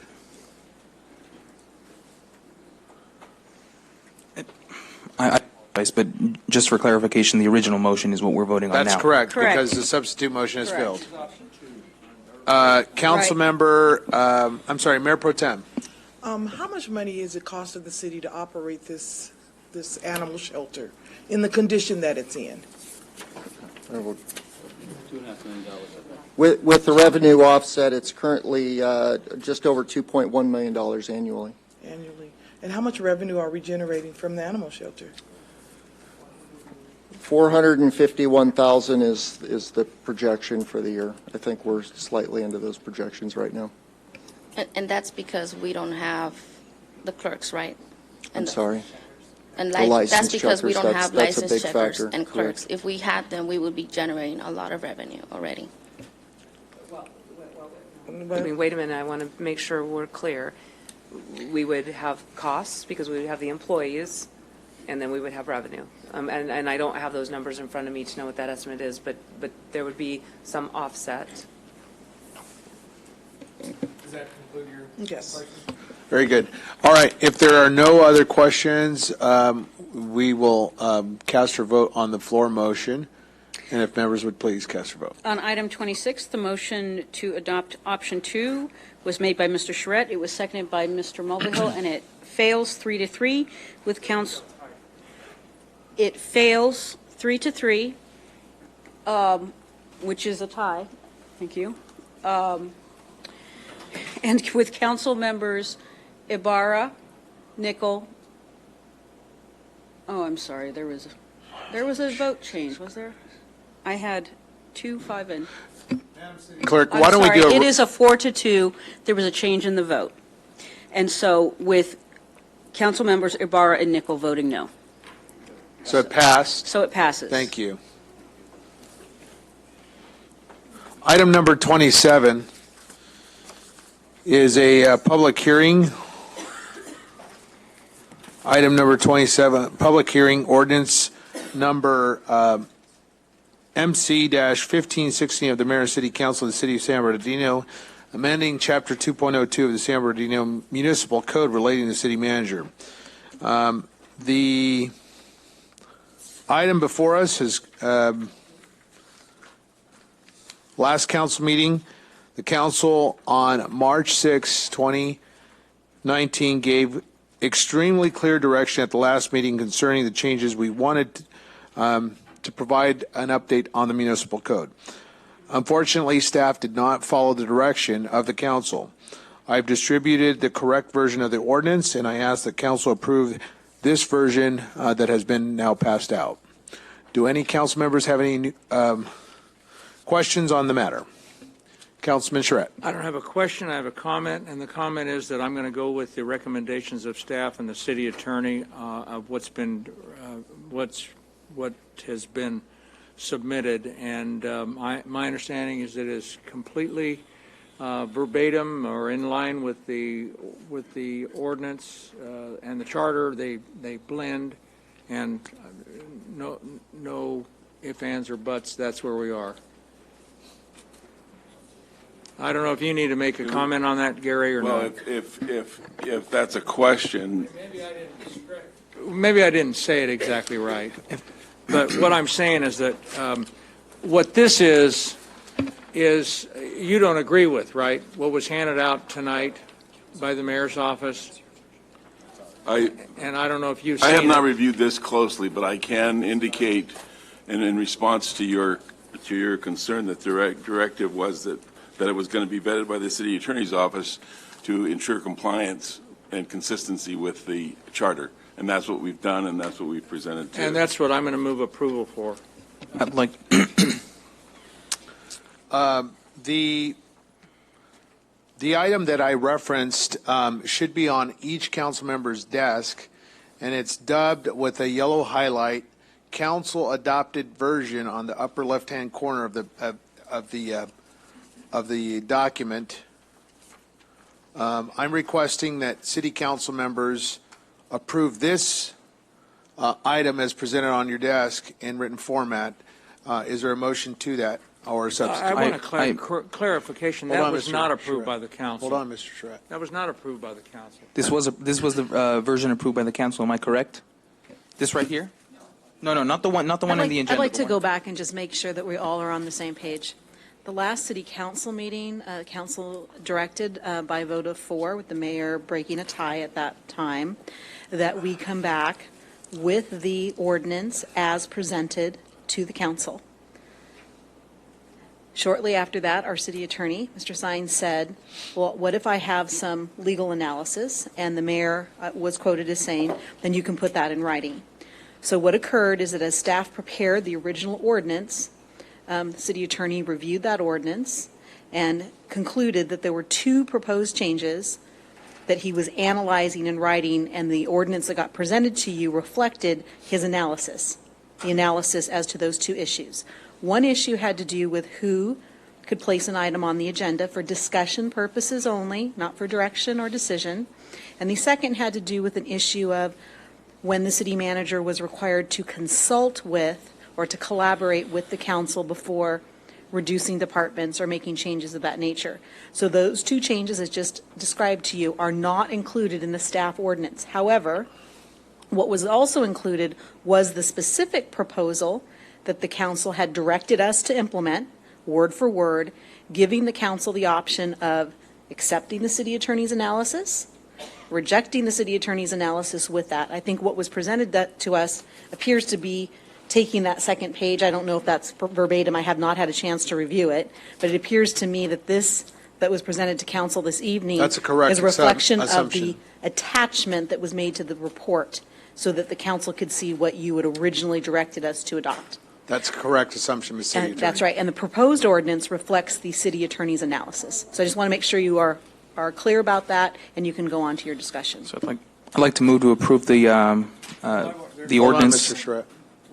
The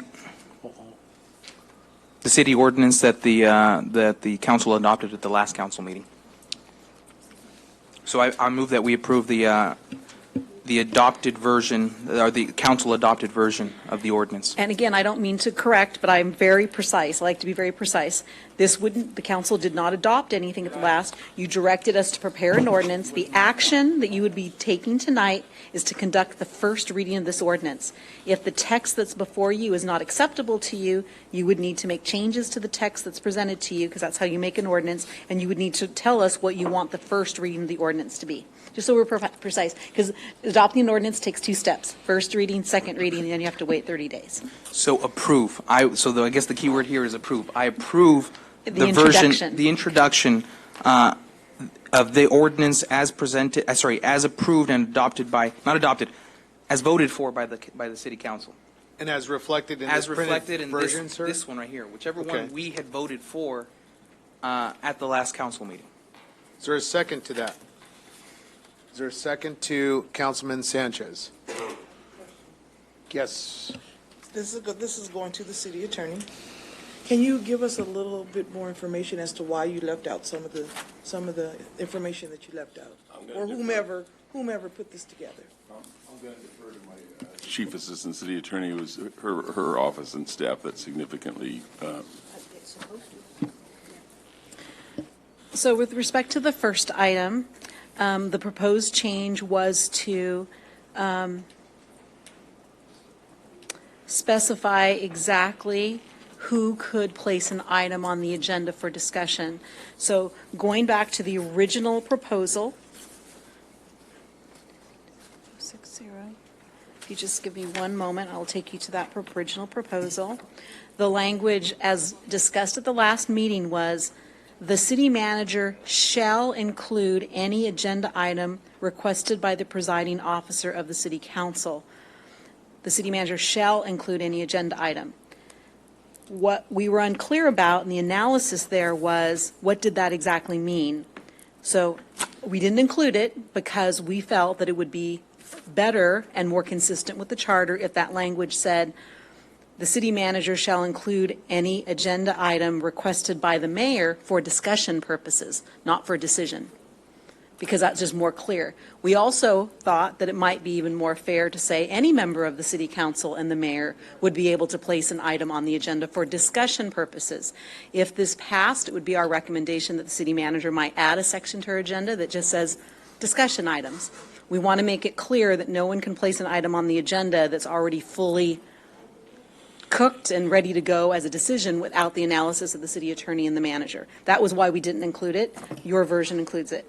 The second item was a request by the council, as proposed, to consult with the city manager, requiring the city manager to consult or collaborate with the city council before making any changes or I'm forgetting organizational changes. And then the comment there, as indicated in your staff report, is that this proposed language was ambiguous because it could be interpreted to restrict the city manager's authority over the employees if you were requiring her to collaborate or consult. We feel you can still get there, but we need you to clarify, what does that mean? Does it simply mean that the city manager is required to send you all a memo? Does it really mean that you guys want to approve any of her organizational changes? And that was the reason why it wasn't included. Again, the ultimate decision is up to the city council, but the city attorney's analysis was that these provisions needed clarification. That's why they weren't included. It is. So, yes. No, I'm sorry, it's the mayor's. But I'm sorry, Mayor, but this is a public hearing, and I think there actually are some people here to talk, so I think it needs to be opened. Okay, very good. Let's open the hearing on ordinance number MC-1516 of the mayor and city council. And those members wishing to address the council on this public hearing item number 27, if you would please rise, and the city manager, the city clerk will administer the oath. Actually, will you promise to tell the truth, the whole truth, and nothing but the truth in this matter before this body? Yeah. Wonderful. Please have a seat unless you want to call them now. Let's go ahead and have our public comments on this item. Okay, so I wanted to say that I'm a little worried that the original ordinance that wasn't approved or written by an attorney is still being put forth. You guys asked for the direction from the city attorney's office, and he's provided it, and yet non-lawyers, or the consideration is being given to a non-legal decision, a non-legal written document. And that's really worrisome, considering how much time is spent on the dais from hearing that you guys are having a hard time making decisions without all the backup material. Then when you're provided a well-thought-out plan, written legal opinion, it's still to question. So what is it exactly that you need to make right and coherent legal decisions that are going to mandate codes in our city? And if you can't answer that, then we have a problem, because that's what you have a city attorney for. He's there as a support staff. He's there to provide direction, to keep the city out of litigation, and to provide you guys the ability to make the right and necessary decisions. So really, you need to take what the city attorney is saying. BB&K, we pay a lot of money to these people. We paid a lot of money the first time to have a municipal code that was incoherent, or that coincided with the original charter. So the fact that we're back here doing it again, and we're still questioning the legal ramifications, and we're still questioning whether or not the people who serve as the attorneys for the city are doing their job, is a real issue.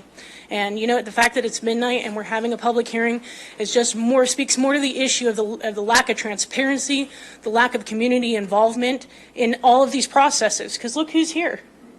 You know, and this is a big decision, and you guys are consistently trying to circumvent the charter. You're trying to change municipal codes, and you're doing it while people are sleeping and trying to pretend like this has anything to do with anybody but yourselves. Thank you. Are there any other members of the public? like to speak, address the council on this matter? I spoke earlier. Okay, thank you, Ms. Harlan. All right, if you could shut that microphone off for us, Mr. Porter, I appreciate it. Okay, the council, let's go back to the council here, and there is a motion by Councilman Sanchez. Is there a second on what this is adopted?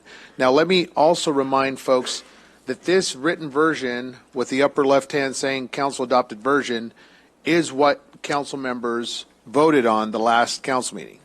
And so, is there a second to this item? Oh, I'm sorry. Okay, Mayor Pro Tem. Neither was I, and I started. But go ahead. One of the things that I just want to clarify, and I want to say that the reason why some of this stuff wasn't added because you needed more clarification, not necessarily because your legal opinion was to leave it out or to add it in, and I just wanted to clarify that. And so what I want to do is, I guess, make a substitute motion so maybe we can give more clarity to what some of your questions were as to why you didn't add it or why, and so that way maybe we can move on from there. And maybe at the midnight hour, maybe we need to move this to our next agenda. So It's a move to continue. So I can clarify for you, I think the analysis, which would suggest an alternative, would be two things. In Section A, it says currently the city manager shall include any agenda item requested by the presiding officer. Two things for you to consider. Would that be just the presiding officer, or would it be everyone? And then second, that we really clarify that it's for discussion purposes, so that if the item is placed for discussion, it is placed on the agenda. The city manager cannot say no to that, but that would be brought back to you, and no action, no spending of money, no decisions would be made unless 4 members of the city council, a majority, would take action. Those changes are very easy to make. Yes. We can do that. We just didn't want to make them without your direction. And then the second change is in E, subsection E. It says, consolidate or combine duties, offices, positions, or departments under his direction, I suppose that should be gender neutral as city manager, in consultation with the mayor and the city council. And here it was, well, what does consultation mean? Were you trying to require her to gain your approval? We believe approval would not be consistent with the charter. Were you saying we want a heads up that you're doing it? We think that would be a fair request. Mayor, if I may. Councilmember Barr. Okay, so from what I'm seeing, and it's in the back of our packet, I'll refer our council members to page 639, 40, and 41. So these are the pages of the changes we proposed. And from what I'm seeing, our city attorney pretty much kept most of it. The only question I did have is 2.02.600, item G. We had Mr. Tom Prince here, Thomas Pierce here earlier, and he made a good suggestion on that item. Right now, the proposed verbiage we had last time was to have our city attorney investigate any claims against our city manager. And his suggestion was to actually have outside investigator. And I'm in agreement with that. I'm in agreement with that one as well, but what I'm seeing, to my colleague here on Ward 1, Ted Sanchez, we pretty much kept most of the verbiage from what we have. The other question I had is 2.02.660. It says the manager shall include any agenda item requested by the presiding officer of the city council. And the change that our attorney put is at an agendized meeting. Would that be at a meeting such as this at the end? And is there that? I just wanted to confirm that's what you did on that one. But other than that, I like the suggestion that our charter review commissioner Thomas Pierce offered about the investigations being from outside. And I can offer you those changes this evening if you want them. I think they're fairly easy to make. The language that you're addressing, that you're public comment are made. When we added the language that shall cause the city attorney to investigate, that was simply to authorize us to make sure that an outside party did it. We've agreed that it would be a conflict of interest for us to directly investigate. We would not do that, and that's why we changed the language which shall cause. That means that we'll make sure that we get a third party in here to do it. And then also on the warrants, when a complaint warrants such an investigation, that it does not mean that we are going to be deciding what gets investigated and what doesn't, right? The city council could decide what you're going to investigate if it comes to the city manager because you're her or his employer. So the city attorney wouldn't be deciding that. If there was anything that was of a criminal nature, there'd be a third party doing that. But if there's any other type of investigation, it would be the city council. The language that I have that would propose a G, section G, the changes that you're suggesting would be leave the first paragraph in of my proposal, but instead of the underscored section, include, however, as to any complaint or other matter concerning the administration of the city manager's office, it shall be referred to outside independent legal counsel for investigation. That's simply to remove the conflict that I would have investigating or causing an investigation, that any complaint would go to an outside independent counsel to review, make a decision if further investigation is required and or to investigate. So yes, consistent with what you're suggesting, Council. And in order to do this, Mayor, you may want to take these one at a time, take a motion on each of them so that you can move some of them out of the way if you want to do that and make it quicker, that addition to clarify. Yeah, let's, trying to clarify. Yeah, thank you. The chair will recognize Mr. Saley on a possible solution here. Mr. Saley, you're recognized, sir. Thank you, Mr. Mayor. I'm here to present the report from the mayor's office. We did prepare the alternate ordinance that's presented before the council. I want to make it clear that what's presented by the mayor's office is identical to what was presented by our city attorney with the exception of sections A and E. And these are really important. I want to explain the reason the mayor's office has sought these changes. Section A has to do with who has the authority to agendize items before the council. You are not allowed to take any action that's not on an agenda. And sometimes there are a lot of time in between meetings, 2-3 weeks, and you may want to bring an issue to a council agenda before that. You don't want to wait to have it agendized. There have been times, to be frank, Mr. Mayor and members of the council, where we've asked the city manager to agendize items, and she's refused. And so we've had to either call a special meeting or take other measures to bring it on the council's agenda. And so what Section A would allow, as proposed by the mayor's office, is that the mayor, as the presiding officer of the council, has the authority under special meetings to set the agenda. This would basically mirror that ability with regular meetings, so that the mayor could request items to be added to the agenda for consideration of the council before a council meeting. Now, I believe if you ask our BB&K representative, she will tell you that that is not inconsistent with the charter. The charter does not address the agenda. The charter doesn't say who gets to set the agenda. The agenda is how you make policy. That is set by the municipal code, and the council writes the municipal code. We believe in the mayor's office that the mayor has the absolute right as the presiding officer of this policy body to add items to the agenda for consideration. So we insist that authority be provided. Section E, I really think it's fair not to read it in context because, yes, while it does say that the city manager would combine departments and other things in consultation with the mayor and council, the very next sentence, the very next words say, within the limits established by the charter. So the idea that this is going above and beyond the charter is just false. It's not accurate. It says right there within the limits of the charter. Consultation means just that. Talk to the mayor and the council. She's making important decisions, consolidating departments, bringing in department heads. I don't believe right now there's any consultation going with the mayor and the council when those decisions are made. All that does is put a duty on the city manager to at least talk to you guys, get your input.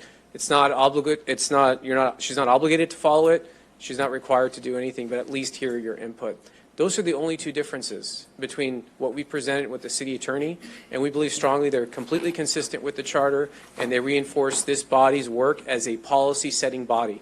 And I'm happy to answer questions, but that's the view of the mayor's office. Are there any questions for Mr. Saley? I actually just have a comment, just so that we're clear.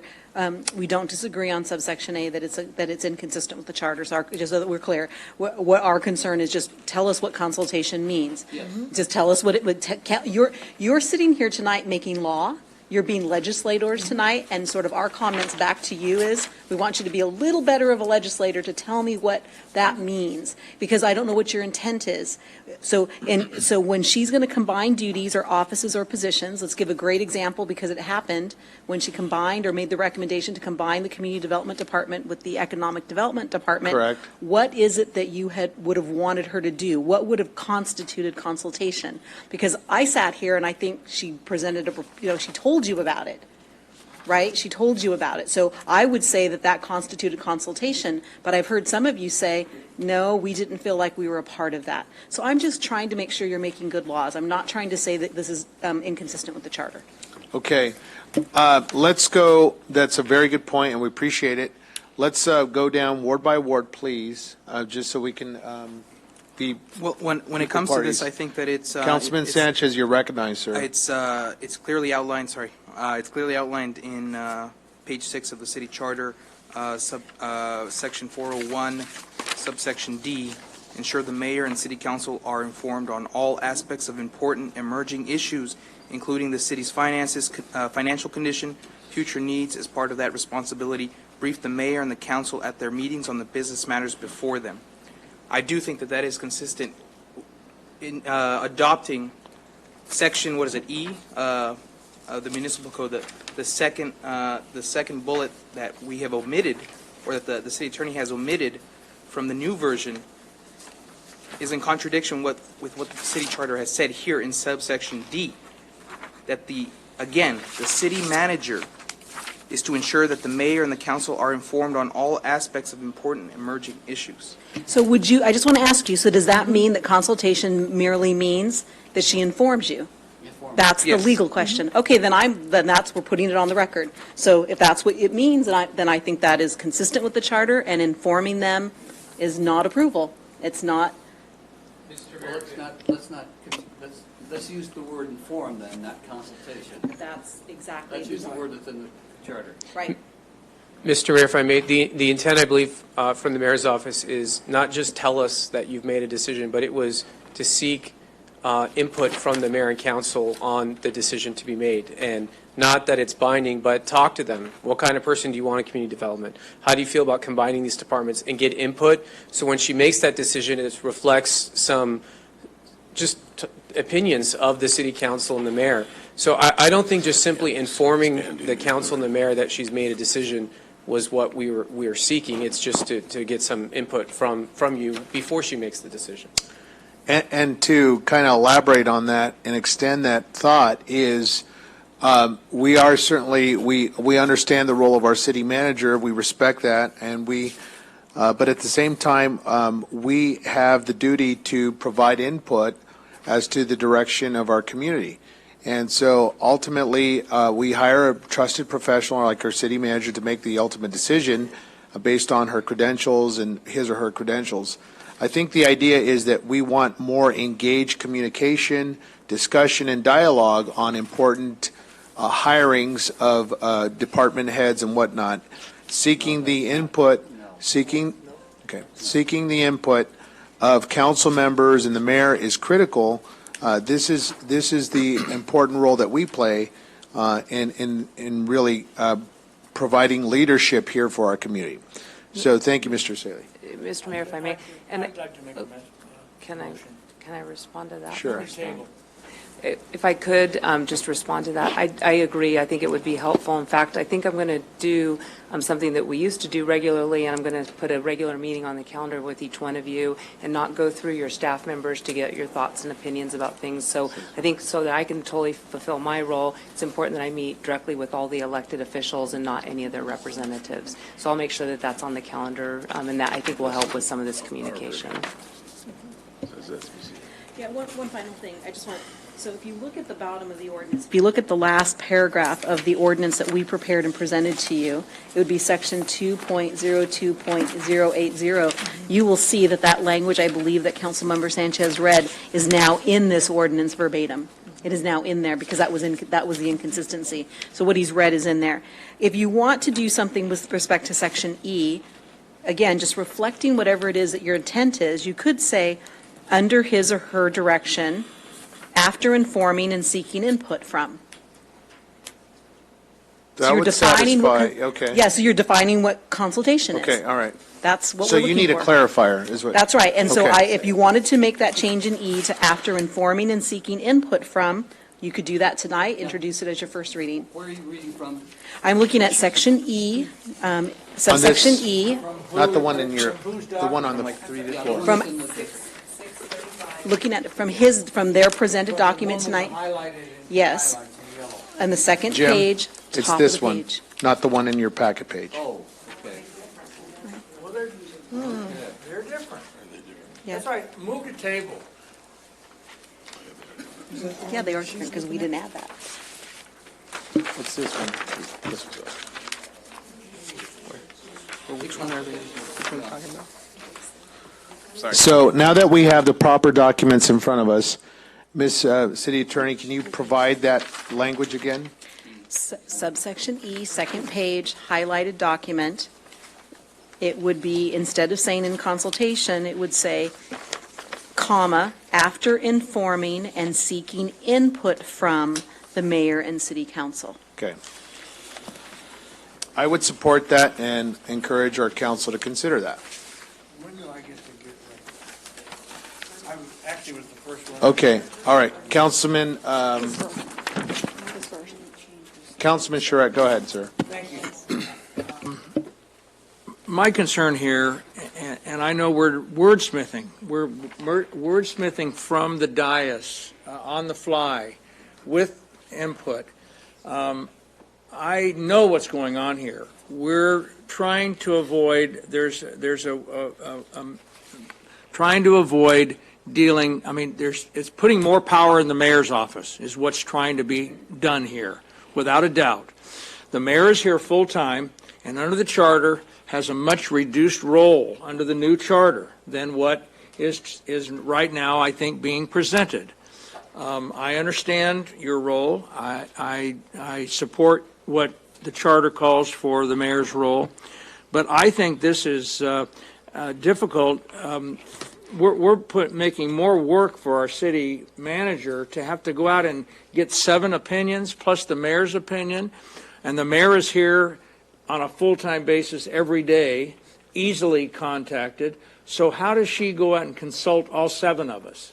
I find this very difficult, and I find that we should be really being very careful about, number one, not taking direction from our city attorney, as we've been provided in this item today, and number 2, going against the charter. We're setting ourselves up for litigation or for somebody coming in and claiming that you're not following the legal charter that we adopted, 60% of the people adopted. And that's been the goal of, with all due respect, that's been the goal of this mayor and his chief of staff from day one, was to gain more control and more power. And I understand that. That more power to you if you want to go that way, but that's not what the voters voted for. They voted for a council manager form of government, and that's what we're trying to have. And based on from December 19th until today, I feel like we've been really just moving backwards in this city in terms of leadership and in terms of what we're trying to achieve here as a city. We're falling off the rails. We're fighting battles that shouldn't be fought. And I'm not going to support anything other than what was submitted to us by the city attorney. I'm not going to wordsmith it. I'm not going to change it. I am not happy with what's going on here, and I know what's going on here, and it's clear it's been going on for 3 months now. I got a question. I got a comment. Mr. Mulvihill. Yeah. I guess I need more clarification. The discussion of informing and seeking input from the mayor and council. I'm looking at, on the city charter, section 306, the prohibitions. Section C, actually section D, says neither, what do you expect once you get, and seeking input from the mayor and council? What it says here, section D, neither the mayor nor any council member shall interfere with the discretion of the city manager in the exercise or performance of his or her duties and powers. And so the point is, after informing and seeking input from presumably the council and the mayor, what leverage, there shouldn't be any more leverage. Okay, you've informed the mayor and council. If the city manager still feels that he or she wants to go ahead, I mean, I'm looking at, again, the charter, the section D, neither the mayor or any council member shall interfere with the discretion of the city manager in the exercise or performance of his or her powers and duties. Correct? So the point is, the expectation that somehow this informing process and seeking advice from does not necessarily mean that the city manager changes their opinion. Okay. It's merely information and input. Yeah. That's the mayor's office's view as well. That's correct.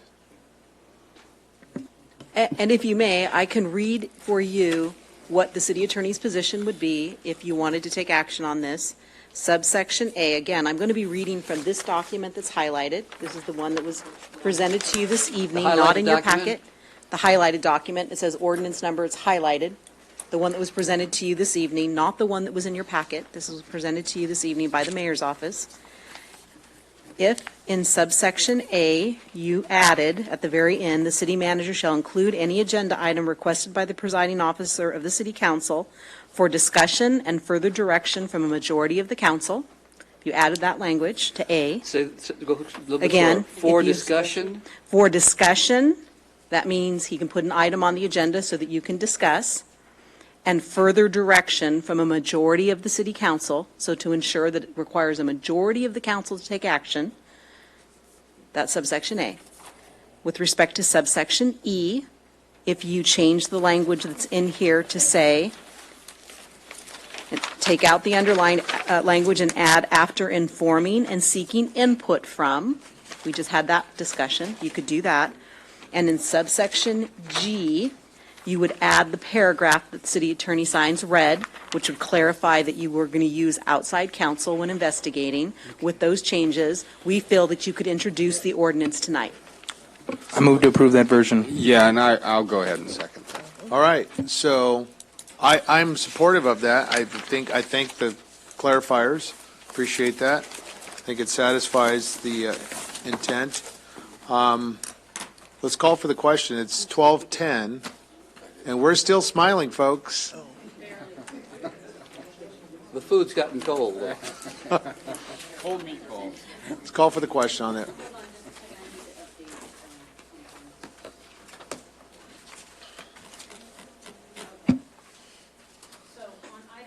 Item 27, I'm still waiting for several votes.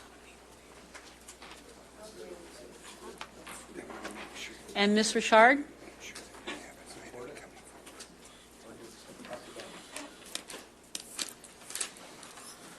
Okay, on item 27, the motion to approve the version with changes was made by Mr. Sanchez. It was seconded by Mr. Nickel.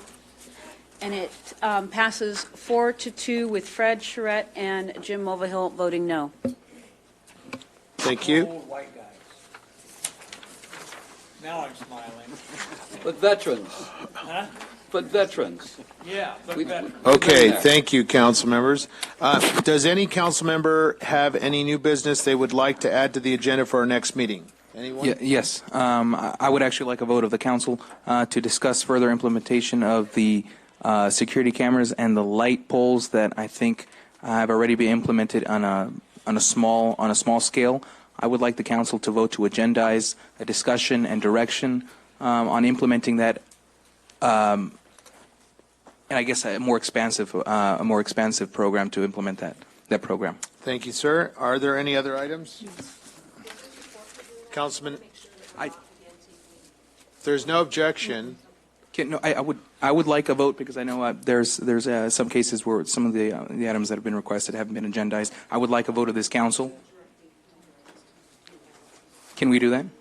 If the action is to give direction to your city manager to work on this item, you can either kind of take a consensus, I think that's what the mayor was Right. hoping to do, or to take a vote to just, And you're I not think- voting to approve it, you're saying, city manager, a majority of us agree that you should work on this. Yes. And I think To agendize. Right, but I want to make sure that we understand what you're asking for, an analysis of expanding it to other locations in the city, or a report on what we've been doing so No, far? an analysis on expanding the program. And that will take several weeks to do. It'll have to, I mean, because we have only one more meeting, so, or two more meetings, so. Can we have this done the meeting after the next? Would that be possible? Probably May, the first meeting in May. Okay. Yeah, we don't have a second meeting in April. We have We spring have break. spring break. Yeah. Yay. Okay, if there's no, any other council members? Right here. Oh, I'm sorry, Councilmember Ibarra. All right. I'd like to talk about reactivating several commissions, the Cannabis Commission, the Community Development Citizen Advisory Committee, or I call it CDAC for short. Make sure that the Charter Review Committee is meeting, up and running. I know they hadn't met since 2016. And I'd like to bring out the Art and Guthrie contract. We haven't seen it, and the contract ended in November. So you're asking for an update? For an update or to move forward with it. If we're not getting that contract, we need to open bids for other developers. No, remember, you have us negotiating a purchase and sale agreement, and we're almost done and would return that to you at our next, I mean, they've got an approval process, and so we've got to finish negotiating that contract. So in the future, if we are anticipating this long wait to get an agreement approved, then it should be done before the expiration date. The last contract ended in November of 2018. But this isn't, that's not what we're working on. We're working on negotiating an agreement with them related to the transfer. So. Okay, just want to make sure that we're moving forward with this We are. because we've been waiting. I understand that, but we have a deal we're negotiating with them, yes. And one more, for closed session, I'd like to us discuss bringing back our city clerk into closed session, and also if we can review Municipal Code 5.10 during closed session as well. What is that item? That's for the cannabis ordinance. What can you discuss in closed session? Only personnel and potential litigation, And right? property. So, I mean, And so what's we can bring it to What's open. the reason can I go to closed session? On the decision to include or no, it would be a policy decision. The council, again, the proper way to do this is if you wanted it on the agenda so that you could have an open and public policy discussion, you could give direction to your city manager to place it on a future agenda to have that conversation. And remember, it's already coming back as part of the update that we were directed to do in April. Well, you're talking about the cannabis, right? No. The cannabis ordinance. Right. I thought we were talking about the city clerk. So the cannabis is coming. That's coming to you first meeting in April, for sure. And so that conversation you can have with respect to the city clerk issue, if you wanted to discuss that, you'd have to give direction to put that on an open and public agenda. Okay. We'll Is put that your desire? But that would have to be a majority of the council saying to the city manager, yes, we want to talk about that. Because we have so much business, we have to bring back only items that a majority of the city council says we want to prioritize and make an issue. The reason I bring it up is because she's our only elected official that's not in there with us.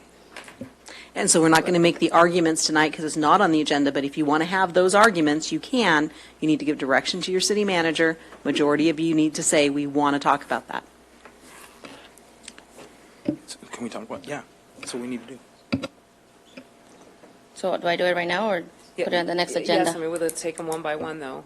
Do we want to have an agendized discussion about the role of the city clerk in an open, closed session meetings? Do I get to vote no?